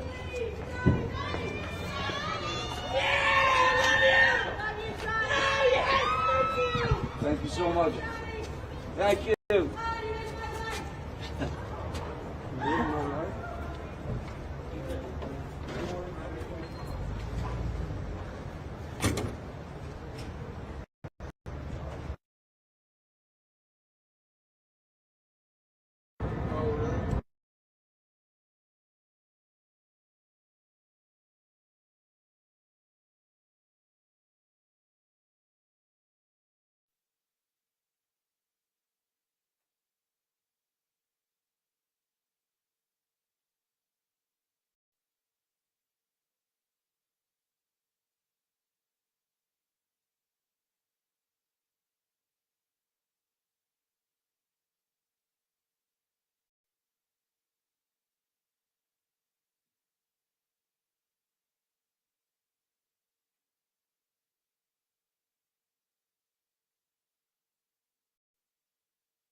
Circuit Court of Fairfax County is now in session. The Honorable Penny Estarati presiding. Good morning, Judy. All right, good morning. All right, do we have any preliminary matters before? Okay. Sure.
All right, are we ready for the jury then? Yes, sir. Okay.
Good morning, ladies and gentlemen. Please be seated. All right, your next witness. Yes, good morning, Your Honor. Mr. Depp calls Officer Tyler Haddon. And ladies and gentlemen of the jury, the first part of the testimony you will hear is questioning by Ms. Heard's counsel, and then we'll let you know when Mr. Depp's counsel takes over the question. All right, thank you. By deposition. Thank you.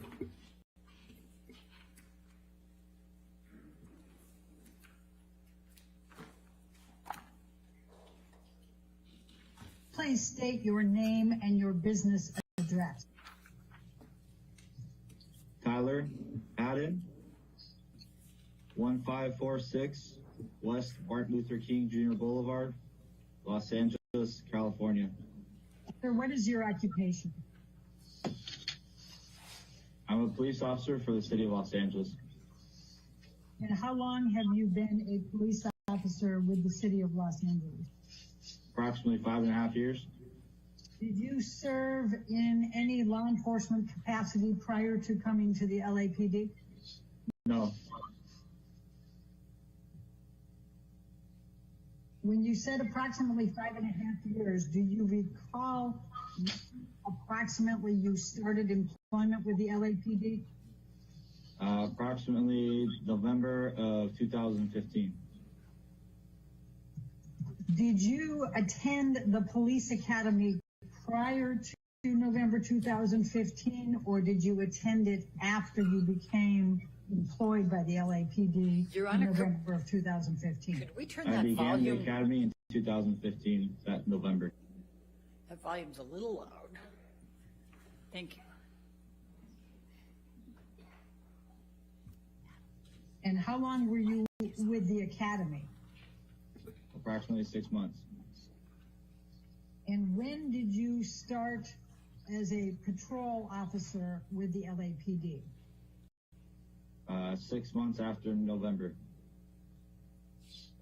Can you recall your date when you started patrol? I don't recall the exact date, no. And that would be end of May of 2016? Correct. And was the first training officer that you worked with on patrol Melissa Syons? Yes. Question, when did you first have body-worn video assigned to you? I'm not sure of the exact date. Approximately when? Approximately 3 months into working patrol. So maybe during the summertime. The summer of 2016? Correct. When you started working with Melissa Syons as your training officer, did Officer Syons have body-worn video? Not at the time I worked with her. How much training did you have on domestic violence while you were at the academy? I don't recall the exact amount of time. Approximately how much? 20 hours, approximately. Okay. So just to make sure that I understand, because you had a few disjointed questions and answers. So it was your understanding as of May 2016 that if you answered a call for domestic violence and there was evidence of a crime, even if the victim did not want to press charges, that you had to take a report. Is that correct? If there's evidence of a crime, yes. So your best recollection today is that you had been on patrol as a probationary officer somewhere between a week and 3 weeks before answering the May 21, 2016 domestic violence call at Eastern Columbia building. Is that correct? Correct. Do you recall any of the other incidents that you reported to that evening of May 21st, 2016? No. At all? Any part of them? Nope. So this was new for you working with Officer Syons, is that correct? Correct. And as the probationary officer, then you would defer to Officer Syons, is that fair? Correct. And if you could just describe to me what your understanding of Officer Syons' role was to you as your training officer in May 2016? To teach me and guide me in how to become complete the duties of being a law enforcement officer. Officer Haddon, under your understanding of the LAPD rules in 2016, if a victim of domestic violence said that the altercation was only verbal, would that require you to write a report? No. Okay. Now, I'm going to ask you to take a look at the first page of what has been marked as deposition exhibit number 1. It's Haddon it's actually number 3, my apologies. And this is an incident recall. What is your understanding of what this document is, Officer Haddon? It's essentially what is given to us on our computer. And what do you mean is given to us on our computer? In our car. Right, so what happens? So when we're assigned a radio call, the radio call comes to our computer in our car, and this is what we see on our screen, but in a different format. Now, how was this particular call characterized by the dispatch, at least initially? Initially, it was dispatched as a domestic radio call. Okay. And what does domestic radio call mean to you? That there's some type of, whether it's disagreement all the way up to a violent crime that's occurred between two people that are in some type of relationship or have some children in common.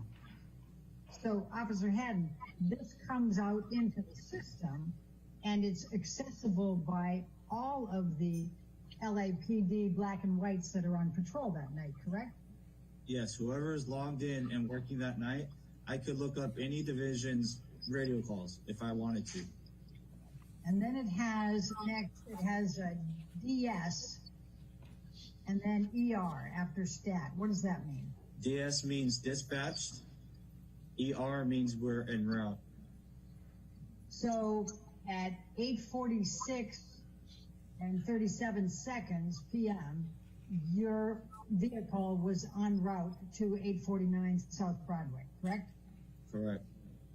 Do you recall how far away you were? I do not recall.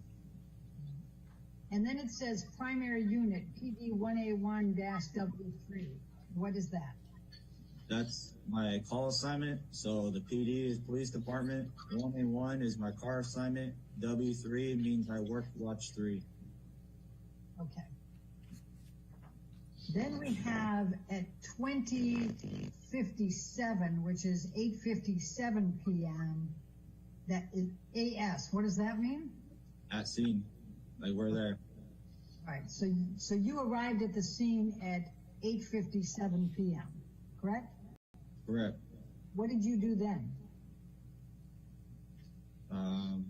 We walked to the location.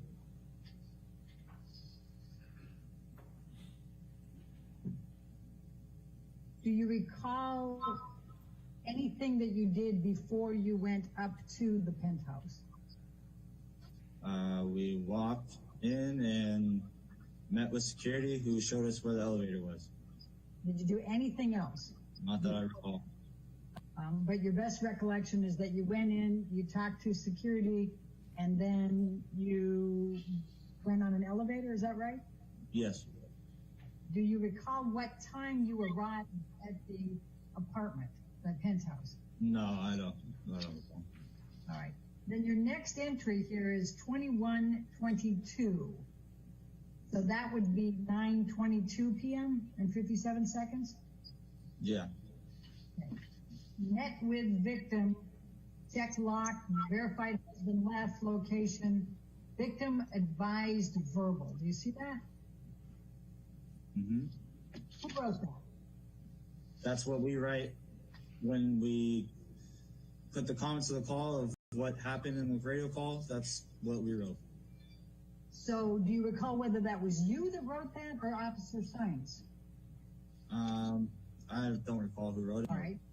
And so you were back in your vehicle by 9:22, is that correct? Approximately, yeah. Well, if you wrote this at 9:22, would it be fair to say you were back in your vehicle writing this? Yes. Okay. Now, did you take a report? We issued a business card. I asked, did you take a report? No, Why not? because the victim didn't request a report, and during our investigation, we didn't reveal that we needed to take a report. So who decided to use the words victim advised verbal dispute? Whoever created the comments of the call used the word victim. Whoever gave the comments of the call used the word victim. So I don't know who that was. And I'm even more specifically asking who chose the language advised verbal dispute. It was either my partner or I. I don't recall who. Now, what is the significance of writing down verbal dispute? We're writing what happened, what we believe is happening, and what our investigation revealed. But you were not present at any time when Ms. Heard discussed whether there was any type of verbal argument. Is that correct? Was I there? Yes. Was I speaking to her? No.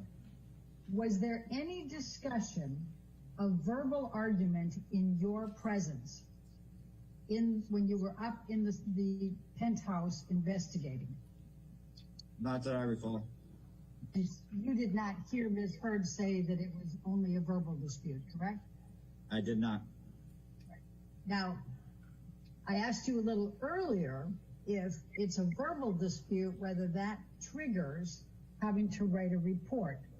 And you indicated that it does not. Am I accurately characterizing that? Correct. Okay. Now, here, in addition to the victim advised verbal dispute, says and refused to give any further information. You see that? Yes. Question. Okay, so if the victim does not want to press charges and advises that it's a verbal dispute, then that would not trigger you writing a report. Is that your understanding of LAPD?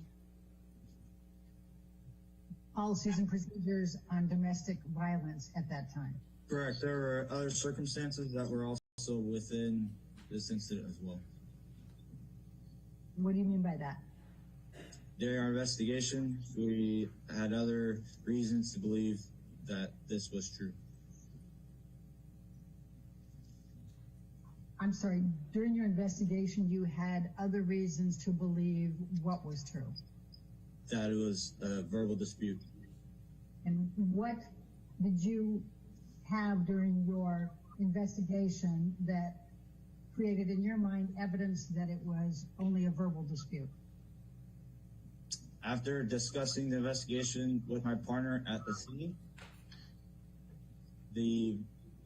Ms. Heard refused any medical treatment and had no visible injuries. There was no sign of struggle, and the victim, the witness that was there that I spoke with was uncooperative as well. Anything else? At this time, that's all. Okay. Now, you recall seeing that Ms. Heard was in tears and was crying and red-faced. Would you agree? Correct. From a distance. Well, from a distance, Ms. Heard was in tears, crying, and had a red face, correct? Correct. Why did you issue a business card? It's part of our policy. We're supposed to issue a business card, and it shows that we are there and completed an investigation. And if she would like us to come back, we offered that assistance that we can come back at another time if she feels like She just come back. Did you take any notes at all? Note of what? Notes during the time that you were investigating this call? No. Did you take any notes after you got back down to your car about the call? No. Did you take any pictures? No. Did you record anything? No. Would it be fair to say that on 5/21/2016 at 9:22 p.m., you and your training officer, Science, considered this incident closed? I said, yes, that is correct. At that time, we pressed enter and the call went off my screen, meaning it was completed. Did you ever have anything come up on your screen again relating to this incident that evening? Not that I recall. All right. At the time that you closed out this incident on your screen at 9:22 on 5/21/2016, did you know that this call involved Johnny Depp? No.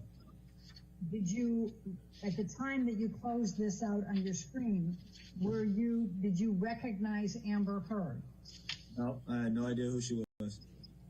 And is it fair to say that you considered these people to be, quote, just citizens, end of quote? That's correct.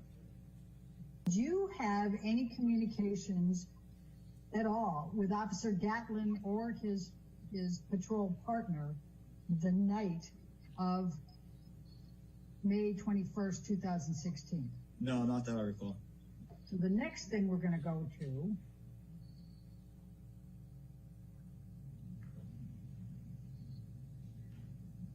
is the CAD summary, which is at page 12 of exhibit number 3. And this is a CAD summary report, and it also has the name DFAR report at the top, and it's for 5/21/2016, and says specifically Officers Haddon and Officer Sines. Do you see that? Yes. Typically, when you would arrive for your shift, was there a period of time that you would do things maybe at the precinct or whatever before you get into your vehicle and log on and go forward? Yes. All right. What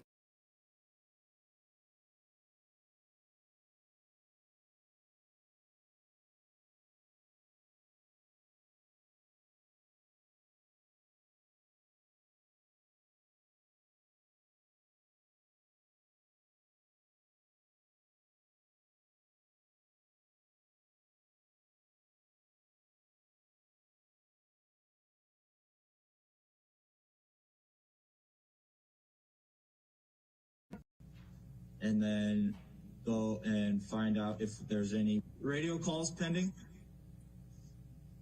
Okay. And so how long would it typically take for you to do all those things, from putting your uniform on through the time you start checking for radio calls? I'm not sure. Approximately an hour. All right. How many police officers, patrol officers were part of that roll call? I don't know the exact number. I'd say approximately 30. Okay. And when you said you had to stand in line to check out your equipment, was it all 30 of those patrol officers that would get in line and check out their equipment? Yes, and supervisors. Okay. And what equipment were you checking out that night? A shotgun, a less lethal shotgun, mics for our cameras inside the car, pouches for our mics, batteries for our radios, keys for the cars, taser. I think that's about it right now. Do you have a recollection of there being cameras inside your car back on May 21, 2016? Yes, I believe so. Now, when you arrived at the penthouse, you saw that there was a female holding and embracing Ms. Heard, correct? I believe it was when I was leaving the location, when we were getting ready to leave. Okay. Now, you believed that Ms. Heard was uncooperative because she was being emotional, crying, was refusing that she was hurt, and she didn't know initially whether she wanted to file a report or not, and then she didn't want to file a report, correct? Correct. Now, you said that Officer Science told you later that Ms. Heard called the number on the business card. Do you recall when Officer Science told you that Ms. Heard called the number on the card? No, I don't recall. Do you recall approximately how much time you spent at the penthouse speaking with either the male or with Ms. Heard or looking at the premises that night? I don't recall right now. Do you recall roughly whether it was 15 minutes, half hour, hour? I don't recall. I'm going to ask you to take a look at what has been marked as deposition exhibit number 17. I'll just scroll down so you can see that. Hold on. Do you recognize the person in this photo? I believe that's Ms. Heard. All right. Is this the same person you saw on the night of May 21st, 2016, when you arrived sometime after 9:04 p.m.? And do you recall seeing the red marks that are reflected on this exhibit number 17 on Ms. Heard? No, I was never this close to be able to examine her face. You were never close enough to Ms. Heard to be able to examine her face? Is that what you said? Correct. Okay. If you had seen this mark close enough to be able to see it, would you have believed you had an obligation to prepare a report? No, because I don't know what this is from.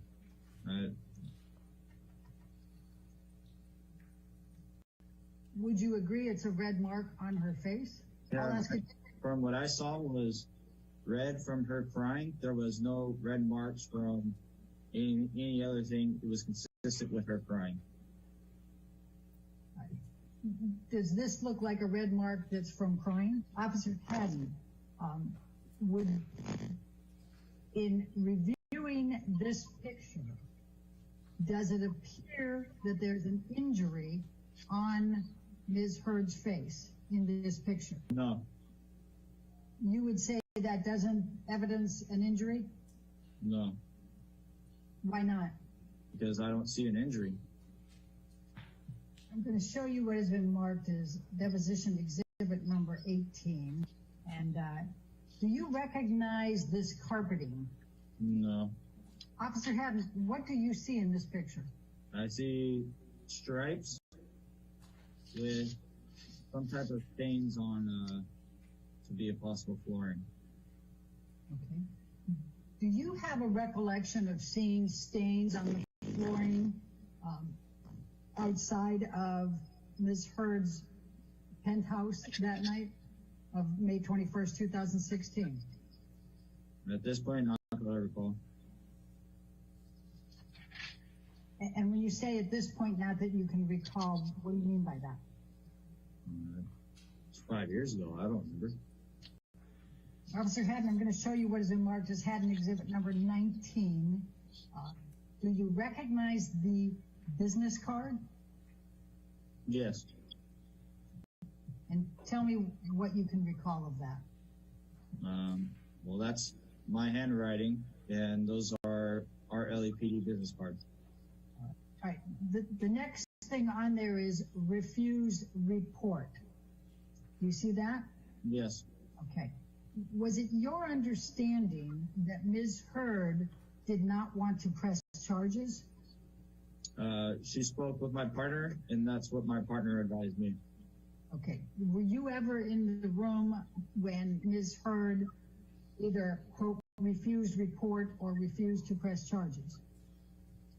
I believe we offered her one final chance before we gave her the business card if she needed medical treatment or a report, and she declined at that time, and that's when we issued this business card. And what did you mean by report? An official investigative report. Is that the victim's choice to write, whether you write an official investigative report? Yeah. A citizen can ask for a report for anything, essentially, with LAPD. But do you have an obligation as an LAPD patrol officer to write a report if you see injuries or property damage? If there's evidence of a crime, yes. And when you say if there's evidence of a crime, would injuries and property damage constitute evidence of a crime? If there's evidence of a crime, yes. Okay. Is there something different about what you're saying than what I'm asking? Well, I'm trying to understand when I say if you see evidence of injuries and property damage, is that evidence of a crime in your mind? Yes, if the person didn't do it themselves. I mean, I can damage my own property and it's not a crime. Okay.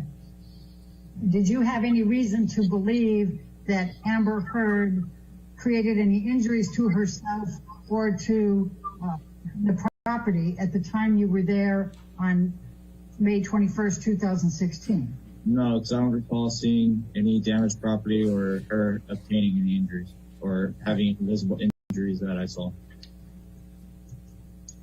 Now it says advised can call at later time if changes mind. What, if any, discussion did you have with Officer Sines about what that meant? Well, that goes with what I said earlier was a citizen can make a report about anything at any time. It's called an investigative report or just an incident report. So if she wanted a report, then she would call us back and we'll take a report. But at that point, you have already written into your system that the victim advised verbal dispute only, correct? Correct. And you did not write a report or take pictures or create any kind of record, did you, of anything that transpired there? Just the business part. I'm going to ask you, Officer Haddon, to take a look at what has been marked as deposition exhibit number 24. Do you recognize the person in this picture? Miss Heard? Well, do you recognize her as Miss Heard? No, I had no idea who she was. Do you recognize the person in this picture on Haddon exhibit number 24 as the person who was the subject of your and Officer Sines reporting to the Eastern Columbia building that evening? Correct. All right, so let's go to exhibit number 24. And what do you see in this picture with respect to whether there is any injury depicted on Ms. Heard? I see a female white, fair skin with pink cheek. I'm sorry, with a what? Pink cheek and pink eyes. All right. Do you recognize that as a potential injury on her face? Knowing what our investigation revealed, no, that pink's consistent with Brian.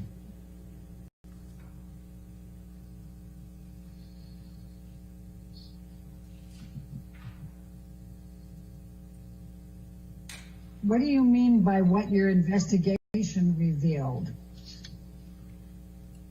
That it was a verbal dispute. And she refused that she had any injury.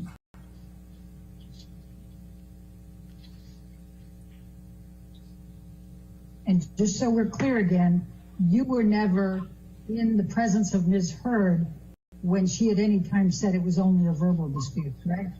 Correct. Now, would you as a police officer investigating, if you saw this, what's depicted in this picture, would you believe that you need to investigate further?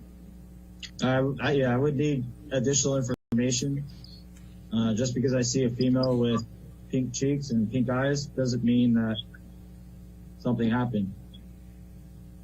They could they should be sad and crying that their dog died. Did you engage in any further investigation? No, the only investigation I did was part of speaking with my partner and then speaking with the witness. With the witness, the next door neighbor. And what did you discuss with the witness, the next door neighbor? I tried to obtain information of what occurred. What did you ask? Who, what, when, where, why. And what did he say? I don't remember his exact words, but he wasn't very coming with the information. I had very vague information as far as what he was telling me. What do you specifically recall the witness telling you? I don't recall. You don't recall at all? I don't recall specific words or sentences. Do you recall the witness taking you around and showing you property damage in the penthouse? No, I recall my partner and I doing a protective sweep, and that's it. You don't recall Josh Drew being with you and taking you through? I don't recall if someone else was with us or not. Do you recall one way or the other? I don't recall. All right. Now, you have a recollection of you and Officer Science going through the entire penthouse, is that correct? We did a protective sweep of the location that she was at. And tell me what you mean by protective sweep. We walked through the general housing area that she is at to make sure that there's no one else in it that shouldn't be there, or there's no one hurt.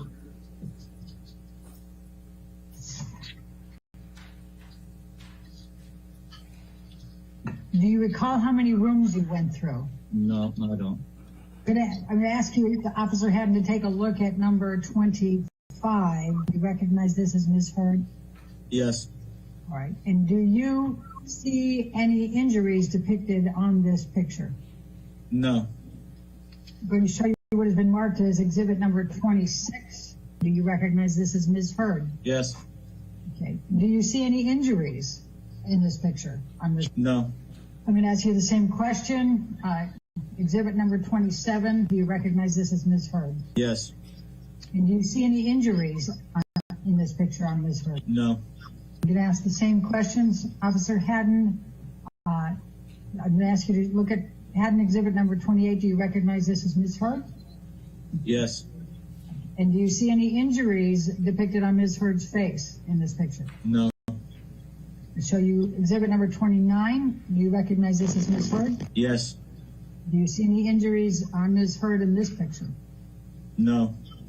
Now, you indicated that you and Officer Sines went through the apartment, correct? Correct. We did a protective sweep. Protective sweep. And in doing the protective sweep, you did go in the room, correct? I mean, I don't know exactly where we went, but we walked around what she claimed was her living quarters. Would you agree that if Ms. Heard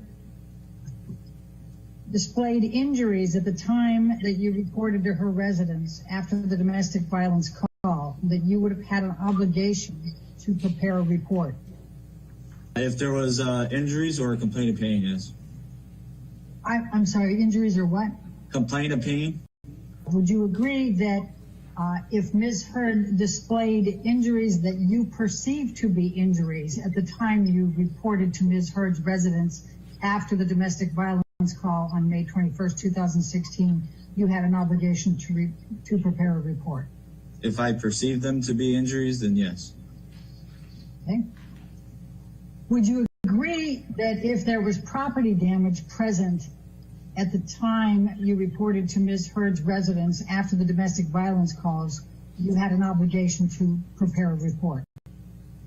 No, because if she's living there, that's her property, and she's being uncooperative and doesn't say that someone else did it, or anyone else did it, then I have no other information to go off of. She could have broken it herself. Officer Haddon, did you provide any pamphlets to Ms. Heard, you or Officer Sines, relating to domestic violence? I personally did not. Do you know whether Officer Sines did? I don't know. And ladies and gentlemen, at this point, counsel for Mr. Depp takes over the questioning.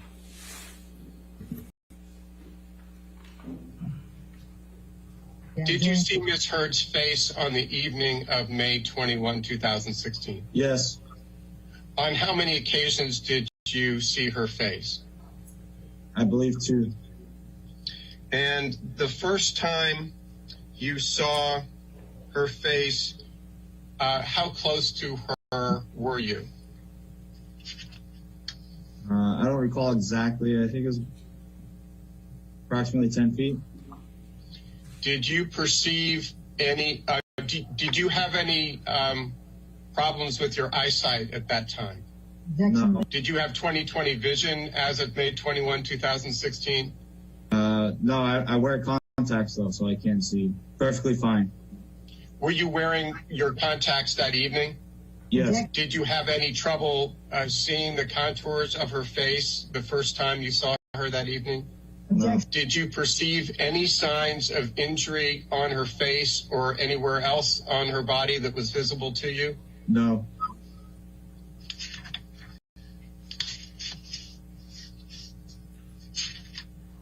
For how long a period did you view her face the first time you saw her that night? A few seconds, not very long. And how much later was the second time you saw Ms. Heard? Right before we left. And how close to her were you when you observed her face? Approximately 10 feet. Did you have a clear view of her face? Yes. Did you still have your contacts in at the time? Yes. Was there sufficient light that enabled you to actually see her face? I believe so. I believe it was, the light was a little dimmer, but it was still lit. Did you perceive any signs of injury to her face on that second occasion? No. Did you see any swelling of any kind on her face, either during the first time you saw her or the second time you saw her that night? No. Did you see any marks on her face, either the first time you observed her that night or the second time you observed her? Just the redness, which was consistent with her crying.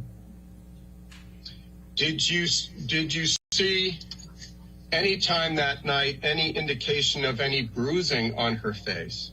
No. Did you see at any time that evening any indication or any sign whatsoever of any injury to her face? No. And going to your, was it the security, what was the term you used? The security sweep, is that correct? The protective sweep? Protective sweep.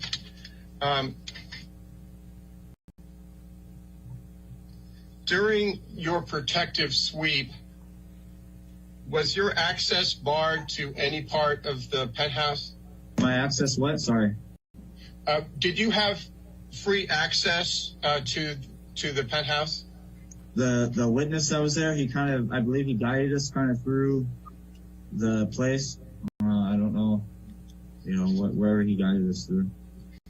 Did you see any broken glass anywhere in the penthouse where you did the protective sweep? Not that I remember. Were you looking for any signs of a disturbance? Yes. Why were you looking for signs of a possible disturbance? Signs of, or any evidence that a crime has occurred. Is that standard procedure, a police procedure? Yes. And why do you look for potential signs of vandalism or disturbance to property in the course of a domestic violence allegation or possibility? Just because that tends to happen when some type of domestic altercation occurs between two people. Did you see any sign of any kind of property damage or vandalism that evening? Not that I recall. Did you see any signs of spilled wine on the floor? Not that I recall. If they were visible or a complaint of pain. Do you recall some questioning from Ms. Heard's counsel, Ms. Bredehoft, about a man who led you through the penthouses on the evening of May 21, 2016? Yes. Did you describe him as uncooperative? Yes. Let me ask another question. Was he cooperative with your inquiries that evening? No. What do you mean by that? I attempted to gather information of who the husband was, and what occurred, and where he possibly went, so we could interview kind of all the different parties. And he wouldn't even give me a name of who the husband was. And how long did you interact with that person who in fact is Josh Drew? I'd say approximately 5 to 10 minutes.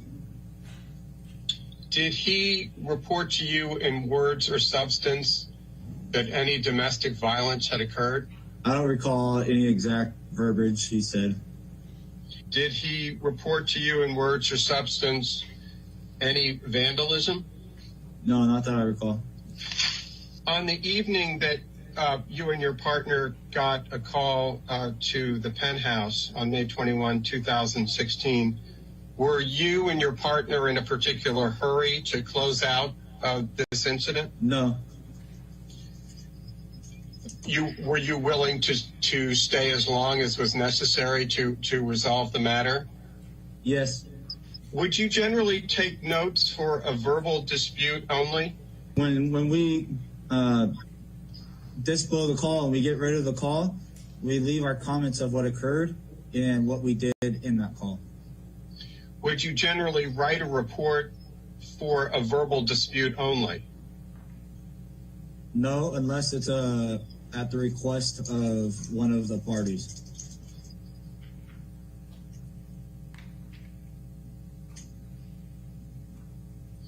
When you were typing in your computer to add text to a call, is it common to refer to the focus individual in the call as a victim, whether a crime has been committed or not? Yes, because that's how the call was broadcasted and created. Ladies and gentlemen, at this point, counsel for Ms. Heard completes the questioning. Now, there was another woman that was present as well, correct, that night? I believe so, yes. Do you remember testifying earlier that at the end she was holding and embracing Ms. Heard? Yeah, I believe she's sitting on the couch when we left. Did you interview that woman? No, she was with Ms. Heard when my partner was speaking with her, I believe. I never spoke to her. Did you ever attempt to interview that woman that was on the couch who was embracing Ms. Heard? No, because I was speaking with the gentleman outside. Do you know whether Officer Science ever attempted to interview that woman who was sitting on the couch? I am unaware. Okay. Now, let's go back to the description that you gave, and you responded again to it with Mr. Chu, that she was crying and had a red face, and you said the redness was consistent with crying. Do you recall that? Yes. Okay. Why was she crying? I don't know. That's a great question. I don't know why she was crying. Did you ask her? I personally did not because my partner interviewed her. Then when you downloaded with your partner later, did you ask Officer Science why Amber Heard was crying? No, my partner never advised me. She spoke with her and while I was speaking with the gentleman. Do you recall that you testified that there was another woman who was embracing Ms. Heard on the sofa at the end of your visit? Yes. Do you recall asking why she was embracing and holding Ms. Heard? Why did you not ask either the other woman or Ms. Heard why the woman was embracing and holding Ms. Heard? Why I did not is because we were trained in the academy to separate the parties and to try and attempt to build a rapport with the individual we're speaking with. Therefore, it was two females and my partner was female, so therefore my partner spoke with the females. Would it be fair to say you deferred to Officer Sines to conduct any type of investigation with both Ms. Heard and the other woman who was embracing her? I know my partner spoke with Ms. Heard. I am unaware. I cannot testify if she spoke with the other female. When you said you learned at the academy to divide up the parties, was it your understanding that parties meant the victim and the suspect? All parties. Do you know whether anyone made an attempt to divide up the woman from Ms. Heard, the woman that was embracing her? I'm unaware. Okay. Now, the redness that you said was on Ms. Heard's face when she was crying and emotional, could it also have been consistent with injury? I do not think so. I perceived it as redness from crying. Did you consider whether the redness on the face might be from something in addition to crying? No, I did not. And you had never met Ms. Heard before, correct? Never even seen her. And would it be fair to say that you don't know what Ms. Heard's, what her characteristics are for swelling, bruising, redness, correct? Correct. I'm going to ask you, Officer Haddon, to look at what has been marked as Haddon Exhibit number 8, and it's from the Office of the Chief of Police, and it's dated November 24, 2014, and the subject is Domestic Violence Supplemental Report, Form 15.40.02 revised. Do you see that? I do. This was provided to us by the LAPD in response to our document requests. Did you have an understanding that there was a domestic violence supplemental report form that was in place as of May 21st, 2016? Yes. I'm going to show you what is Exhibit number 9, and this is called Domestic Violence Supplemental Report. And it is something, is it your understanding that the police officer fills this out? Yes, we fill it out. Okay.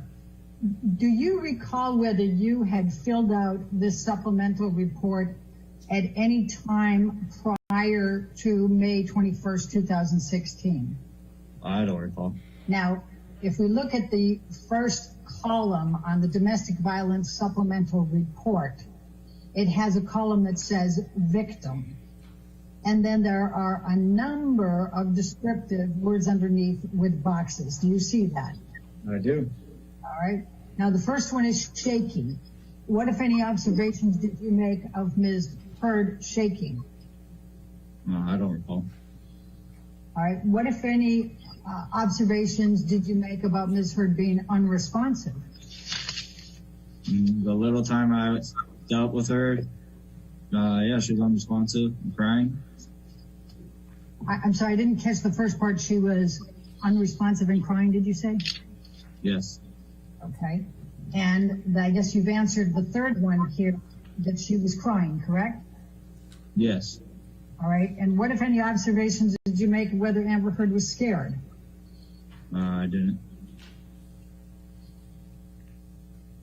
You didn't what? I did not observe. I'm sorry, are you finished with that answer? It sounded like it was a half. I just want to make sure you. Yeah, I did not observe her being fearful. Okay, but Ms. Heard did not want to file a report, correct? Correct. She did not want to press charges, correct? Correct. And she did not want to tell you the name of her husband, correct? I don't know because I didn't talk to her. Well, do you recall testifying earlier that Ms. Heard was uncooperative? Yes, she was uncooperative with my partner. All right. And do you recall testifying that Ms. Heard was uncooperative because she was emotional, she was crying, she wasn't sure whether she wanted to file a report or not, and she was not, then she said she did not want to? Yes, that's what she had spoken with my partner about. Do you know why Ms. Heard did not want to file a report, or did not want to press charges? No, I did not. Officer Haddon, I'm going to show you what has been marked as deposition exhibit number 10, and I'm going to have you looked at it. It starts out with field notebook divider, domestic violence laws, LAPD form 18.30.02. And it has the date. This is date of January 31, 2010 at the bottom with the footnote. I'm going to just direct your attention here to case preparation, and this is relating to domestic violence laws. Case preparation says, note the complainant's emotional and physical condition. Do you see that? Yes. Okay. And then ensure all evidence is gathered and preserved, e.g. bloodied clothing, damaged bones, damaged property. You see that? Yes. Okay. Did you or Officer Sines provide any kind of notes relating to Ms. Heard's emotional and physical condition on May 21, 2016? No. Did you or Officer Sines ensure all the evidence was gathered and preserved, including the damaged property? I said no, and all these things would have been documented if there was a report.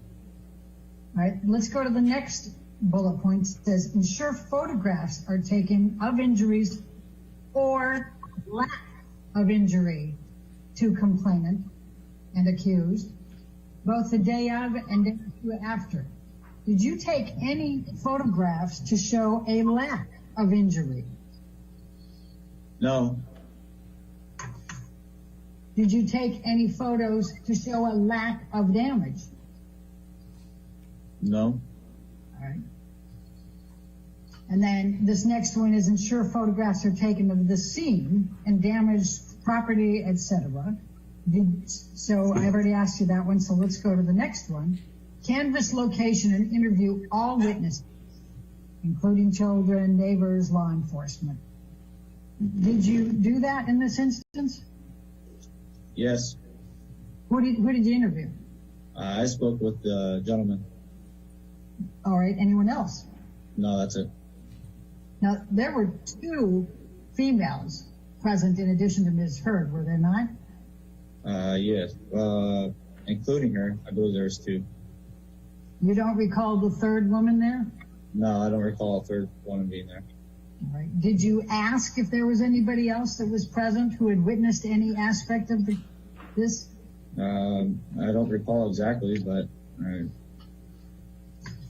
Let's go to exhibit number 11. So what did you determine this call was after your investigation? Dispute, a verbal dispute. It's not against the law to argue. I argue in my life. So you decided that there was only a verbal dispute, therefore it didn't constitute domestic violence? From the information or lack of information I was able to receive from the witness and the information my partner gathered, yes. Is it your understanding that a police officer can be brought up on charges of misconduct if they engage in neglect of duty? Yes. Right. Is it also your understanding that a police officer can be brought up on misconduct charges at the LAPD if they violate department policies, rules, or procedures? Yes.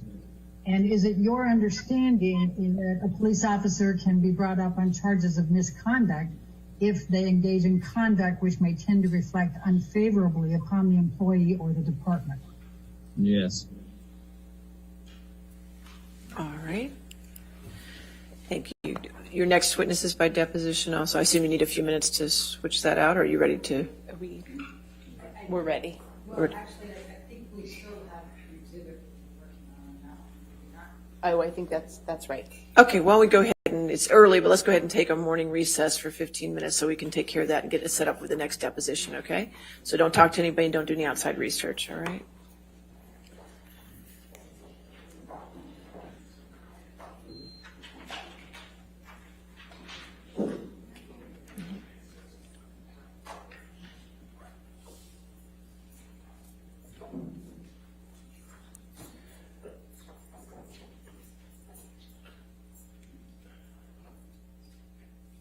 All right, which exhibit did you?